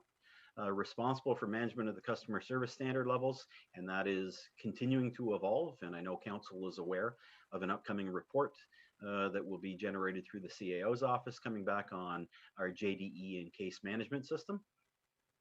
We're also responsible for citywide municipal information and service delivery to the public, including various permits, vital statistics, bill payments, public library services at co-located facilities, etc. Next slide, please. Some of the accomplishments of the customer services division in 2020, very focused on implementation of the customer service standards. And again, as mentioned, that will continue to evolve. We continued staff training on assisting with service provision for other city departments. There was new pandemic policies and procedures that were set up to ensure customer service standards could continue and be maintained while providing it safely to be reopened to the public and for our staff that were providing that service. and a continued provision, as mentioned, of the city call center for the majority of during the majority of the pandemic, which is required as a frontline service to the public. Next slide, please. Parks, Recreation, and Culture, which is the largest of the divisions within community services, are responsible for arenas, community centers, pools, fitness centers, various programs within them, cemeteries, which I'll touch briefly on separately after this, parks, special events, funding programs, beaches, trailer parks, it's all listed there, and a large number of capital projects as they relate to those assets that were mentioned above. They represent the city on committees of council and external community and provincial-based agencies. They liaise with 11 volunteer community center committees that manage some of our city facilities on our behalf, but get funded through us and are provided some support through the division. Work very closely with Trent Severn and Kawartha Conservation, as well as Sir Sanford Fleming, on a number of partnerships and projects, whether it's trail related, park related, waterfront related. As well, they produce and distribute the city services guides, which is a very popular document that's provided to our residents and visitors so that they're aware of the services that are provided in the various facilities and assets that the city has, as well as some of the programs that we have. Next slide, please. As talked about, I'll briefly touch base with cemeteries. So the cemeteries are provincially legislated through an act, as is mentioned there. We provide the residents of the City of Kawartha Lakes and members of the general public with respectful and dignified burial services in a park-like setting. Promote the sale of cemetery lots, provide cemetery services, including interments, foundations, settings of markers, staking, grass cutting, and general upkeep. We also need to provide and keep a very formal record for the province of all of our various cemeteries. And it's important to note, and I know that council has asked before, the number. We have 45 municipally owned cemeteries, 14 of which are currently active. The remainder are inactive. What that means is, so there's still some maintenance required to them, from taking care of the monuments and the roadways and the fencing within them, as well as the trees. Inactive means there's no longer any burials taking place. So the active ones still have burials which take place in those cemeteries. The other part for council to remember and keep in mind during, when it comes to cemeteries is when there is a privately run cemetery, if they choose to no longer operate it under the act, the city is obliged to take on the management of that cemetery. So that's why that number of 45 has grown and will continue to grow over the coming years. Next slide, please. Some of the accomplishments for Parks, Recreation, and Culture during 2020. We had the completion and there was a grand reopening. However, it was relatively minor due to the pandemic of Logie Park. And we will look at doing something further when we're permitted to do so under the current state. We have commenced construction on the Bobcaygeon Beach Park. We've commenced facility maintenance work at Forbert Memorial Pool, and I'm happy to say that that's now complete. We were going to open it up in January. Then obviously we moved into the shutdown. So once we are able to open that up, the residents in the north and Bobcaygeon will be able to enjoy the Forbert Pool and Fitness Center again. And we created new procedures and protocols in adherence with the new provincial regulations about the pandemic as it relates to PRC programs, facilities, and open spaces.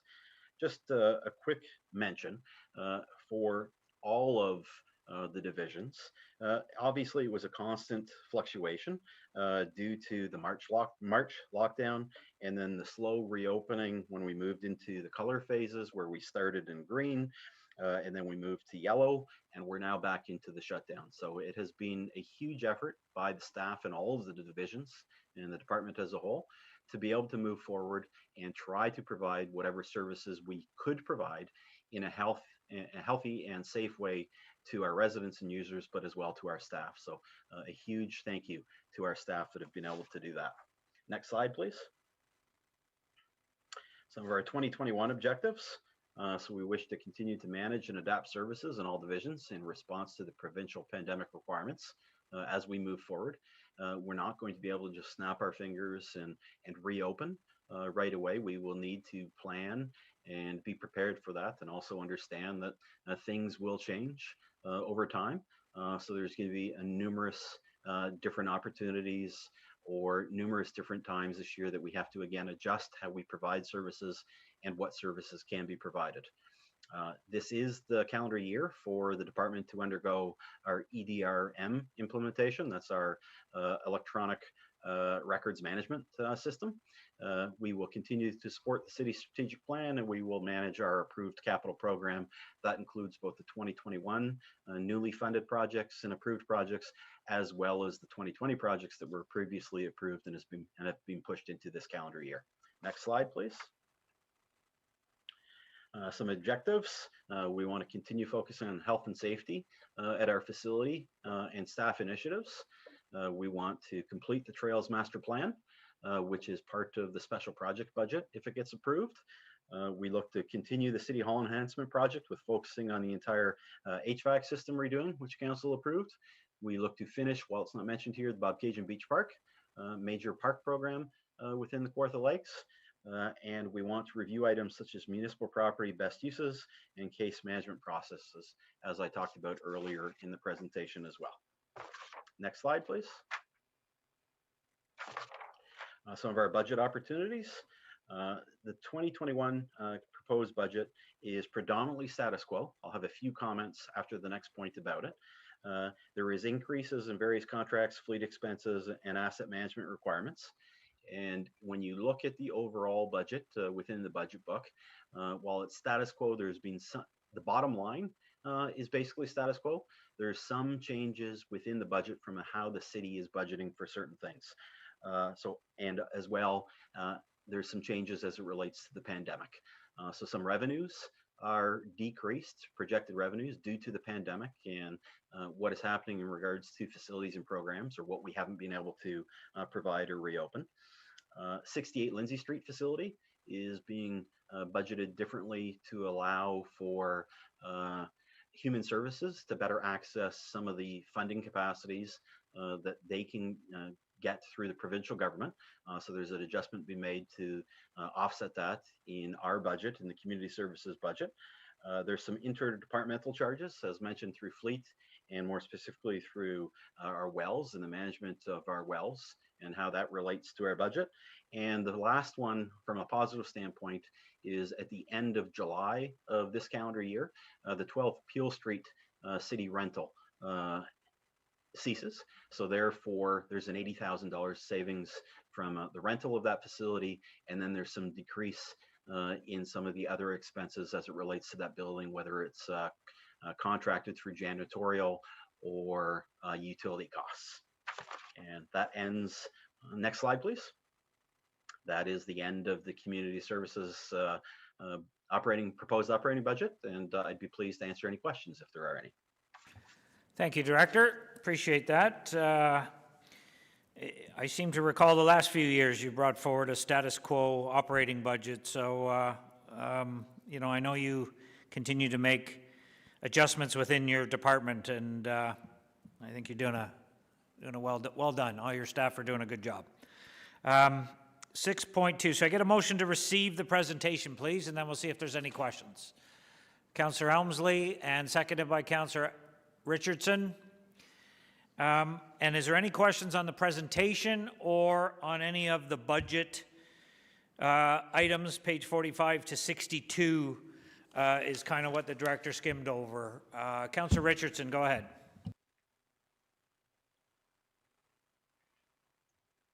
Thank you, and through you. Yeah, I wanted to make the same comment, just seeing the status quo and you know, it's a huge department, and Craig and his team have done a great job creating that balance. I was just wondering, can you comment on how much revenue we've lost because of the facilities being closed? Through you, Mr. Mayor, to the councillor, it is hard to project what the actual amount will be due to the fact that we don't really know how long the pandemic is going to continue on for. What we are projecting in lost revenues within the budget is roughly 200,000. It will probably be greater than that, because when this budget was put together, we were not in a state of a shutdown, and we certainly weren't anticipating it going this long. And the overall net loss of revenues is higher because there is some increased revenues within the budget as it relates to how the city corporately funds for 68 Lindsay Street through some interdepartmental transfers. So the overall revenue loss is going to probably be closer to between $350,000 and $500,000 when all is said and done at the end of the pandemic. Thank you. Thank you. Any other questions for the Director on Community Services or any items in the budget line? Seeing none, well done. We have a motion to receive. I'll call the question. All in favor? Motion is passed. Thank you. Thanks, Craig. We'll move down to item 6.3, which is corporate services. Director Stover is going to, there you are, welcome. And this is regarding pages 67 to 84 in your proposed operating budget. We'll turn it over to Director Stover. Go ahead, you're up. Okay, I just need Kathy to pull up my presentation.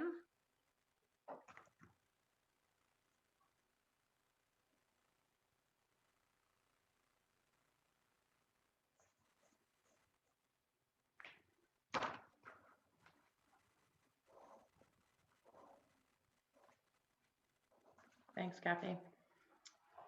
So thank you for the opportunity to present what corporate services was up to in 2020 and what we hope to get accomplished in 2021. Next slide, please. So the department overview, we're a pretty broad focused department.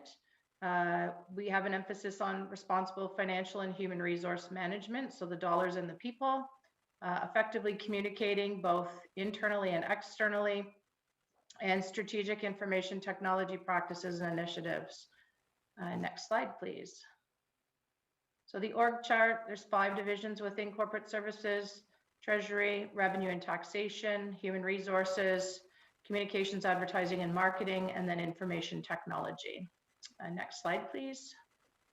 So the treasury group is responsible for investment and debt management, the financial accounting, our inventory and asset management from an accounting perspective, accounts payable, purchasing, and then of course the preparation of our audit and financial statements every year and the presentation of those. Next slide, please.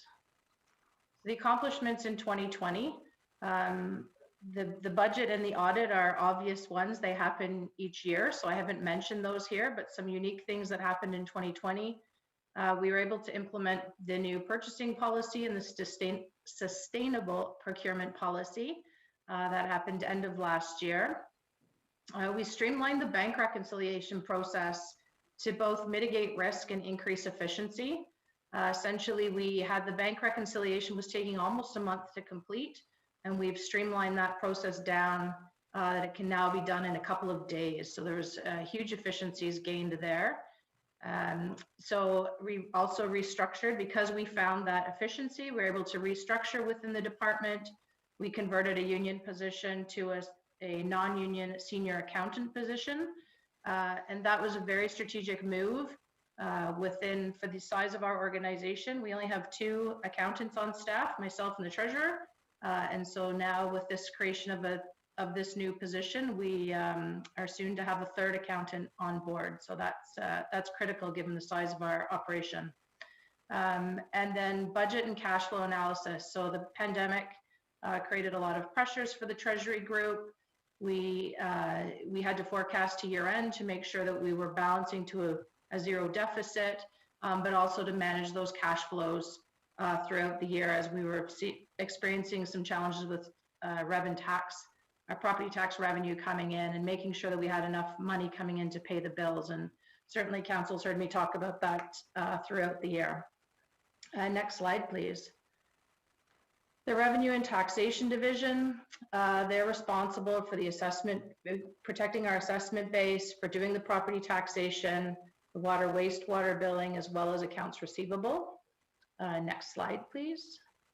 So their accomplishments for 2020, again, there's all the normal operations that happen, getting those interim and final tax bills out, processing all the payments, managing all the phone calls that come in.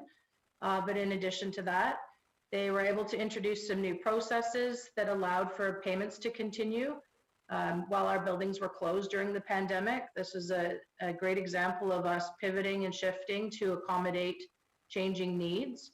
A lot of our payments do come in through buildings, either the drop boxes or physically payments at the service centers. That option closed to us, and so we needed to find some other means to make payments happen. Developed standard operating procedures for all functions. So took a bit of advantage of the downtime we had in March and April when things were all shut down and we were trying to figure out what normal was going to look like.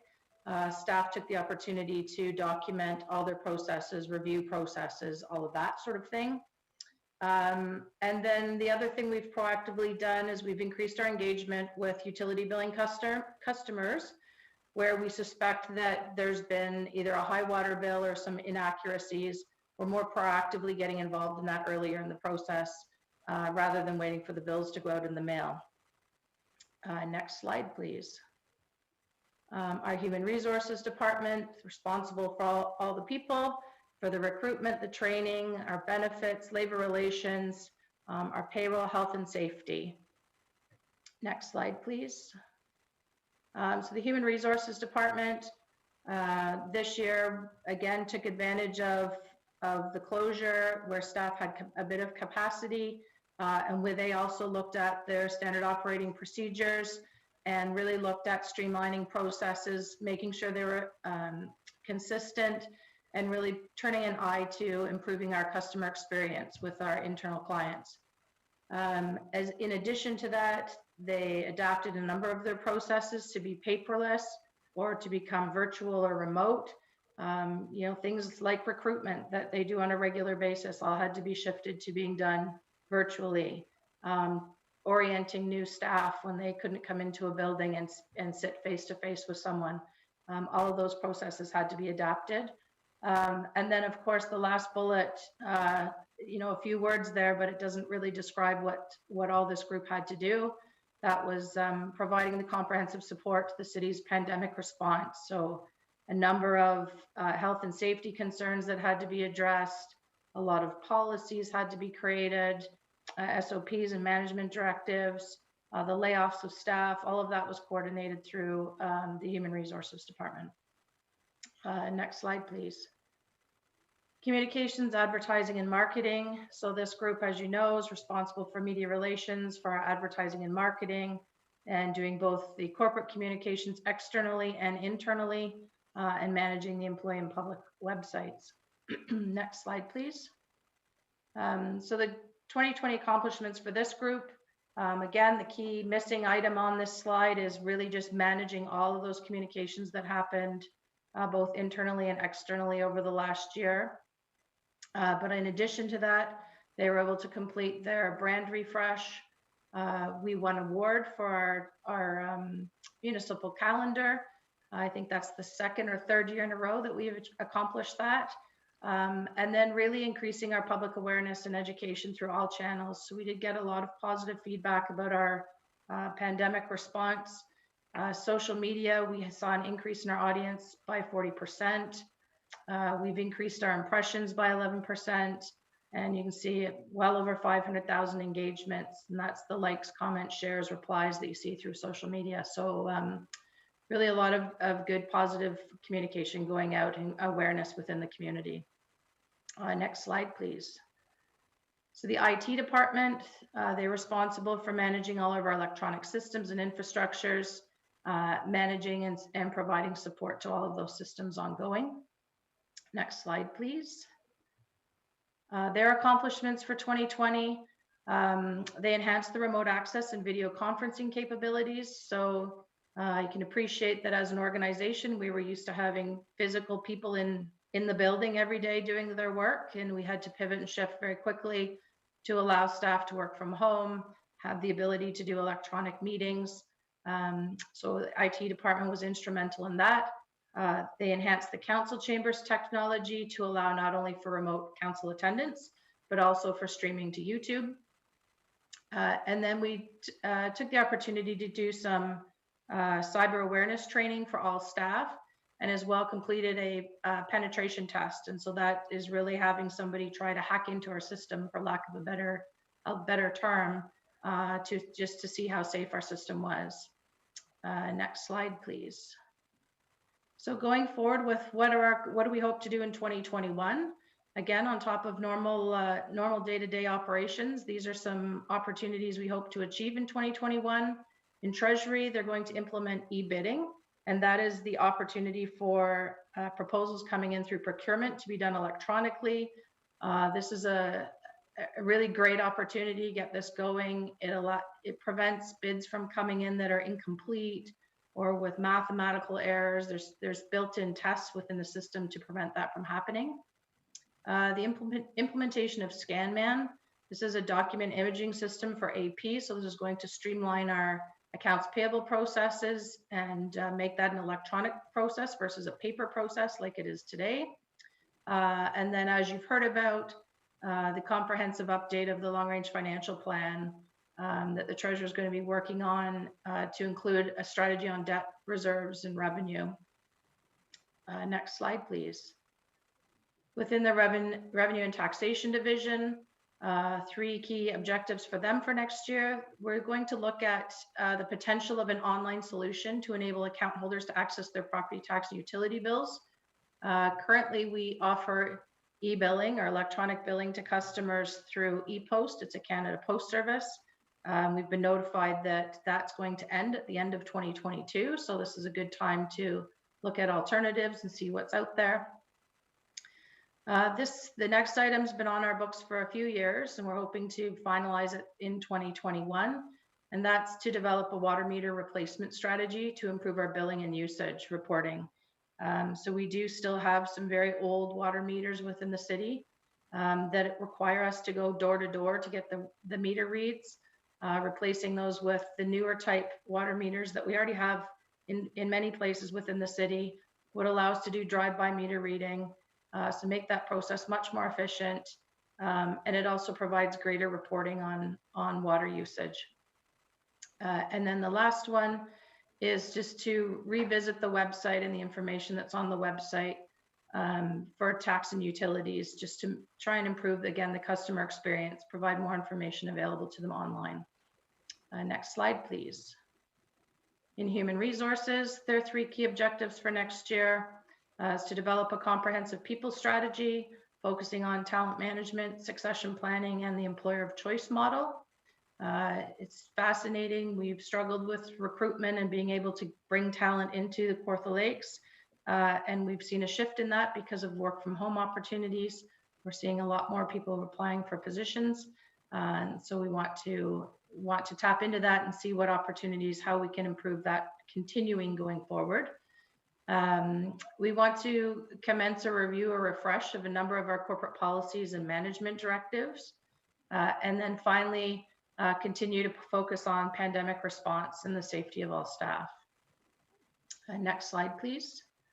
And within the communications division, there are 3 key objectives: to roll out the brand refresh across all departments and communication, advertising, and networking channels. We want to build on the engagement that we're seeing through Jump In. We're using it this year for the first time with the budget and seeing some success with that. And then building a brand that attracts businesses, residents, and visitors to the Kawartha Lakes lifestyle and foster the civic pride and community involvement. And that's part of Council's strategic plan objectives. Next slide, please. And then finally, information technology. We'll be doing a refresh of our IT strategic plan. We're looking to complete the cybersecurity management directive and the continued implementation of the electronic records management system. That project was put on hold for most of 2020 just due to staff resource limitations. And so we're hoping to keep that going in 2021. Next slide, please. And so budget changes for 2021, there really are very few. We really attempted to keep our budget at a 0 increase over 2020, with the exception of salary and benefits. And so there is an increase in the technology contracted services of about 140,000 almost. And this is really due to the city has a number of systems. There's ongoing maintenance contracts with those systems. And that's what you're seeing that increase representing. I believe there's one new software, a new maintenance agreement that's in there as well. There's a budget line item under staff board training and expenses, and that's an increase that's aligned with recruitment. We're seeing increased costs of trying to advertise and do our recruitments properly. I should note, though, that where I say that there's a reduction of 190,000, that increase of 34,000 is really a shift from another budget line item, so there's no real impact with that. And then we seeing a decrease in our revenues of 65,000. That's really aligning budget with actuals, and it's coming out of the Revenue and Taxation Division. Next slide, please. And that is it, unless anybody has any questions. Thank you, Director. Appreciate that. There we are. I'll get a motion to receive the presentation. Councillor Elmsley, moved by Councillor Elmsley, seconded by, oh, we're all froze up again. We'll wait for you to thaw and then we'll ask who's going to second that. Councillor Dunn, thank you. Okay, just give it a minute.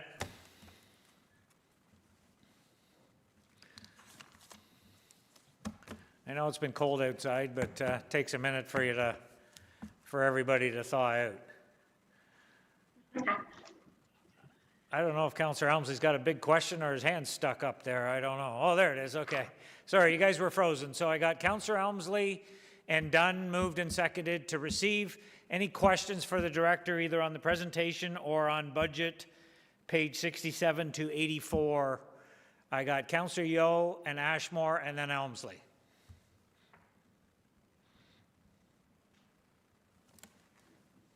That would make me first then.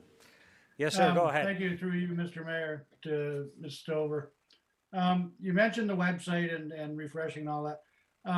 The biggest issue I have with the website is that a lot of the forms in the building and planning area are not available online because they're not, I guess, they're not accessible. They're not made for accessibility yet. Is there a push to get that updated? Because you can go on there and get one form, but then you have to visit City Hall or get it from the mail to get the 3 other forms you need to get a simple building permit and stuff. So where is there a push on that? I don't know that there's specifically a push on that, but I can certainly add that to the list of things that we need to fix on the website and see if we can get that done for you. Sounds good. Thank you. Councillor Ashmore, go ahead. Thanks, Mr. Mayor. Through you to the director. On page 76, the human resources, salaries, wages, and benefits line, they've increased over $500,000. That's 20% increase. What's the story on that, please? So the biggest component of that is within the HR salary and wages or salary and benefits budget is the corporate WSIB costs. And that budget's increasing by almost $250,000 for 2021. So that's the biggest driver that you see in that line item. Oh, okay, thanks. It just kind of distorts the whole thing because it looks like it's 20%, just roughly, give or take 20%. That's a $500,000 increase, and I'm glad you had mentioned that. But why would it be okay? Why is it going up 20% then? We'll say 15% or take off the cost of living, 18%. Why is our WSIB going up 18%? So the WSIB costs are based on what our actual experience is. So as our WSIB costs increase each year, we need to manage that budget. And so that's just based on our experience. That's what we anticipate our costs to be for 2021. Oh, okay. I hate to nag on this, but so we're anticipating every year an 18 to 20% increase in our WSIB? No, that budget's been, I think, relative. I don't think last year we had very much of an increase. The challenge with WSIB, quite honestly, is there's something called presumptive legislation, which really affects our emergency services group. And essentially, if they get a series of illnesses, it's presumed that they got that in the workplace, and it increases our WSIB costs quite quite greatly. And so that we're trying to stabilize that budget, but there is a required increase needed in 2021 of $240,000. Okay, just a final question. So the 2.1 million, I know I'm jumping ahead myself, but the 2.1 million increase for the whole city. So is 80% of that WSIB? Because it's 20%, it's 18% going up here in human resources. So you're saying that this goes towards all the other departments, the WSIB? So the 2.1 million increase in salaries, wages, and benefits, is the majority of that across the board WSIB premium hike? No. So the WSIB for the whole organization, those costs sit within the HR budget. They're not in anybody else's budget. So of the 2.1 million salary increase, 250,000 of that's attributed to WSIB. Thanks. Okay, thanks. So, Director, is there any, just to follow up, it's a good question, Councillor Ashmore. Is there any thought of creating a stabilization reserve for WSIB like we're proposing for some of the other ones as part of that reserve strategy? Has that been considered? That has been considered, and we will be coming forward with that soon. Thank you. Councillor Helmsley, you're up. Go ahead. Thank you, Mr. Mayor. To Ms. Stover, I also have a request. IT, I believe, also looks after the telephone system, do they not? Correct. Correct. When we get calls at home as counselors and it goes through as 324-9411 and people leave us a message, they don't necessarily leave us their telephone number, and the only telephone number we can see is 324-9411. Is there some way that they can do call displays so we can see the numbers of the people who are calling us so we can easily call them back? So are these numbers, are these calls that are coming through the city's phone system and being forwarded to your cell phone? Is that what the concern is? That's correct. Or Yeah, home phone. Yeah, I don't know the answer to that, but I'll look into it for you. Thank you. Any other questions? Councillor Seymour Fagan, go ahead. Yes, thank you, through you to Jennifer. I'm just wondering, on page 71, the increase in the salaries and wages of 324,000 for corporate services and 385 for the benefits. So the benefits, as I spoke about, so on page 71 is for the department as a whole.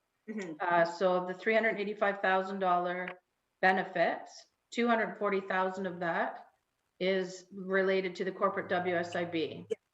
The rest of that is contractual benefit increases. So you can appreciate CPP, EI, those go up every year, and they're based on a percentage of your salary. So whatever your salary is, those costs are going to go up every year. That's what's sitting in that line. Salary and wages, there's no new staff being proposed for corporate services. The increase that you see there is just contractual obligations or movement through the grid. So within within our collective agreements, you know, as a brand new employee, you start out at step 1 and each year you move through to the 5 steps. And so that's what's driving that number. Okay, thank you. Deputy Mayor O'Reilly, go ahead. It may be just a small item, Jennifer, but the replacement of water meters, is that a big project, or would you be kind of a handle on how many that might be, and how would we budget for that, or where would that be budgeted for? So that will be a big project. And that's part of what we're trying to wrap our head around, is get a good count of how many meters would need to be replaced.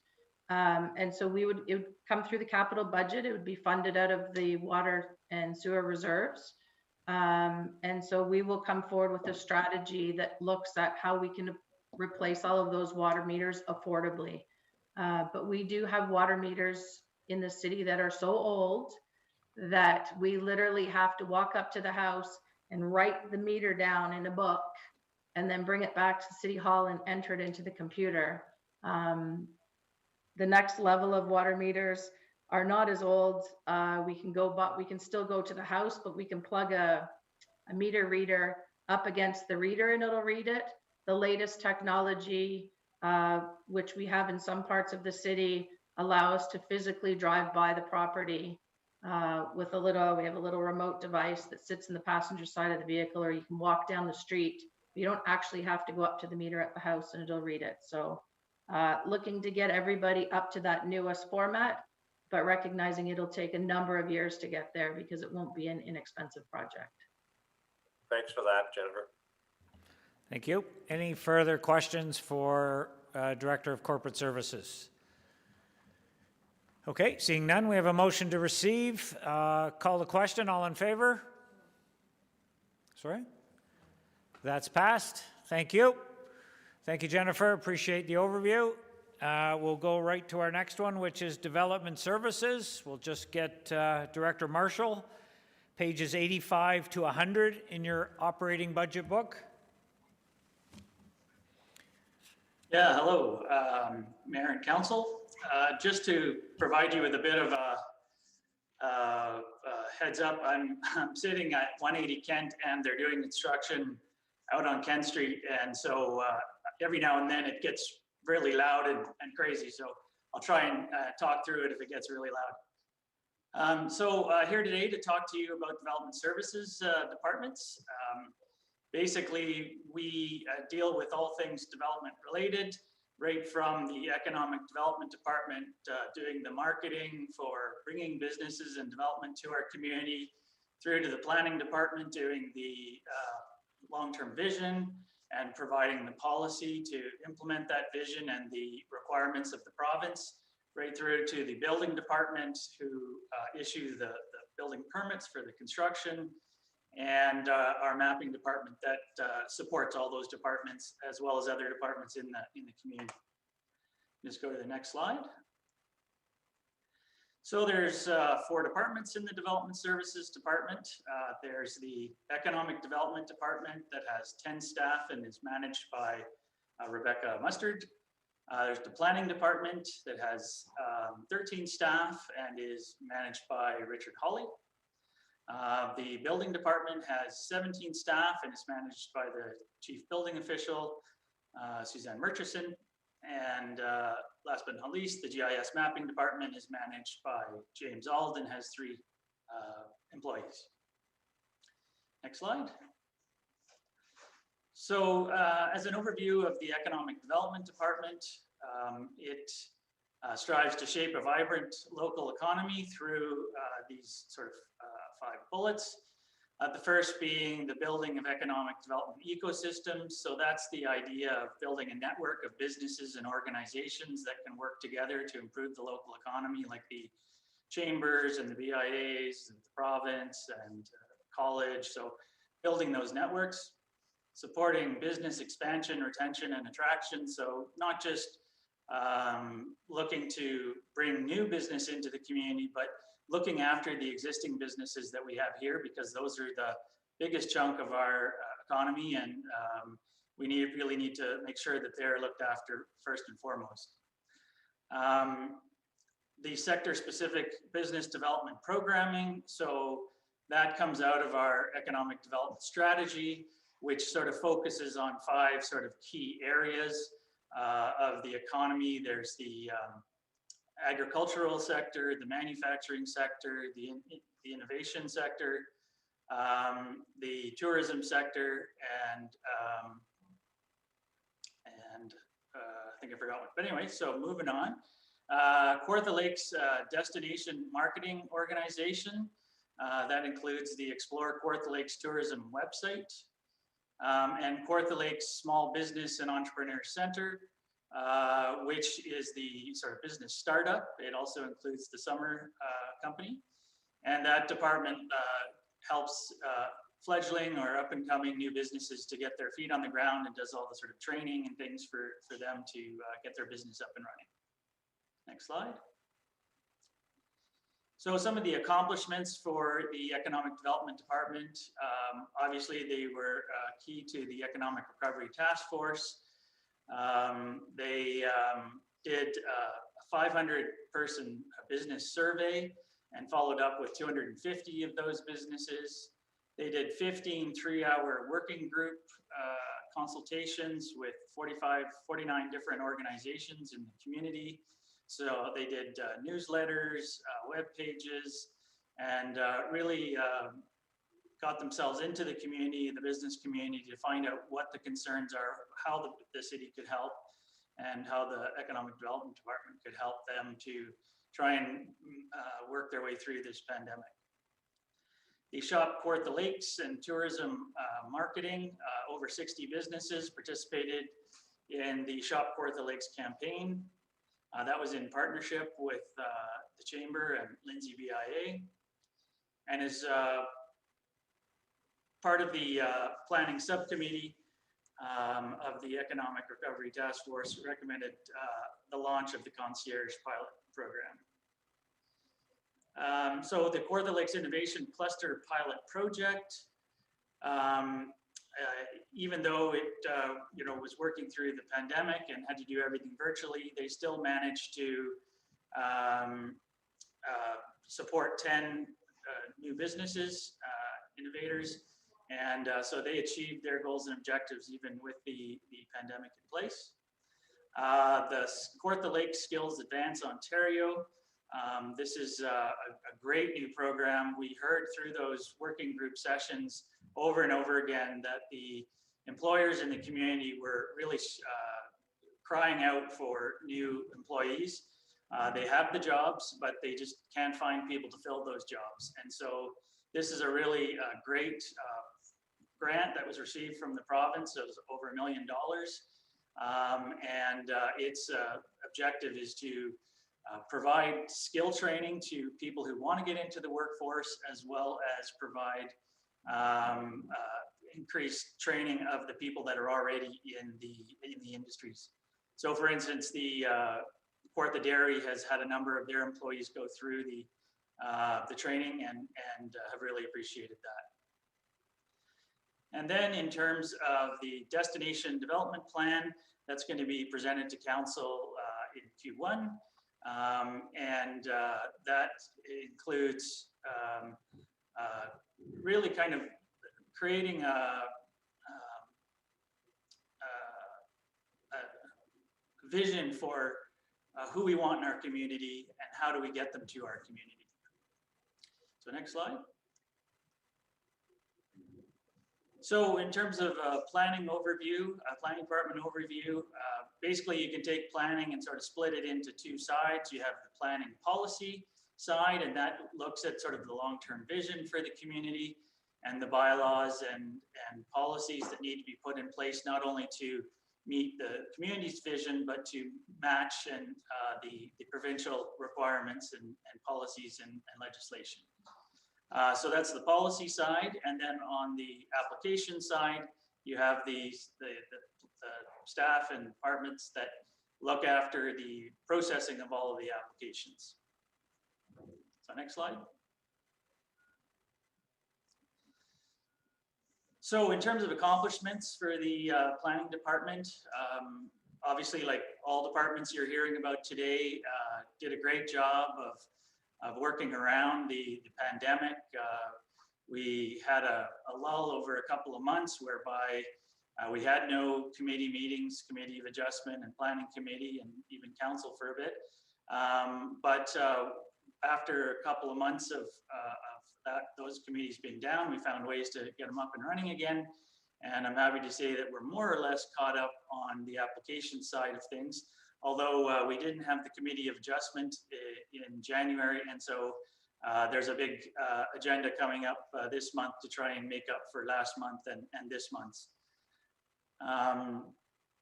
The planning department, even with the pandemic and the shutdowns, still managed to process a similar number of applications as 2019.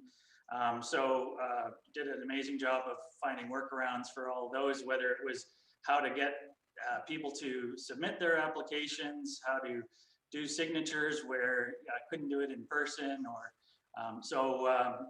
The other major accomplishments this year was the source water protection policies and zoning regulations, and the additional residential unit policies and zoning regulations. Next slide. So just continuing on with the planning department accomplishments, they continued in the policy side of things to work on the official plan and secondary plan appeals, and those that LPAT meeting session was just started on January 11th, so we've had 1 week of meetings, and there's been some great progress. And then in terms of the Planning and Development Subcommittee, which was part of the Economic Recovery Task Force, a number of great recommendations came out of that in order to help stimulate development in the community and help with the processing of applications. Next slide. In terms of the overview of the building department, it's responsible for the enforcement of the Building Code Act and the Ontario Building Code.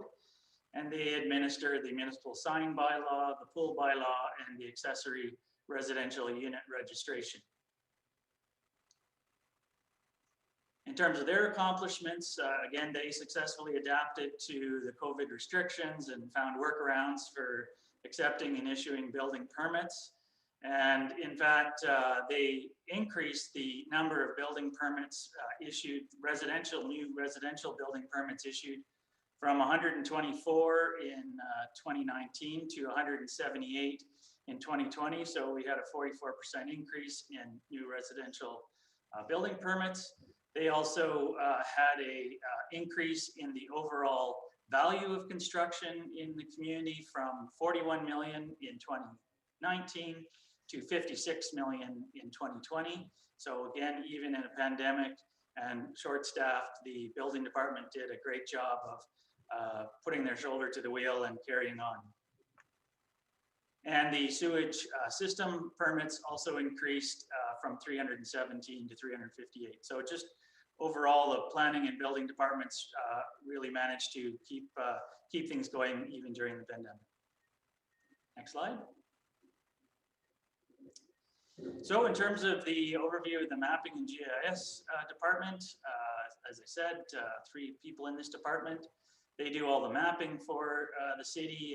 They do mapping for not just the development services departments, but also for public works, the fire department, paramedics, engineering. So they do all the mapping for the city and have sorry, next slide for the accomplishments. So they've just completed a new public online access, and in fact, James Auld, the manager, will be coming in the next month to council to provide an overview of that new service.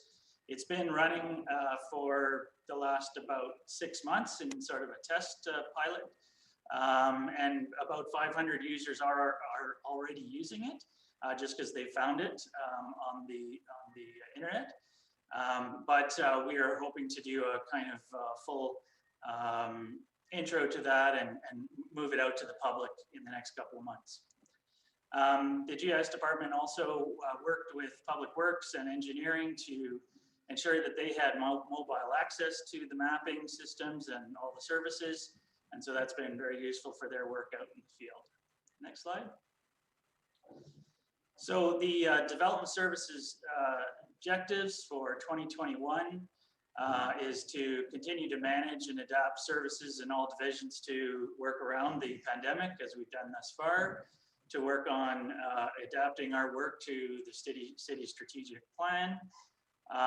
We are tomorrow actually going to be meeting to discuss the choosing of the consultant who will be doing our growth management strategy update, which is probably one of the most important document that the city produces, because all the other master plans and official plan all come out of that document. So that's how we're going to grow as a community to 2051.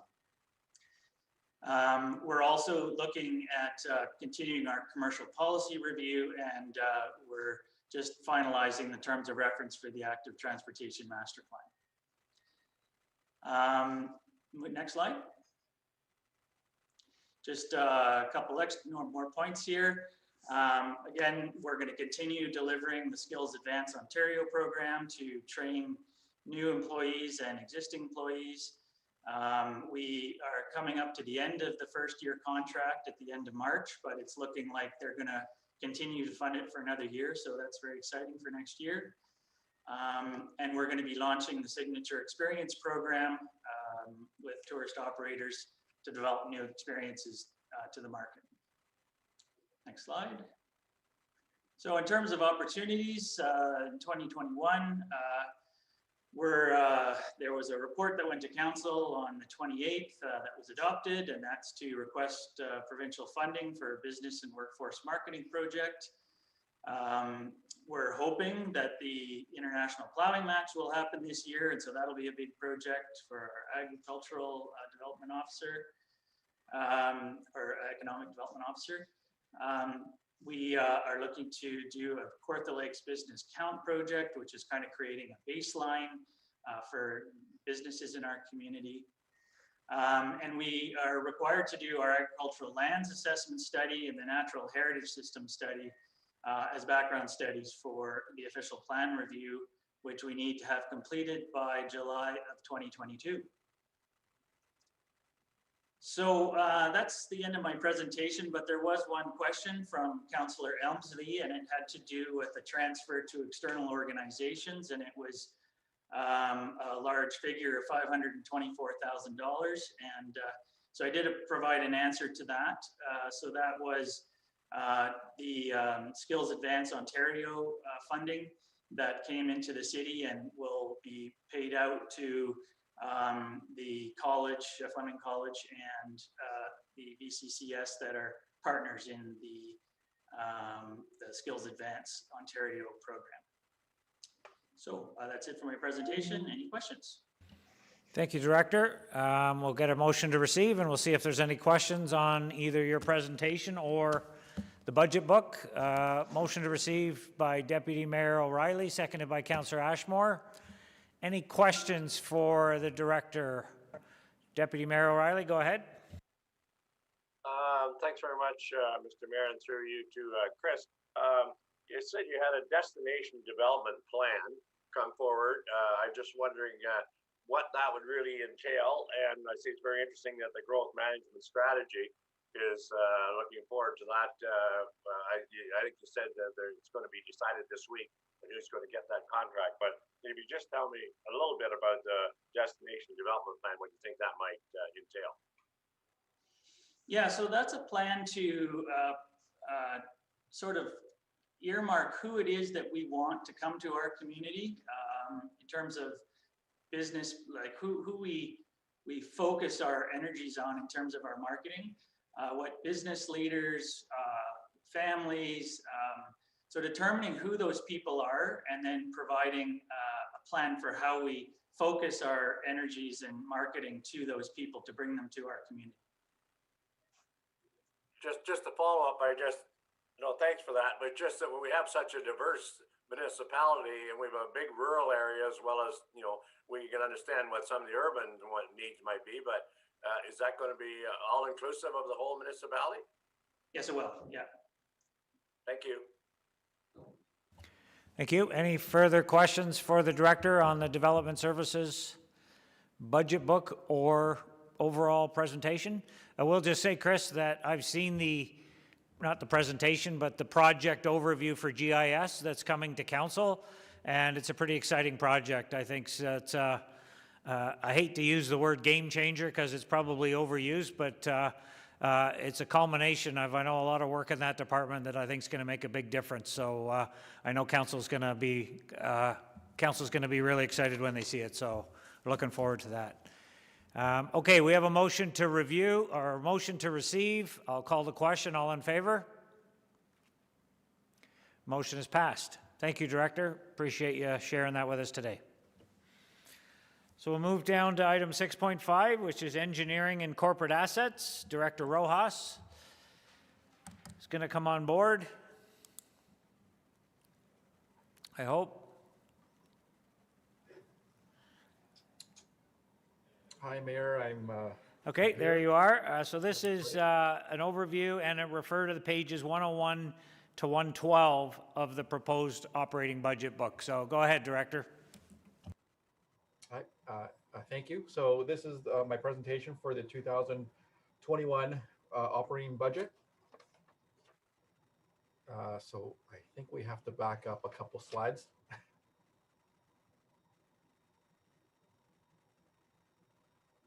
So it looks like we're missing the first 2 or 3 slides because it just jumps into infrastructure. That's the first slide we have, Juan, and the last one from Development Services was page 76, and this is page 77. So you'll have to do it on the fly, pal. I will do it on my fly. So I'm just going to go over the first, I think, 3 slides that are missing. So the department overview. The Engineering and Corporate Assets Department is comprised of 6 divisions. In no particular order, they are the Corporate Asset Division, the Development Engineering Group, the Infrastructure Design and Construction Group, the Technical Services Group, the Crossing Guard Program, and the Kawartha Lakes Municipal Airport. So in the organizational chart, our admin staff is part of the overall Engineering and Corporate Asset Group, which consists of an EA, Lisa Pineman, and an AA. Our Corporate Assets Group is led by Adam Found. The Development Engineering Group is led by Christina Sisson. The Infrastructure Design and Construction Group is led by Corby Purdy. The Technical Services Group is led by Mike Farquhar. The Crossing Guard Program is led by Lisa Pineman, also the EA. And the the Kawartha Lakes Municipal Airport is currently contracted out under contract through Lumex. And we have an advisory board that guides that process as well. Then the corporate asset overview, they were responsible for capital planning, financial planning, master planning, coordination, and economic modeling, supportive of the city's asset management program, and long-term financial sustainability. They deal with multi-departments. They touch base with almost all departments, but have a particular relationship with our financial group. The accomplishments of the asset group in 2020, there are many, but I will just list a few. Pandemic financial response and recovery, tax supported and wastewater capital budgets, and grant applications, including pandemic related and others. The development engineering overview. So they are responsible to ensure responsible development with infrastructure that confirms the city standards and does not negatively impact surrounding properties.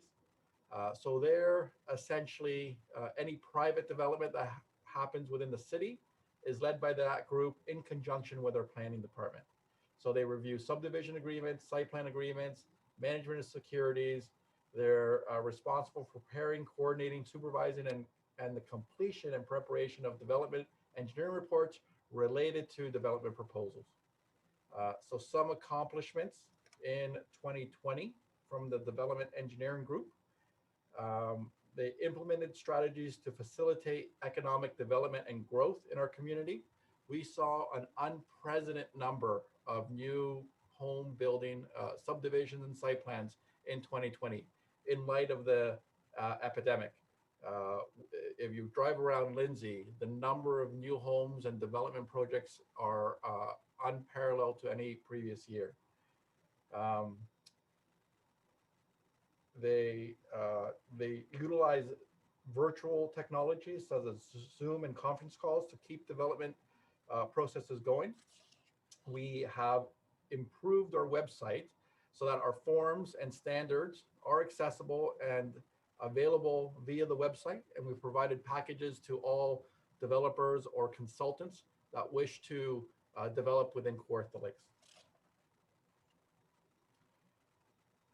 We continue to support the assumptions of current and legacy road projects or subdivision projects.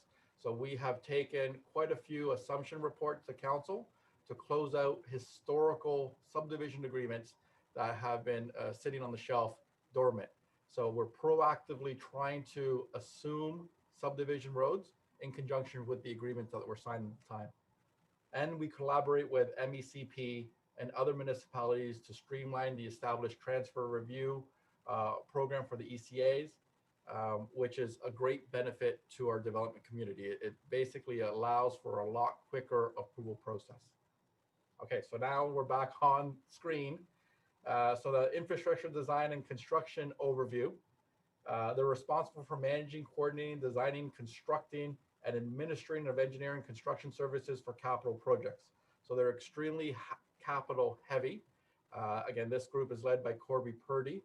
We do a good majority of the design and contract inspection in-house, which is a testament to the skill set that we have within this group. Next slide, please. So again, there are several capital projects that this group leads and designs, but two of the most noted accomplished in 2020 are the completion of Lindsay Street or downtown Lindsay Phase 2, which was the section of Kent Street from Lindsay to Williams and a little portion of Lindsay Street. That was completed last year with the exception of top works, which will be completed this year, and a large expansion to our water pollution control plant that started in October of last year. That's a 2 to 2.5 year project, but that will provide expansion to that system in accordance with the ministry's order and our own long-term planning and growth strategy. Next page, please. So technical services overview. So this group again is led by Mike Farquhar, responsible to manage the city's municipal drainage infrastructure, asset management with GIS adaptability, the managing and implementations of capital improvement projects. So these are more of the programs such as the rural resurfacing, traffic light, gravel, street light improvements, large culverts, and parking lots. So they do have a maintenance element of capital projects, in addition to various different studies. So again, the second point is prepare of long-term capital planning for roads in particular. This would be the roads need study, traffic signals, street lights, drainage, and sidewalks. And again, carry out traffic counts, traffic warrants in accordance with council's direction, petition, or staff initiated. Next page, please. So some of the accomplishments, again, we've updated, that's ongoing. We always update the 5-year plan to align with our asset management plan and our approved capital budget. There was a large LED streetlight upgrades in Lindsay that we got a grant or a rebate back from the province that was completed last year. And a very popular program is our rural resurfacing program. And underneath that is our life cycle extension program that is mostly in the rural areas that are very well received. Next page, please. The Crossing Guard program, again, this is led by our EA, Lisa Pineman. So the mandate of this program is to ensure elementary school students cross streets safely as they walk to and from school. These men and women provide an excellent community services and are dedicated individuals. They work in the heat, cold, rain, and snow. So this is our largest division that was mostly impacted by the pandemic. As you're aware, when the province shut down the schools or limited elementary schools, we then had to follow suit with our crossing guards. They are currently back to work, but again, they're a testament to our organization, and the dedication they have is second to none. Next slide, please. So some of the accomplishments on the crossing guard program. So we successfully recruited non-returning crossing guards. Like, as you might be aware, there's a lot of turnover in crossing guards, are usually doing it as a form of civic duty and giving back to the community. They typically work about an hour and a half a day. So there's an AM and an afternoon crossing duties for the children. So we have fully recruited for the crossing guards positions. So in addition to that, we conducted site inspections at each location to make sure that the sidewalks, the curb depressions, the location was adequate, and made improvements accordingly. We managed expectations and communications during the pandemic that I mentioned before in conjunction with the school closures. And we coordinated and delivered the required PPE related to the pandemic. Next slide, please. So the Kawartha Lakes Municipal Airport, again, currently it's contracted out to Lumex, who's been excellent. And then we also have an advisory board that we bounce ideas to. There's a couple members of council that sit on that board. So the city's airport is an important asset that offers significant economic and community benefits. It brings visitors to our community, creates jobs, and supports local businesses by making their customer and suppliers more accessible. This airport is the only facility between Minden and Peterborough available for Orange medical evacuations and is used frequently for life-saving missions. The airport is owned by the City of Kawartha Lakes and operated by Lumex, again, via contract. So some of the accomplishments for the airport. Next slide, please. So major repair of the fuel system that was completed. WM Aero. So WM Aero is the flight school that is one of our tenants at the airport. Has conducted their operations as best as possible through 2020 and the pandemic situation. WM Aero is currently in the process of upgrading the Lindsay operations from a satellite base to full flight training unit operations. So the major difference between a satellite base and a full flight training session is the operational base has to be renewed every year, and it's limited number of hours for training. If they go for the full flight training, they don't have to renew their license every year. It's more of a permanent thing, and they're allowed to have more than one instructor and could operate for a longer duration if the demand is there. We have 8 leases that were signed with new tenants for long term. These are custom private hangars for 25 years. That lease came to council, and if you drive by the airport, 3 of the 8 are fully constructed. Another 3 have foundations, and they will be completed their construction, I believe, in April or May of this year. And we still have 2 other ones that we need to process or are on the works. Next slide, please. So some minor improvements to the airport. Again, we've the relocation of the airport fuel system to allow for more tie downs or airport parking in our taxiway system. We replaced the windsock, and we undertook small improvements to the pilot's lounge and through the building facility during the COVID pandemic. Next slide, please. For our 2021 objectives, and again, this is high level. We're not going to capture all of them, but to prepare our asset management plan, our wastewater rate study, our development charges study, and our long-term financial plan and capital budgets. So our capital budgets have been approved for 2021. The asset management plan and the wastewater rate study are coming to a future committee of the whole. And in addition to those ones, we also have the parking study that is coming to a future committee of the whole meeting. To support development and process all development applications, support growth and manage the implementations and build out of subdivisions, to manage the city's municipal drain infrastructure. Next slide, please. To oversee all design, construction, and major maintenance on public highways. So major maintenance would be a full rehab, a shave and pave, things that are of capital in nature. Again, the Kent Street and Cayman Street downtown reconstruction, which is currently underway outside of Chris's office there. And the Colburn Street downtown reconstruction in Fenton Falls, which just closed this afternoon, I believe. So that project should be starting in about a month and a half or less. Next slide, please. So the budget opportunities, again, we're very capital or special projects heavy. Council earlier, I guess late last year, passed our capital programs. We've been successful in releasing and closing tenders and implementing some of that work already. But as a overview, we have just under $20 million in roads and bridge projects, 340,000 in airport projects. The majority of that 340 is cash flow in order to save for resurfacing of a runway in about 4 or 5 years. So we cash flow it every year so that we have enough money set aside in our bank account so that it doesn't hit that particular year overly hard. about 2 million in solid waste projects, 8.5 million in water, wastewater project. Again, that will be going through the proposed water, wastewater budget. Special projects that were broken out, I think, last year and have its own category now.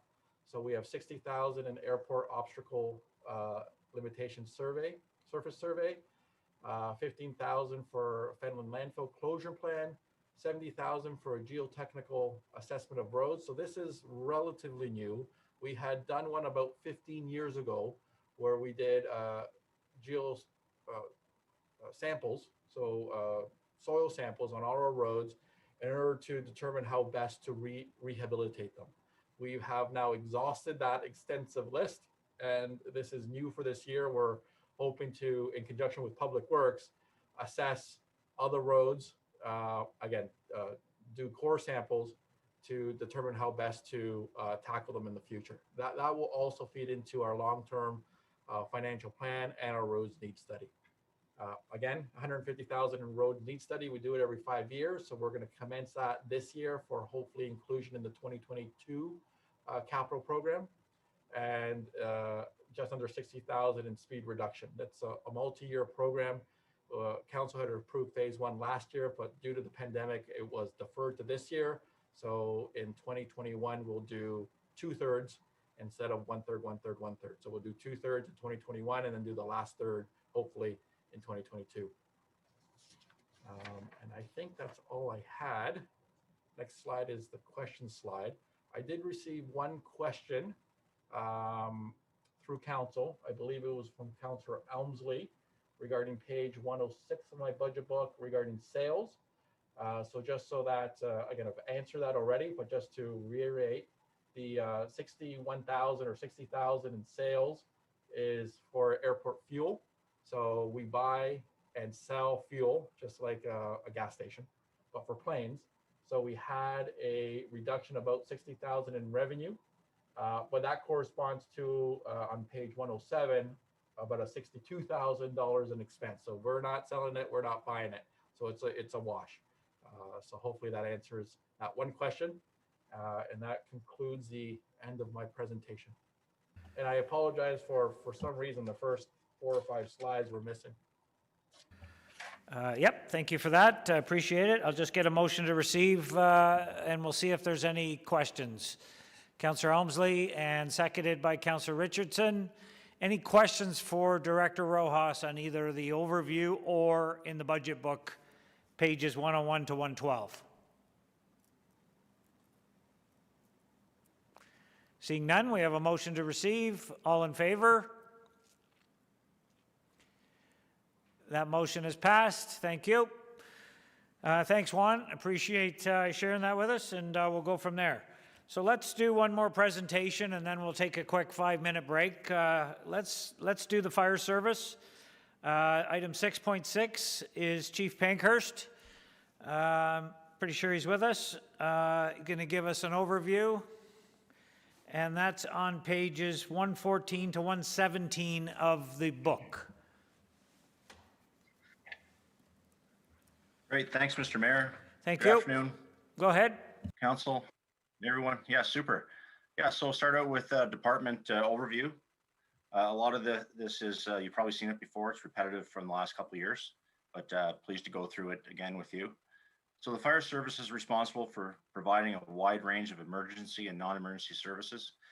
And these services include, but they're not limited to, fire prevention activities, public education activities, our smoke alarm program, inspection, code, and standards enforcement, and fire suppression. I think if you recall, those are our first 3 lines of defense. Emergency medical response, response to motor vehicle collisions, and rescue. And the fire services provides professional fire protection and life safety services to meet the needs of the community in an efficient and cost-effective manner. Next slide, please. So basically, fire services is organized into 4 main groups: administration division, fire prevention division, emergency management division, and area rated fire suppression division. So that's comprised of our volunteer ARC and Area A, which is the Lindsay Ops full-time area.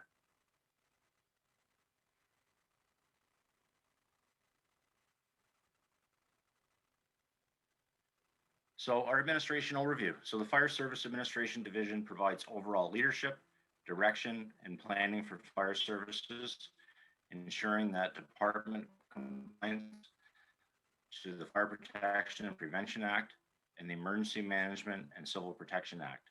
So we're responsible for the development and implementation of short and long-term strategic business and budget plans, development of emergency management plans and programs, financial responsibility for department, including purchasing and budget preparation, tracking statistics to budget for changing trends in emergency response, the reporting requirements to the Office of the Fire Marshal and Emergency Management Ontario, and the development and implementation of training programs.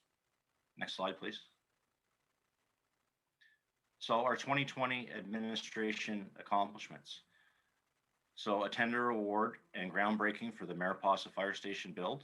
And I don't know if anyone's been by lately, but it's pretty much closed in now. The roof's on, the doors are on, the windows are in, and they're starting to work on the inside of the building now. We completed the renovations at the Cobeconk Fire Station over the summer, and we've updated our firefighter training program to meet the NFPA certification requirements. Next slide, please. So our fire prevention overview. So our fire prevention division, they reduce fires, fire loss, injuries, and deaths by utilizing the first two lines of defense: fire prevention and public education, and code enforcement and standards enforcement. So all activities within this service area are legislatively mandated by the Fire Protection and Prevention Act. And in that section, it states that every municipality shall establish a program which must include public education with respect to fire safety and certain components of fire prevention. Next slide, please. So our fire prevention accomplishments for 2020, we met the requirements of the Fire Protection and Prevention Act through fire prevention programs, public education programs, and code and standards enforcement. Next slide, please. So our emergency management overview. It was a busy year for that, as you can imagine. So our emergency management activities include preparedness, mitigation, and prevention. So the Fire Rescue Service ensures that the municipality is meeting the essential level of the provincially mandated emergency management program of the Emergency Management and Civil Protection Act. And our activities include maintain the overall emergency management program, training, public education, hazard and risk identification, and our annual compliance. Next slide, please. So our accomplishments for this year, we met the essential level of emergency management program. If the mayor hasn't received the letter yet, I know it's been sent out, so you can expect to see that soon.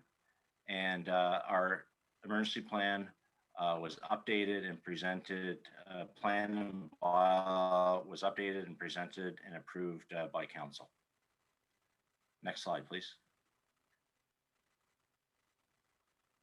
So our fire suppression services overview. The fire suppression services are responsible for the mitigation of all emergency and non-emergency responses involving risk to life and property in the city of Kawartha Lakes. So services provided and responded to include, but again, not limited to, fire suppression, medical response, motor vehicle collisions, hazardous materials response, specialized rescue, ice water rescue, forest and wildland firefighting, and public assistance calls. Next slide, please. So our fire suppression services 2020 accomplishments. The largest one for the year was we completed our water tanker shuttle certification or recertification in Lindsay, Ops, Cameron, Little Britain, Oakwood, and the Woodville areas. So a lot of training goes into that in preparation with all the divisions working together over the summer months. And we were able to recertify in the fall. So it's a major accomplishment. It's an added value customer service for our residents. Most importantly, it ensures that we have adequate water supply for the safety of our firefighters, and of course, adequate water supply to protect our residents' property. And I think if you recall, we received the commercial rating for those areas for this year, which is a great accomplishment, well over the residential rating. It's double the fire flow at the end of the day. Next slide, please. So 2021 objectives: meet the legislative requirements of the Fire Protection and Prevention Act through fire prevention programs, public education programs, and code and standards enforcement. Want to continue to maintain the essentials requirement of the Emergency Management and Civil Protection Act, and continue certification of firefighters to the National Fire Protection Association, NFPA standards. Next slide, please. So throughout the budget moving forward, we'll continue to implement recommendations from the Master Fire Plan. We'll continue to strive for the effective and efficient management of fleet and buildings, 51 fire trucks and 20 fire stations, and continue to provide professional fire protection and life safety services to meet the needs of the community in an efficient and cost-effective manner. Next slide, please. And our budget for this year is predominantly a status quo budget for 2021, other than collective agreement commitments. Next slide, please. And do you have any questions? Thank you. Thanks, Chief. I'll get a motion to receive, and then we'll see if there's any questions on either the overview or pages 114 to 117 of your operating budget. Can I get a motion to receive, please? Councillor Dunn, seconded by Deputy Mayor O'Reilly. Any questions for the Chief on either the overview or the budget book? Going once, going twice. You're off the hook. All in favor of receiving the presentation? I need your hands up. Thank you. That motion is passed. Thank you. Thanks, Chief. Appreciate it. Thank you. Have a good day, everyone. Thank you. Let's take a quick 5-minute stretch, and we'll come back at 10 after 3, and we'll do our last 3 presentations.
All right, we'll call the meeting back to order. We're doing 6.7, which is paramedic services.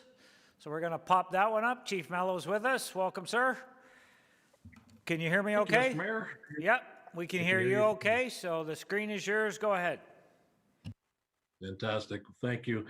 Through you, Mr. Mayor, it's my privilege to present the departmental overview and introduction to the proposed 2021 operating budget for the paramedic service department.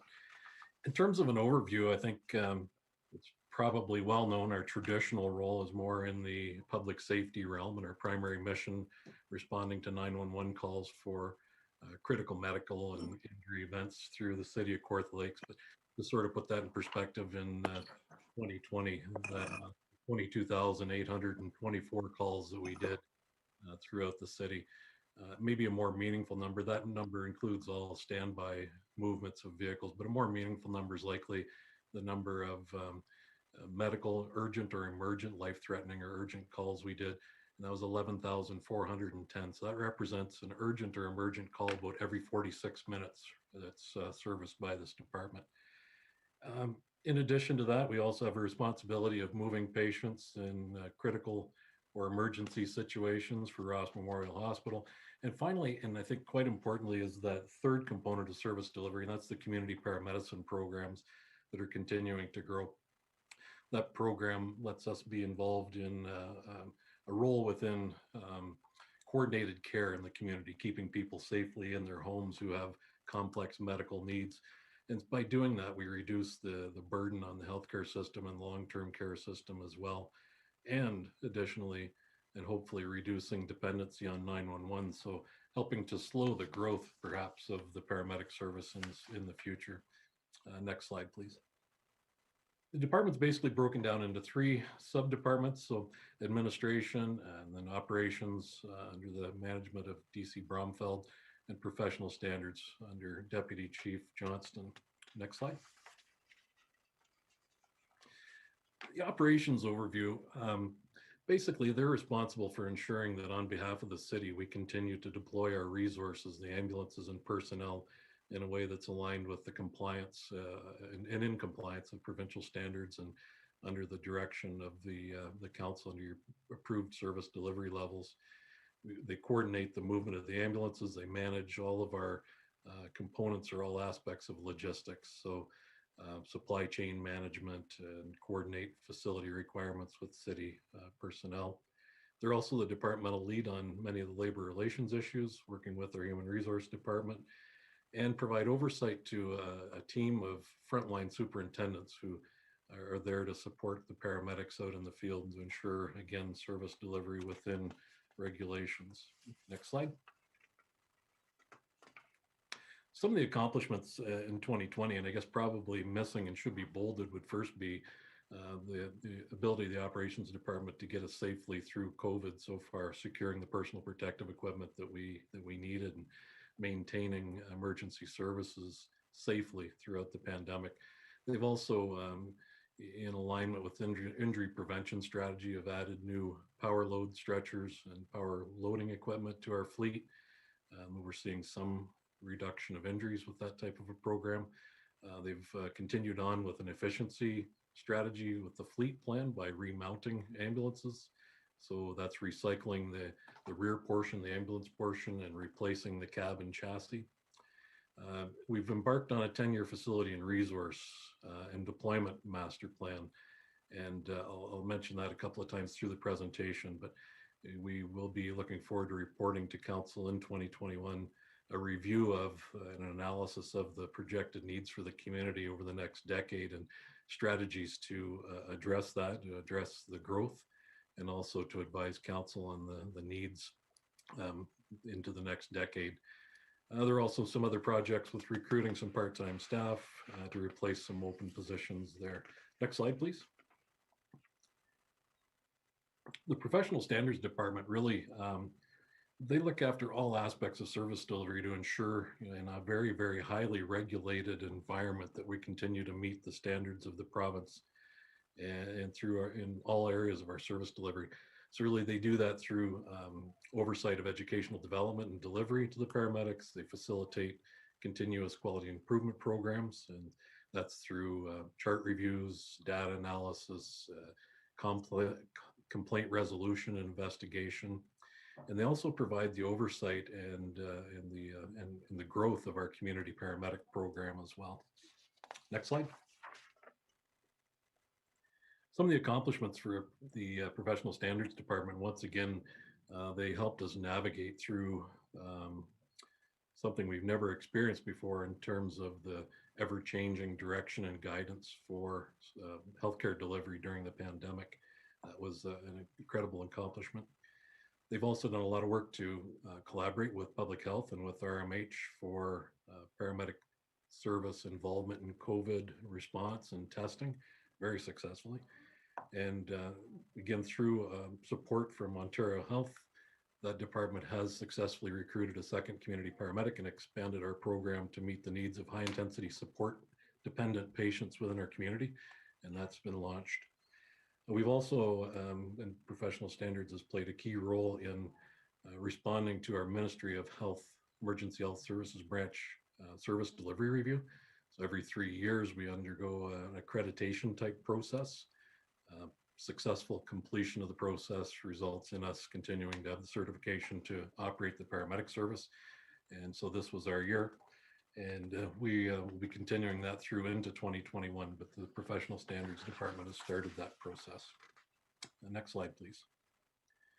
So overall department objectives for 2021, again, probably obviously to continue to provide the service that to the city for the lakes and the residents, to meet the standards of legislation and to meet the requirements or guidance of council in terms of our service delivery.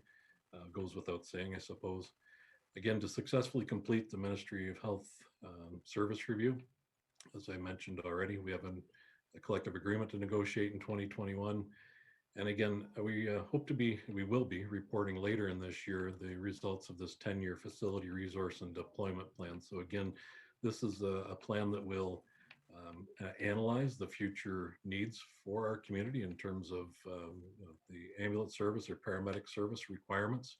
And it looks at the aging population and population growth, and it'll advise what the facility requirements and overall requirements will need to be to address that growth. There's also a component of it that'll look at mitigation strategies. So things like our community paramedic programs and others that may mitigate the growth. So I'm looking forward to us presenting that to council later in the year. We also are embarking on a number of efficiency projects, looking at ways to leverage technology and partnerships to do even better if we can in terms of being efficient in inventory control, among other things, distribution of supplies, medications, and the like. And again, we're going to continue, as you heard, to recruit a couple of positions that were open, part-time staff and the admin supervisor. Next slide, please.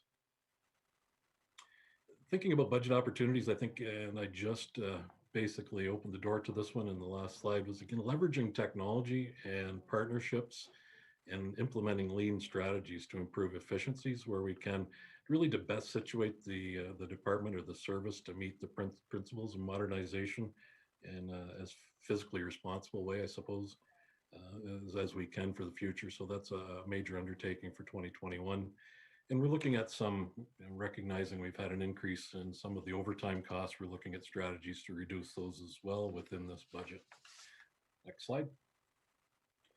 So that, Mr. Mayor, is the quick overview of the budget. I think I'm quite proud to be a part of what I see as a fiscally responsible budget. It is basically status quo at this time. It has been adjusted for some of the realities around wages and benefits, which of course make up the lion's share. I believe it's about 79 or 80% of the budget in those categories. And at the same time, it addresses ongoing pressures of pandemic and the potential for increased call volumes and situates us, I think, very well to be able to address those on behalf of the city. So, Mr. Mayor, that concludes the presentation. Be glad to take questions if there are any. Thank you for that, Chief. We'll just get a motion to receive your presentation and we'll see if there's any questions. Councillor Helmsley will move that, seconded by Councillor Yeo. Are there any questions for Chief Mello, either regarding the overview or the budget book 118 to page 122? Councillor Dunn, go ahead, sir. Thank you, Mr. Mayor. Welcome, Chief. I think you'll enjoy working here in Kawartha Lakes probably as much as you do in Peterborough. Which brings me to the question. With the advent of us now having half a chief or sharing a chief, I was noticing that on page 119, our complement hasn't gone down by that 0.5. Would you care to comment on that? I think, and there may be a need to defer some of this to potentially to Director Stover or the Finance Director, but until we know exactly, we undertake this entire study about the shared services agreement. I don't know that we can actually make that change permanently within the budget. So we don't know at what point in time that may or may not go back to the full position. So I believe it's been placed in there to continue to be budgeting for the future and depending on which way this project goes. Thank you, Chief. I'm prepared to wait, but welcome to the city. Thank you. Thank you. Any further questions for Chief Mello? Councillor Ashmore, go ahead. Thank you, Mr. Mayor. Through you to the chief. I just had a question on page 122 of your budget. Could you explain to me, I've heard this term before, but interfunctional adjustments, 725,000. Could you explain what those are, please? Yeah, thank you for the question. Through you, Mr. Mayor, those would be to pay for the supports from other departments. So IT, as an example, would be responsible for the costs of some of the software that we might use. So it's paid from their budget and we move money into theirs to cover those costs. Again, Director Stover may correct me if I'm wrong, but I think the conversation earlier about WSIB costs that are borne by the Human Resources Department would be reimbursed for, particularly for my budget, through the interdepartmental transfers. Oh, okay, thanks. Could Director Stover clarify that if this is another example of WSIB coming into the equation? So the interfunctional adjustments you'll see in most departments, the Chief of Paramedics is correct. Within paramedics, there's a number of, the paramedics budget is funded 50% by the province. And so we want to make sure we're maximizing the costs that get attributed back to the province. And so a lot of our corporate services, so human resources, IT, finance, mayor and council, perhaps, all the services that that support paramedics, a portion of their budgets are all forwarded back to the paramedics budget so that we can ensure we maximize our funding through the province. Similarly, those same costs are attributed partially over to the water budget because that's funded through non-tax sources. Yeah, so that's essentially what it is making sure that all of our corporate costs to support paramedics are being transferred over to paramedics budget.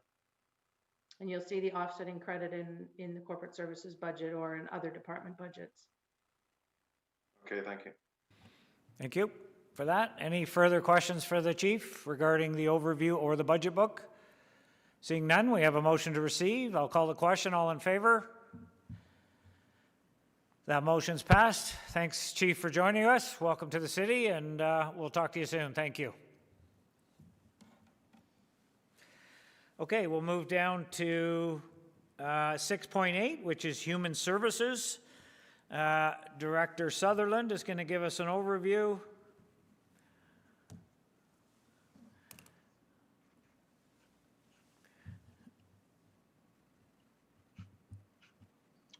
Good morning, or good afternoon. Hi, Rod. Council. Yeah, we can hear you. Go ahead.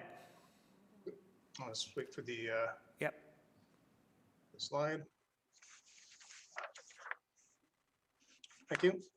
So thank you for the opportunity to discuss the Human Services Department and the operating budget for 2021. Next slide, please. So just from the brief overview, the Human Services Department has three primary roles. The first is as the designated legislated municipal service manager role on behalf of the province, where the city is the designated delivery agent for housing services, Ontario Work, social assistance, and children's services. We operate in that capacity in both the city of Kawartha Lakes and the county of Haliburton under the legislation that county of Haliburton falls within our CMSM boundaries. The county of Haliburton covers their costs under a specific cost sharing agreement that is executed and reviewed regularly with the county. Secondly, Victoria Manor, the city owns and operates the 166 bed long-term care home here in Lindsay with a management agreement with Sienna Senior Living for the day-to-day management of the home. And the third area primarily is under the broader health services supports. That I'll mention briefly. The city has supported for a number of years both the Kawartha Lakes Healthcare Initiative and the physician recruitment and family physician retention program, as well as the 2 nurse practitioners in the city, and as well through the flow of the health unit funding is through the human services budget as well, as we heard this morning from Dr. Gemmell. Next, please. I'll just touch briefly. This is the sort of traditional org chart for the department. The reason I say traditional is because, as I'm going to talk a little bit as we go through the departments, the housing services and the social services divisions are undergoing a modernization and an integration process. This is consistent with provincial initiatives as well as local here to better integrate those programs and supports and services within the community. So while we have that traditional org chart structure with departments, divisions within the department, from an operational standpoint, those separations or silos are slowly, hopefully slowly eroding away. Next slide, please. So just from the division overviews, housing services, this is specific to the service manager role. As you recall, last month or in December rather, the presentation regarding the structural review of the Kawartha, the KLH Housing Corporation, that we're looking at realigning those more clearly. It's keeping KLH CEO separate from the housing manager. So this function here within housing services is specific to that service manager role. So the service manager role is responsible for the administration and funding of housing and homelessness programs in the city and county. The administration of that includes operating agreements with the service nonprofit providers, funding, direct funding and regulations, monitoring their compliance with service agreements under those programs. The delivery, the funding and delivery of homelessness programs as well is under this, which includes the funding for the emergency shelter, a place called Home, as well as direct supports for homelessness prevention as well. And in the last couple of years, you've probably had a couple, there's been a couple presentations around the new Affordable Housing Targets program, looking at incentives and supports for new development and other opportunities to create new affordable housing opportunities. And again, that's come back to council just in the last month. Next slide, please. There's going to be a bit of a trend throughout sort of the accomplishments as you've seen throughout the day. I'll refer back to around the pandemic. But it's just referenced initially around the aligned with the pandemic management of services throughout that is the funding secured this year or last year and approval for the redevelopment of a place called Home, the emergency shelter here in town, largely coming out of the pandemic in the early days, based on a congregate care setting and the design of the existing facility in a fairly older building, a model that's been in place probably since, I believe, since the early 90s. There's a need to look at the entire redevelopment of that operation. So that was secured last year through the provincial, largely through the provincial social services relief funding, and is underway for completion this year. As well in housing, there's the completion, as I mentioned, about the operational and governance review for the KLH Housing Corp that was approved in December, just this past December. The pandemic service continuity, as I mentioned, is across a common theme here. In particular, throughout human services, I'll speak to Victoria Manor last, I believe, how we deliver services, how those services are delivered in home, especially for housing services, has been a unique challenge as it is across the city. I'm happy to say for the most part, all operations and all services have continued throughout the pandemic. How they were delivered has changed, largely remote, very flexible in terms of how those are delivered, changing policies, amending policies temporarily, adapting existing processes to ensure that all services and supports are available to everybody in both housing and the social services divisions. Housing maintenance specifically had the challenge because in housing buildings, going in to do repairs and work inside of units, that those safety protocols were front and center to ensure the safety of our staff in the buildings as well as the residents in those communities. Next slide, please. Over to social services. As I mentioned, the social services division, although being integrated, currently consists still of the children's services section. Children's services is, again, that system management is largely the administration of fee subsidies, determinations of eligibility for individual fee subsidies for families, for childcare fee subsidies, as well as the agreements and operating agreements with the childcare providers in both the city and county. And as well, the division is responsible for the direct delivery administration of the Ontario Works Act, which is the social assistance program that we directly deliver. Next slide, please. So as I mentioned with that integration, a large focus in the last year, largely coming out of the pandemic. In fact, sort of leveraging the temporary processes that were imposed due to health restrictions during the pandemic has enabled us to move forward in a lot of these service delivery model realignment and the integration that we're doing. Because, as I mentioned, we were going to remote operations, remote services, delivering the full range of services, we had to look at ways to do it differently, online, through telephone, online, and other methods.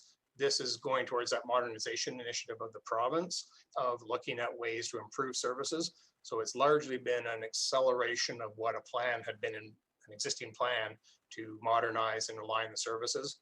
Has really sped that up. In part, our service alignment has also been with the effective January, it was implemented January 1st this year, was the new employment service system. As you recall, a year or so ago, we spoke about how the province had realigned employment services within 3 prototype regions in the province. The Kawartha-Muskokas region, which Kawartha Lakes is part, is one of those 3 prototype areas. So that new model was implemented January 1st. So the transfer of primary responsibility of employment services was taken out of the social assistance system and transferred to the local service system manager for employment services, which is Fleming College for our area. The integration with housing, again, is aligned with that. We're looking at our programs and supports from the life stabilization approach. So looking at our previous homelessness prevention supports, our housing stability benefits, the social assistance benefits as well from that life stabilization lens. So people come and need assistance, we identify from a larger scope of services and supports we may be able to offer. Instead of looking at them in the silos, does this fit under social assistance, Ontario Works only, or discretionary benefits, or housing or homelessness prevention, looking at that new integrated model. So we are in the process of implementing that now. We have implemented some pieces and the rest will be over the next couple of months, and we'll be continuing along that in that direction in terms of that integration and modernization. There are a number of other changes, primarily in the centralizing of a lot of the back end financial processes that the province is looking at centralizing those provincially from municipalities and realigning some of the work with the responsibilities with municipalities in support of that approach. And the pandemic services, again, I can't understate the impact of that, as well in terms of the realignment of just our existing benefits. The province last year on the Ontario Work side realigned how discretionary benefits were issued and could support people for pandemic related expenses, as well as redefining and rewriting the emergency assistance directives around how that could be provided to people in need of immediate financial assistance, and aligning those with the federal benefits, largely the emergency response benefit, the CERB, and those other federal benefits. Next slide. Moving on to Victoria Manor, just the highlights, as I mentioned, 166 bed. The municipality is mandated under the Long-Term Care Homes Act to operate a long-term care home, as are all Southern Ontario upper tier or single tier governments, municipalities. Of the 166 beds, there are 2 that have been identified as short-term respite beds for a number of years now. And again, as I mentioned, we have since approximately 2011 managed, contracted with Sienna Senior Living, as they're known now, for the day-to-day management of the home. Next slide. Here, I think I'll just concentrate on the pandemic. As you're aware, and everybody would be aware of, the attention on long-term care provincially, well, nationally, and probably internationally during the pandemic has been under a microscope. There's been a huge attention to it based on the impacts throughout. The sole focus really over the past year, since it started in just almost a year ago, is ensuring at Victoria Manor the well-being, the safety and well-being of the residents and staff. I can't tell you, I was looking this morning in terms of the number of changes that have needed to be implemented, and on a daily basis, just in the month of January alone, there were 39 new either directives, policy memos, directions from the Ministry of Long-Term Care related. So more than one a day, keeping on top of those, and that pace has probably slowed down a little bit from what it was last year. So we're looking at the hundreds of changes to those types of directives: visitors policy, screening protocols, infection control, prevention control, excuse me, infection prevention controls, everything in terms of the operation of the home has been under the microscope, and the staff there have done a fantastic job across everybody there, covering positions, ensuring screening is done, pulling staff from different functions where absolutely necessary to ensure those functions are done, and with relatively positive outcomes to date. We've had no outbreaks within the home, and we are continuing to work towards the vaccine protocol or the vaccine rollout.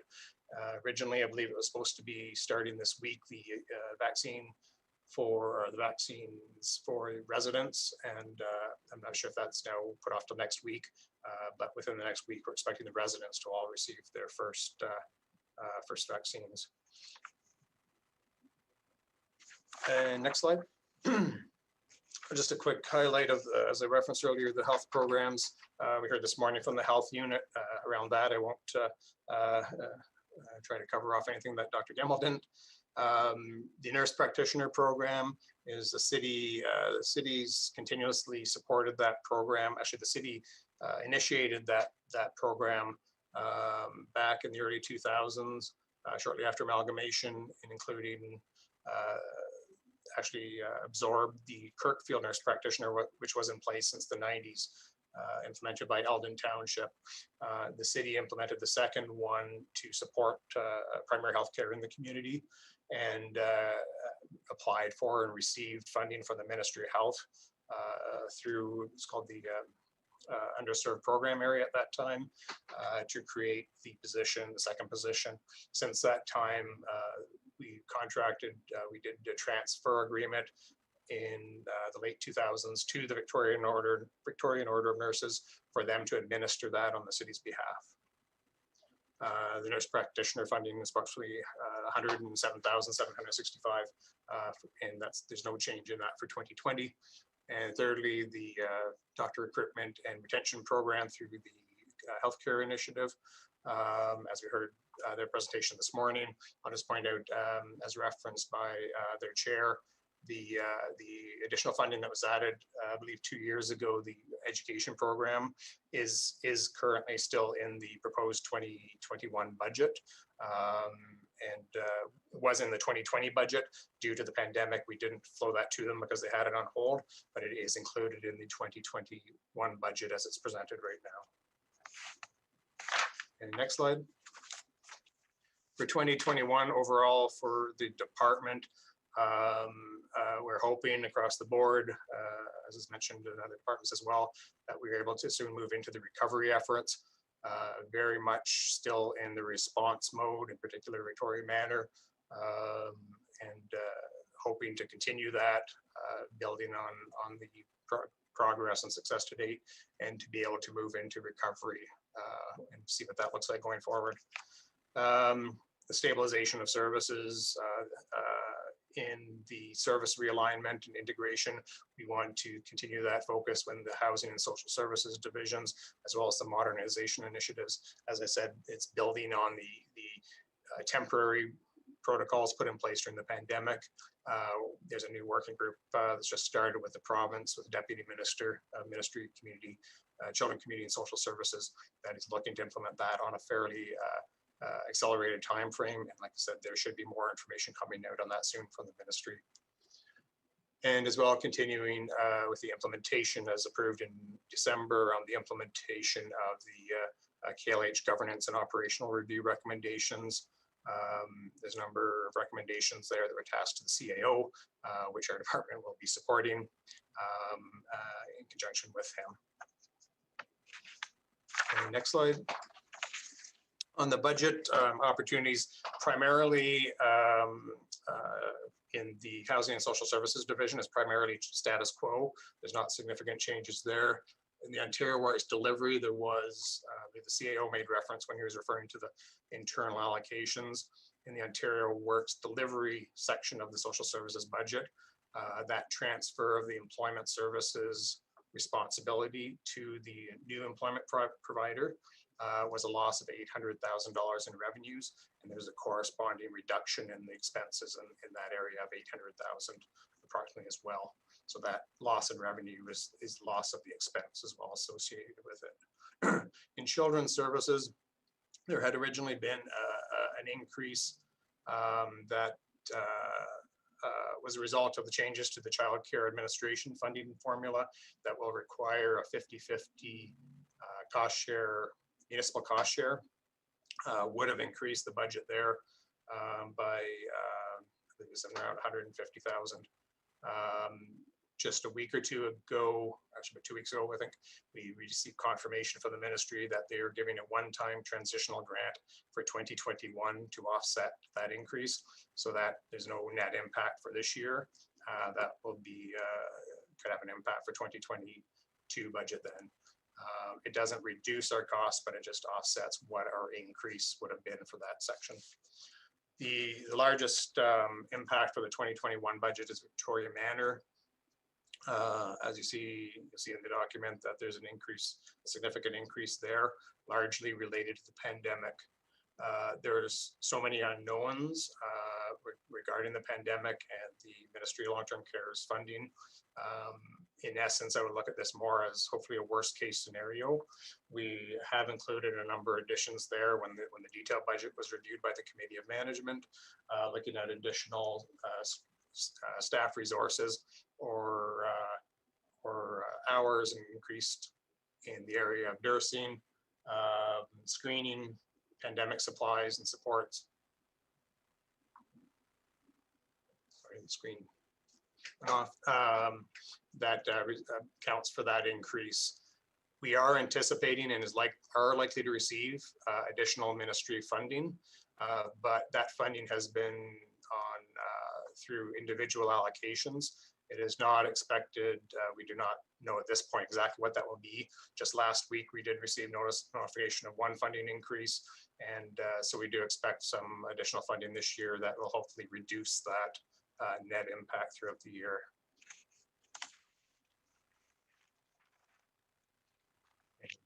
That's the end of my presentation. Happy to answer any questions if you had any. Thanks, Director. That was me pulling it down. Every time we go back to council, the screen freezes for a minute, so I pulled it down a minute early to give them a chance to thaw out so we could hear their questions. So sorry to throw you off. I'll just get a motion to receive the presentation, and we'll see if there's any questions. Councillor Elmsley, seconded by Councillor Dunn. Are there any questions for the Director, either on the overview or the budget, pages 125 to 140? We've got a few. Councillor Yeo, then Dunn, then Ashmore. Go ahead. Hi, thank you through you, Mr. Mayor. Rod, is there anything in the pipeline that you've heard rumors of funding for old age homes coming down? More funding to offset some new hires and stuff? To you, Mr. Mayor, there are likely to be. The province did announce and release in December its new staffing plan for 2021 through 2025. And they have announced that they will be reviewing the funding model toward what they're aiming for by 2024, the 4 hours of care minimum per day. Exactly what that funding associated with will be is yet to be seen. We don't know the details, the precise details of what that model will be. And I know there have been a lot of recommendations through the pandemic, and as well as some others coming. As the CAO mentioned earlier, actually at the next committee, the whole meeting, he'll be speaking a little bit about some recommendations around the funding as well that came out of the Eastern Ontario Wardens Caucus long-term care review. So we're hoping there will be, but until it's finalized and announced, we can't really say for sure. Thank you. Thank you. Councillor Dunn, go ahead, sir. Yeah, thank you, Mr. Mayor. We've had an 8%, 8.4% increase in expenses, and I fully understand that. When I crunch all the numbers, and I guess what causes me concern, I'm offering no solution or nor looking for one. The cost of the Victoria Manor is to the home or to the city has gone up 58%. So I don't know what the solution is, but I don't want it to become a trend. So I'm really drawing it to everybody's attention. And I really can't comment because the numbers all work. And they all make sense, but I just saying as a long-term thing, we can't, 58% in tax support is still 58% in tax support. So I'm just throwing that out there for Rod's information. I just ask or add I'd have to look at the exact figure, but a little bit more than I believe half that increase for 2021 is expected to be specifically the result of the pandemic. So not solely related to annualized increases or anything like that, just that anticipated response. So hopefully they should not be remaining in the absence of other changes beyond 2021. That makes me feel a lot better. Thank you, Rod. Rod, just as a follow-up before I go to Councillor Ashmore, are we projecting any kind of a surplus from the Victoria Manor budget for 2020 that could be applied to the 2021? Is there any kind of surplus coming forward at this point? Yes, there is an expected surplus. I would have to look back. It was discussed at the last committee of management meeting in January on potential use of that, whether a recommendation would be made. And I relayed that through to the treasurer for review or consideration for either the budget or for the disposition of the 2020 surplus.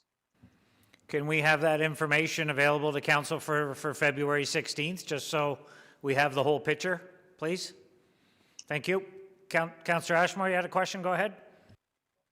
Yes, please. Thank you, Mr. Mayor. To the Director Sutherland, under contracted services, specifically professional fees, they've increased over 1.1 million. Could you elaborate on what those were? And I assume they're pandemic related.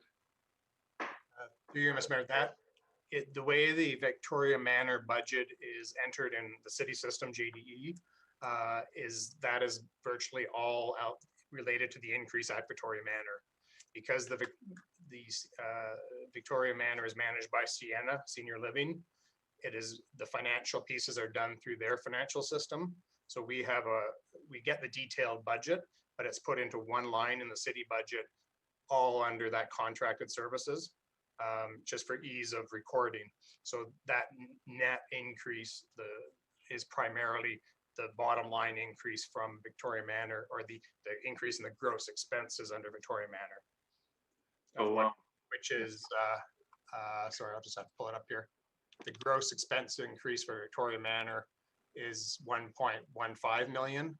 So that of that 1.2 million, 1.15 is the gross expenses increase at the manor.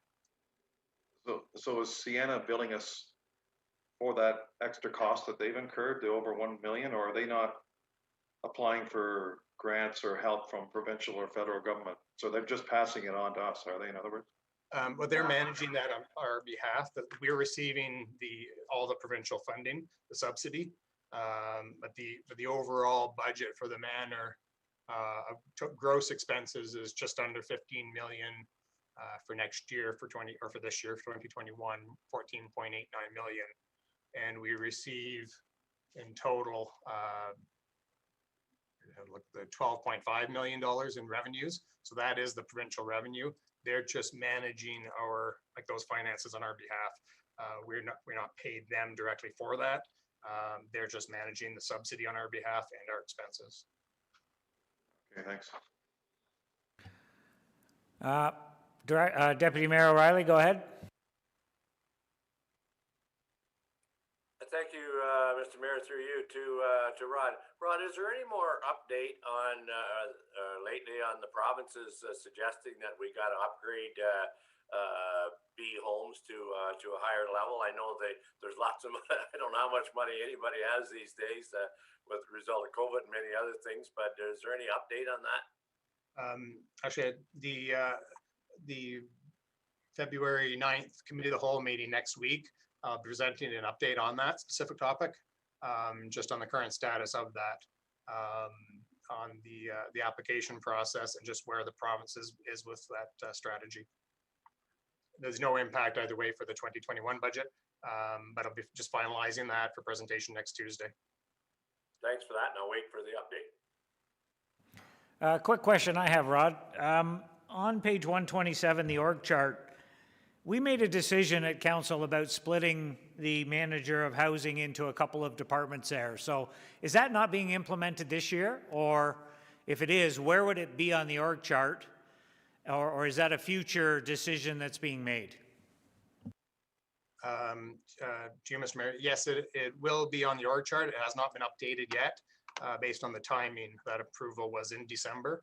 So in essence, look at the org chart on page 127, where the current manager of housing services is. So beside it will be a KLH CEO position, and the staff below that, the current manager, will sort of be split between those two, the manager and that CEO position. And then I assume the total complement of 74.42 will be increased by 1 as well, correct?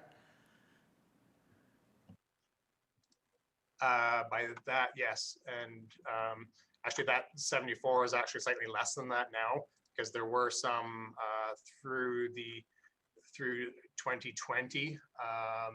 There's a couple of changes that need to be made to that based on changes in 2020 that haven't been reflected yet on this org chart here. Thank you. Any further questions? We have a motion to receive. I'll call the question. All in favor? And that motion's passed. Thanks, Director. Appreciate the update. Okay, we'll move into our last presentation. Last but not least, 6.9, Director Robinson, Director of Public Works, on the Public Works proposed budget. Mr. Mayor, can you hear me fine? We can hear you just fine. Go ahead, sir. Perfect. Thank you very much. Through you, Mr. Mayor, to council, just want to take the opportunity to present the 2021 Public Works operating budget. Before I get going, just want to take an opportunity here to extend thanks to all the staff in Public Works. in all the efforts put through 2021 dealing with the pandemic.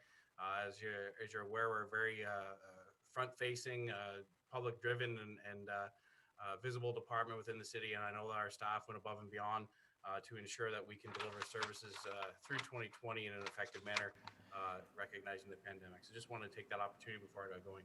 Agree. Brian, if I can just interrupt you, you're kind of faint. We can hear you, but just barely. Can you just speak up a bit if you don't mind? I'll do what I can. That's better. Thank you. Next slide, if you don't mind.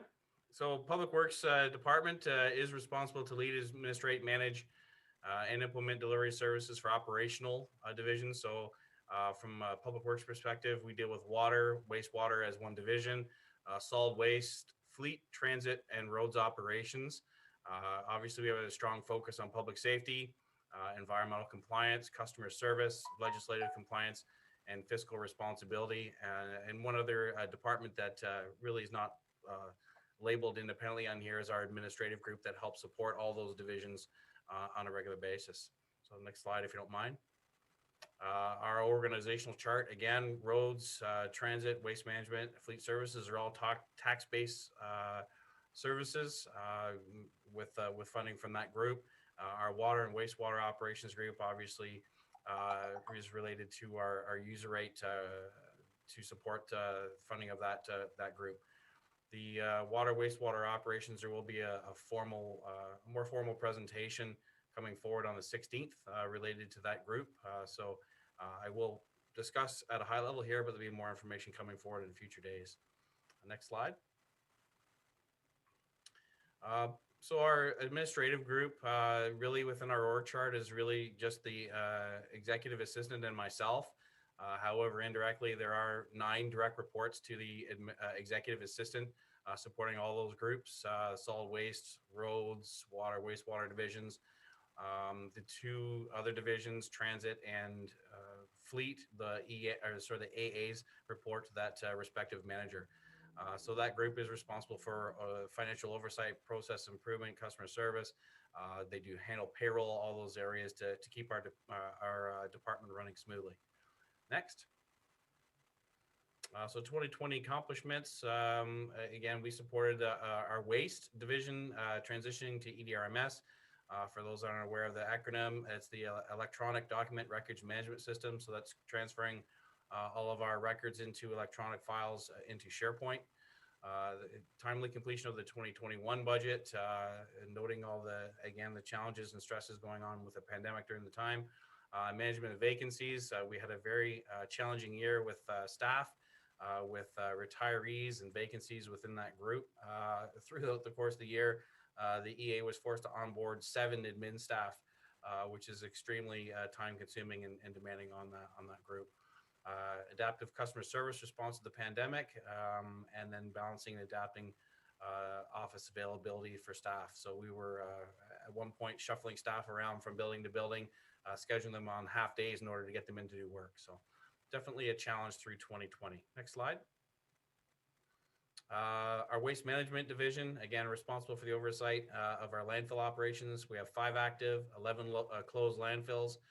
They're also responsible for the waste recycling collection programs and diversion initiatives associated with regulatory compliance. Next slide. 2020 accomplishments. There are a lot of accomplishments through the waste division.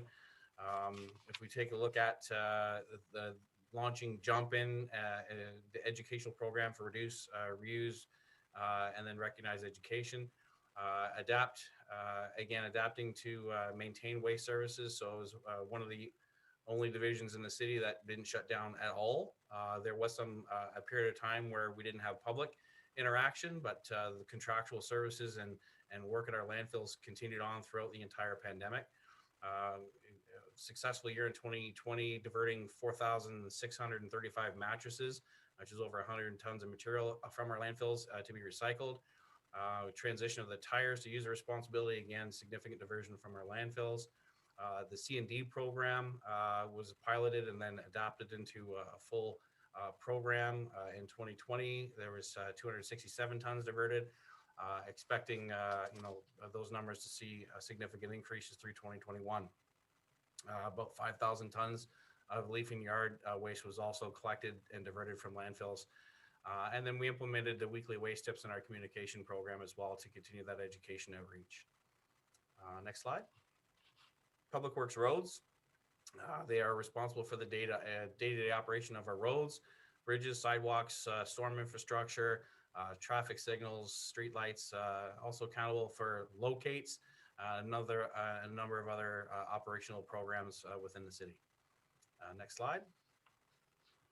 So 2020 accomplishments, met winter level service requirements at the onset of COVID. So again, division that doesn't have direct public interaction, but a service that did not stop throughout the pandemic and kept going through as needed to ensure the roads were safe for the public and emergency services. So we transition focused on essential and critical activities. So again, there was a significant reduction in expenditure in the 2020 budget to support the corporate goals of trying to come in at a balanced budget through 2020. We had a massive amount of recruitment, so kudos and thank you to our HR group for supporting that requirement within our division to hire a number of equipment operators. That process is still ongoing. We managed to document and implement the road occupancy bylaw supported by council in December, and we continue to refine and build the road database. Next slide.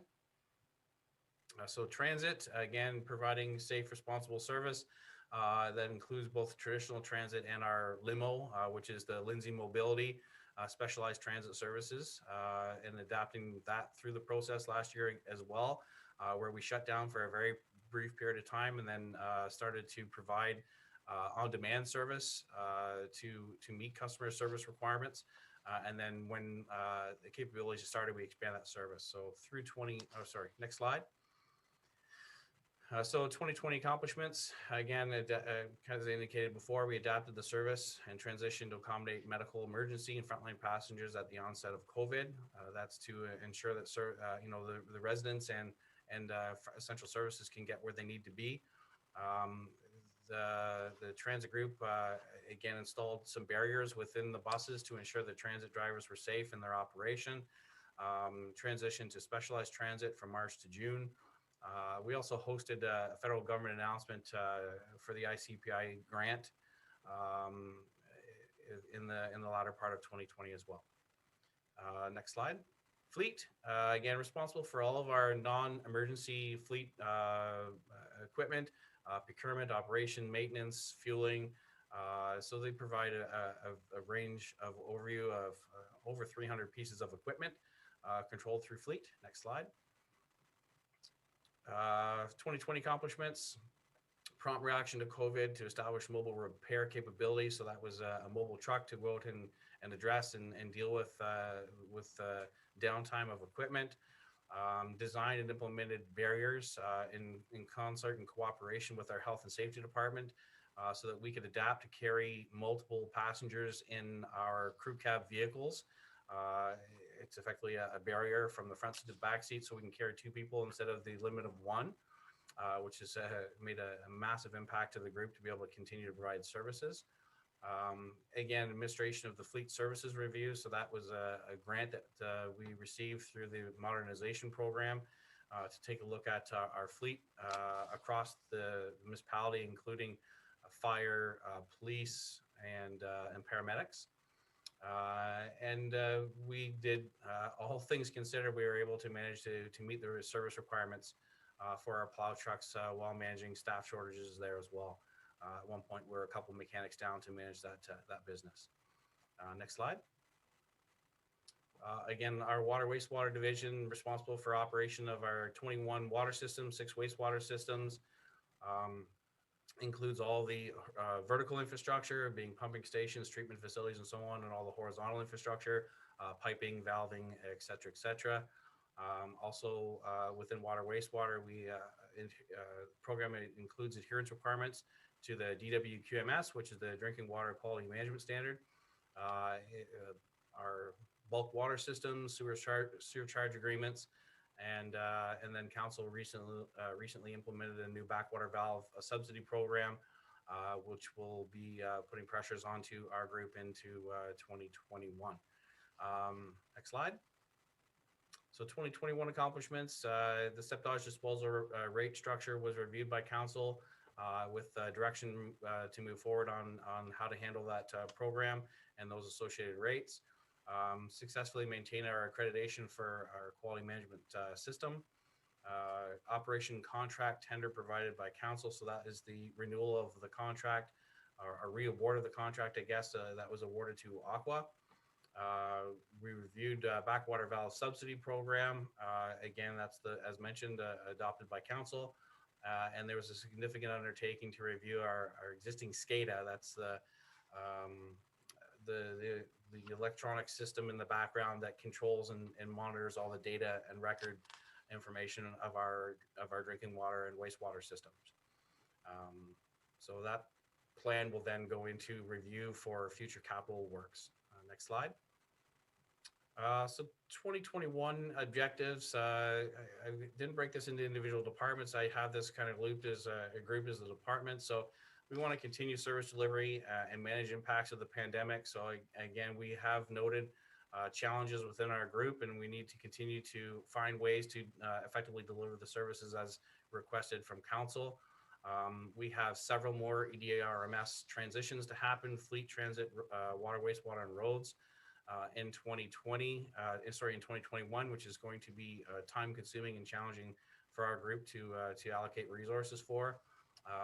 My personal goal is to re-engage with staff wherever possible. 2020 was a difficult year to get out and meet staff and really engage with that group. So that's one of the goals and hopes with the pandemic softening or starting to come to a close, fingers crossed, knock on wood, we'll be able to do that.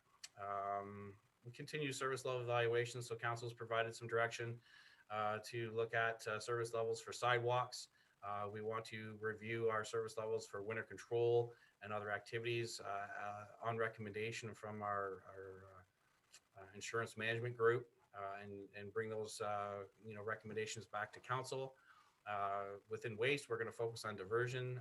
We have a textile recycling diversion program that was just recently adopted, and we're working on executing an agreement to look at some textile diversion for next year. Next slide. If we continue on, we want to implement the recommendations of the strategic plan. So again, managing our source water protection, our waste management facilities and diversion goals and targets, as well as to build and management of our fleet in a responsible manner. We want to continue to develop the road database as presented to council recently.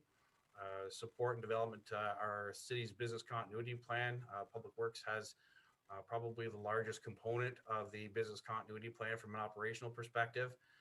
The significant amount of work to do to ensure that our critical and essential services continue through emergency situations. And lastly, one of the challenges that was brought forward by council is to review and deliver the off-road vehicle task force recommendations back to council in a timely manner in support of that task force. Next slide. So the 2021 budget impacts, if council's had an opportunity to go through a number of new contracts. We have winter material contracts. The waste, again, there's two key contracts there that we're seeing, although they were executed in 2019, they're not implemented until 2020. So we're seeing some effects of those new contracts in place for waste, for both collection and the material recovery facility. Both those contracts, and then we have the water wastewater maintenance contract in place with Aqua. That contract came in at an excellent price, and we're working to finalize the details with that contract now. Wage adjustments is the bulk of it, so we have some contractual changes. The numbers are what the numbers are. We have about 190 staff within our group. So when we start to talk about a 1 to 1.5% change to those contracts, the numbers add up very quickly within our group. Fleet adjustments, we have seen some challenges within fleet related to material costs coming from the state, so parts and equipment, to ensure we have those costs fully recovered within our fleet division. You'll see the fleet budget is effectively a net neutral, or if anything, a slightly reduced budget. But there's significant flow through costs related to our equipment, and you'll see those impacts within other divisions like transit and roads operations. Projected revenues, again, we're seeing those drop within transit based on ridership, and we're seeing grant decreases and other things in waste, and also some increases there as well. So next slide. That's the high level overview of the Public Works operating budget. If there are any questions, I'm more than willing to try to answer them. Thank you, Director. I'll just get a motion to receive the presentation. Councillor Richardson, don't want to be a director, do you? And Councillor Seymour Fagan will second that. Are there any questions for Director Robinson? Councillor Richardson, go ahead.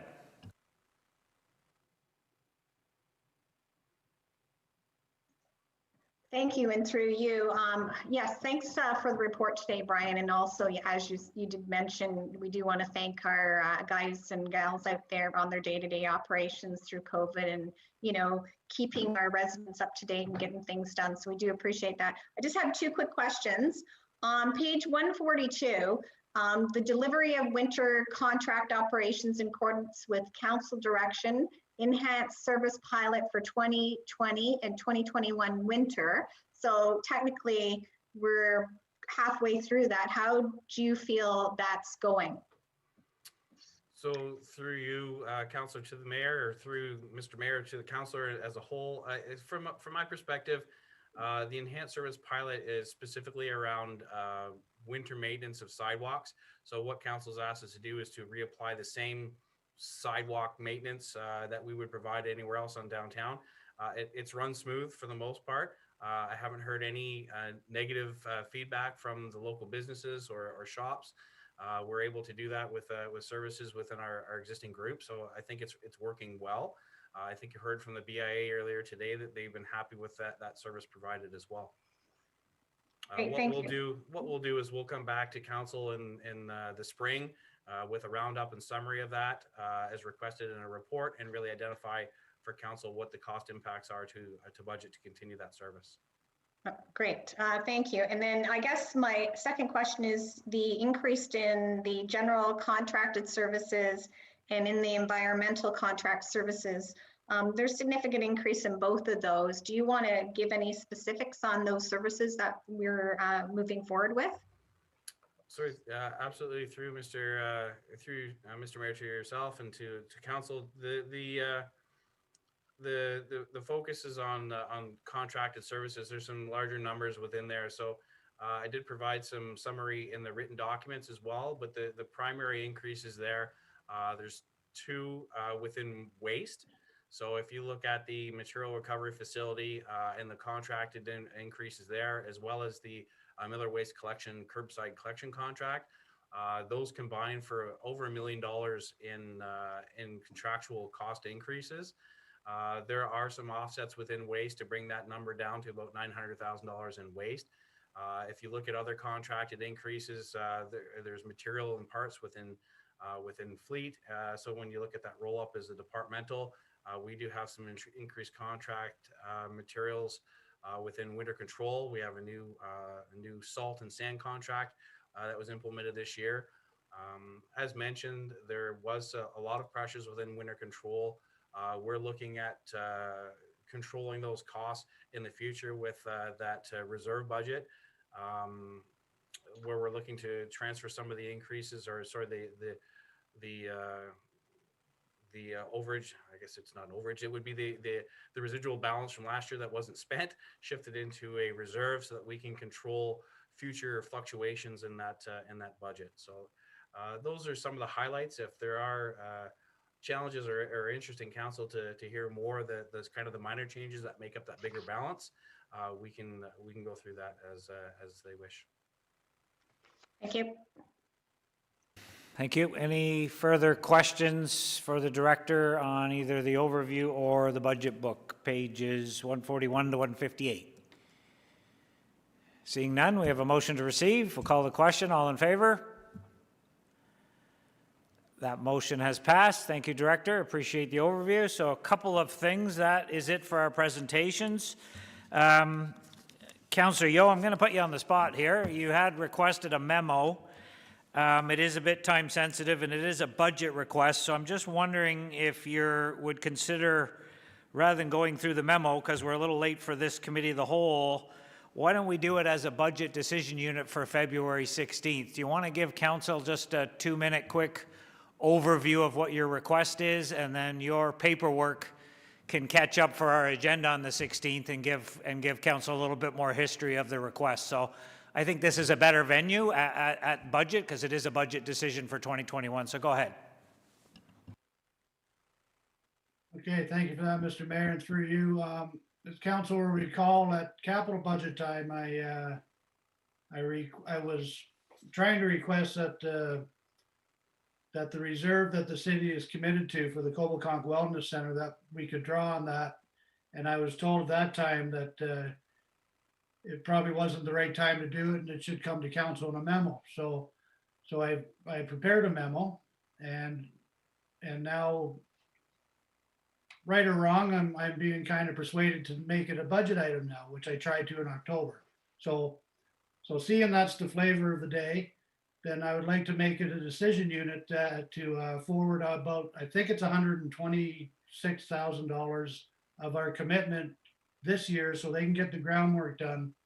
Because as we all know, once the groundwork is done, then it's a lot easier to go to the 2 levels of government and the private funders and say, listen, we have a commitment from the city, we have the site plan done, and now we're ready to go, and it's much easier to get the funding then. So I want to bring that forward, I guess, as a decision unit rather than a memo, but my memo will be part of the budget process on the 16th. So that's where I'm at. No, and I appreciate that. And 126,000 be forwarded to February 16th, funding for the Coboconk Wellness Center with funding options as part of that request to come forward on the 16th. Are you okay with that? And we'll figure out between now and then where to pull it from. Okay? Yep. You'll move that, Councillor Yeo. Will anybody second that? We'll get some background information for you before the 16th. Deputy Mayor O'Reilly, thank you. Are there any further questions for Councillor Yeo? Okay, and I'll certainly think this is the best way to go about it right now, Councillor. So I'll call the question. All in favor? That motion is passed. Thank you. And then, Councillor Richardson, you had a proposal you were talking about that you wanted to bring forward for council's consideration, again, as a decision unit. So go ahead. Thank you, and through you. Yeah, I just want to put something out there and bounce it in front of the councillors and the mayor. I want to thank all the staff and agencies and boards today with their presentations, and we definitely have seen everybody responding to the pandemic year. I guess where I'm going is, a few facts and then maybe a request. The city, we achieved that $3 million surplus in 2019.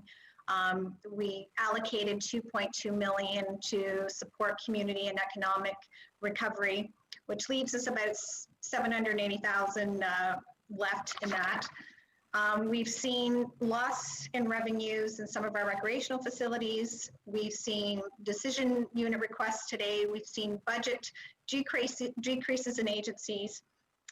Council has reduced services, so we wouldn't run into a deficit in 2020. So I'm thinking we are going to have some operational surpluses out there in these departments. So what I'm kind of requesting is maybe on February 16th, if staff can bring back maybe some funding ideas to produce a lower tax levy increase, maybe like just a one-time pandemic relief to our residents this year, based on all those. Now, I totally understand. I don't want to impact any of our city's long-term finances, but I think we have an opportunity here because it's been a roller coaster year for a lot of people. And we've seen today that we have some ups and we have some downs. So there might be some opportunities out there. So that's kind of where I'm going with this today. Okay, so thank you. And just for clarification then, can you just focus on the motion so council's clear what it is you're proposing they support today to go forward to the 16th? I will. Staff provide options to council at the February 16th special council budget meeting to fund a reduction in the proposed 2021 tax levy increase as a one-time community pandemic relief and in the manner that it will not negatively impact the city's long-term financial plan. Thank you. I think that's a great motion, actually. That'll give us some options moving forward. Anybody want to second that? Councillor Elmsley will second that motion. Thank you. You spoke to it. Do you want to speak to it some more, or are you good? No, I'm good, thanks. I think you explained it well. Councillor Elmsley, you seconded it. Are you satisfied? Thank you. Anyone else have any questions or comments? And we'll get some information back on the 16th. Councillor Ashmore, was that a question? It was a question on another thing after this is voted on. Thank you. So we have the motion. Everybody clear? I'll call the question then. All in favor? That motion is passed. Thank you, Councillor Richardson. Councillor Ashmore, go ahead. Just a comment here, like we had brought, we had a lot of agencies and boards and directors that have put forth their budgets, and they did a great job. And sometimes we agree, sometimes we don't agree on what they want. But however, they did put effort into all these reports. What I see here is one glaring absence at this meeting today, and I really feel strong about this. I know it's not what we're supposed to do. It's the procedure that we don't discuss this, but I really think that when you have two agencies that take out $27 million, I'm talking about the school boards, and I know we have no control over it, but it would be nice if they could just give us one little piece of paper saying, thank you very much for the $27 million, and we have our own respective school board trustees that look after this. I'm not arguing that. But it would be nice if we could get something from the school boards just to say that this is what we do with the money. It's just one page each. That's all I'm asking for. If we could ask the school boards to have something back on the 16th to tell us what they do with their money. It doesn't have to be very detailed, but just something. When an agencies or two agencies take out $27 million of our budget and I see nothing at all. Like nobody even came, nobody even sent a letter or an email. I just find that quite disturbing. So I would just like to see that. That's just my thought here, if I could put that out.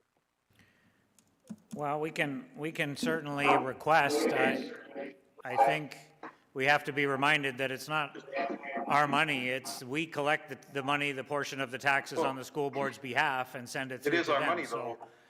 So if it is our money that comes out of our tax bill. I mean, yeah, but it's not your taxes. We're collecting those taxes on behalf of the school board. So they're not taking it out of our tax levy. We're just collecting it on behalf of them. But if you want to make a motion to request that correspondence be sent to the school board or for the 16th to see if we can get some kind of answer back, you can make that motion and we'll see where it goes. Do you want to do that? I'll make that motion. Okay, yes, does anybody want to second that? Motion to have the school boards come back on Okay. the 16th of Okay, February. and with, that, I need a seconder. Anybody want to second that motion? Going once? Councillor Yeo will second it. Okay, do you want to speak to Just it? to hear what they say. Sorry? Just to hear what they come back with. Thank you. Okay, so we'll vote on it. Any other comments? Call the question. All in favor? Motion passes. Thank you. Any other questions, comments, motions going forward to the 16th from today? Just remind you that on the 16th, we will go through the book page by page. We will have the directors, we will have the staff available if there's any in-depth questions that you have that haven't been answered. If today's overview have generated any extra questions, please send them in, and we'll make sure as we go through page by page that those questions are answered, and we'll deal with them so that you're quite comfortable on where we are as we go through it. Or if you come up with any questions between now and then, the more you can send in ahead of time, the more it gives staff a chance to come up with that answer, especially if it's a detailed part of a budget that you're looking for more information on. So, okay. And then I just want to do a reminder that all the presentations we received today will go up, will be attached to the minutes. So if you didn't catch one today, they'll be attached to the minutes, and they will go up on the website sometime in the next couple days as soon as the minutes are done.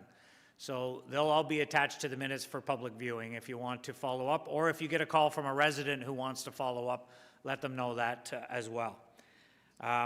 If there's nothing else then from council at this point, I'll ask for a bylaw to confirm the proceedings of the special council meeting of Tuesday, February 2nd.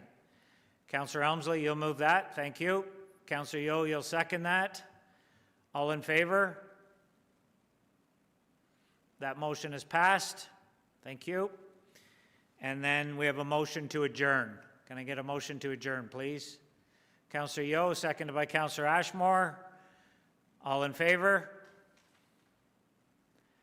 That's passed. Thank you for your patience today. Don't know about you, but my butt hurts. We'll see you all next week, and appreciate the input today. So thank you. Have a great day, and we'll talk to you next week.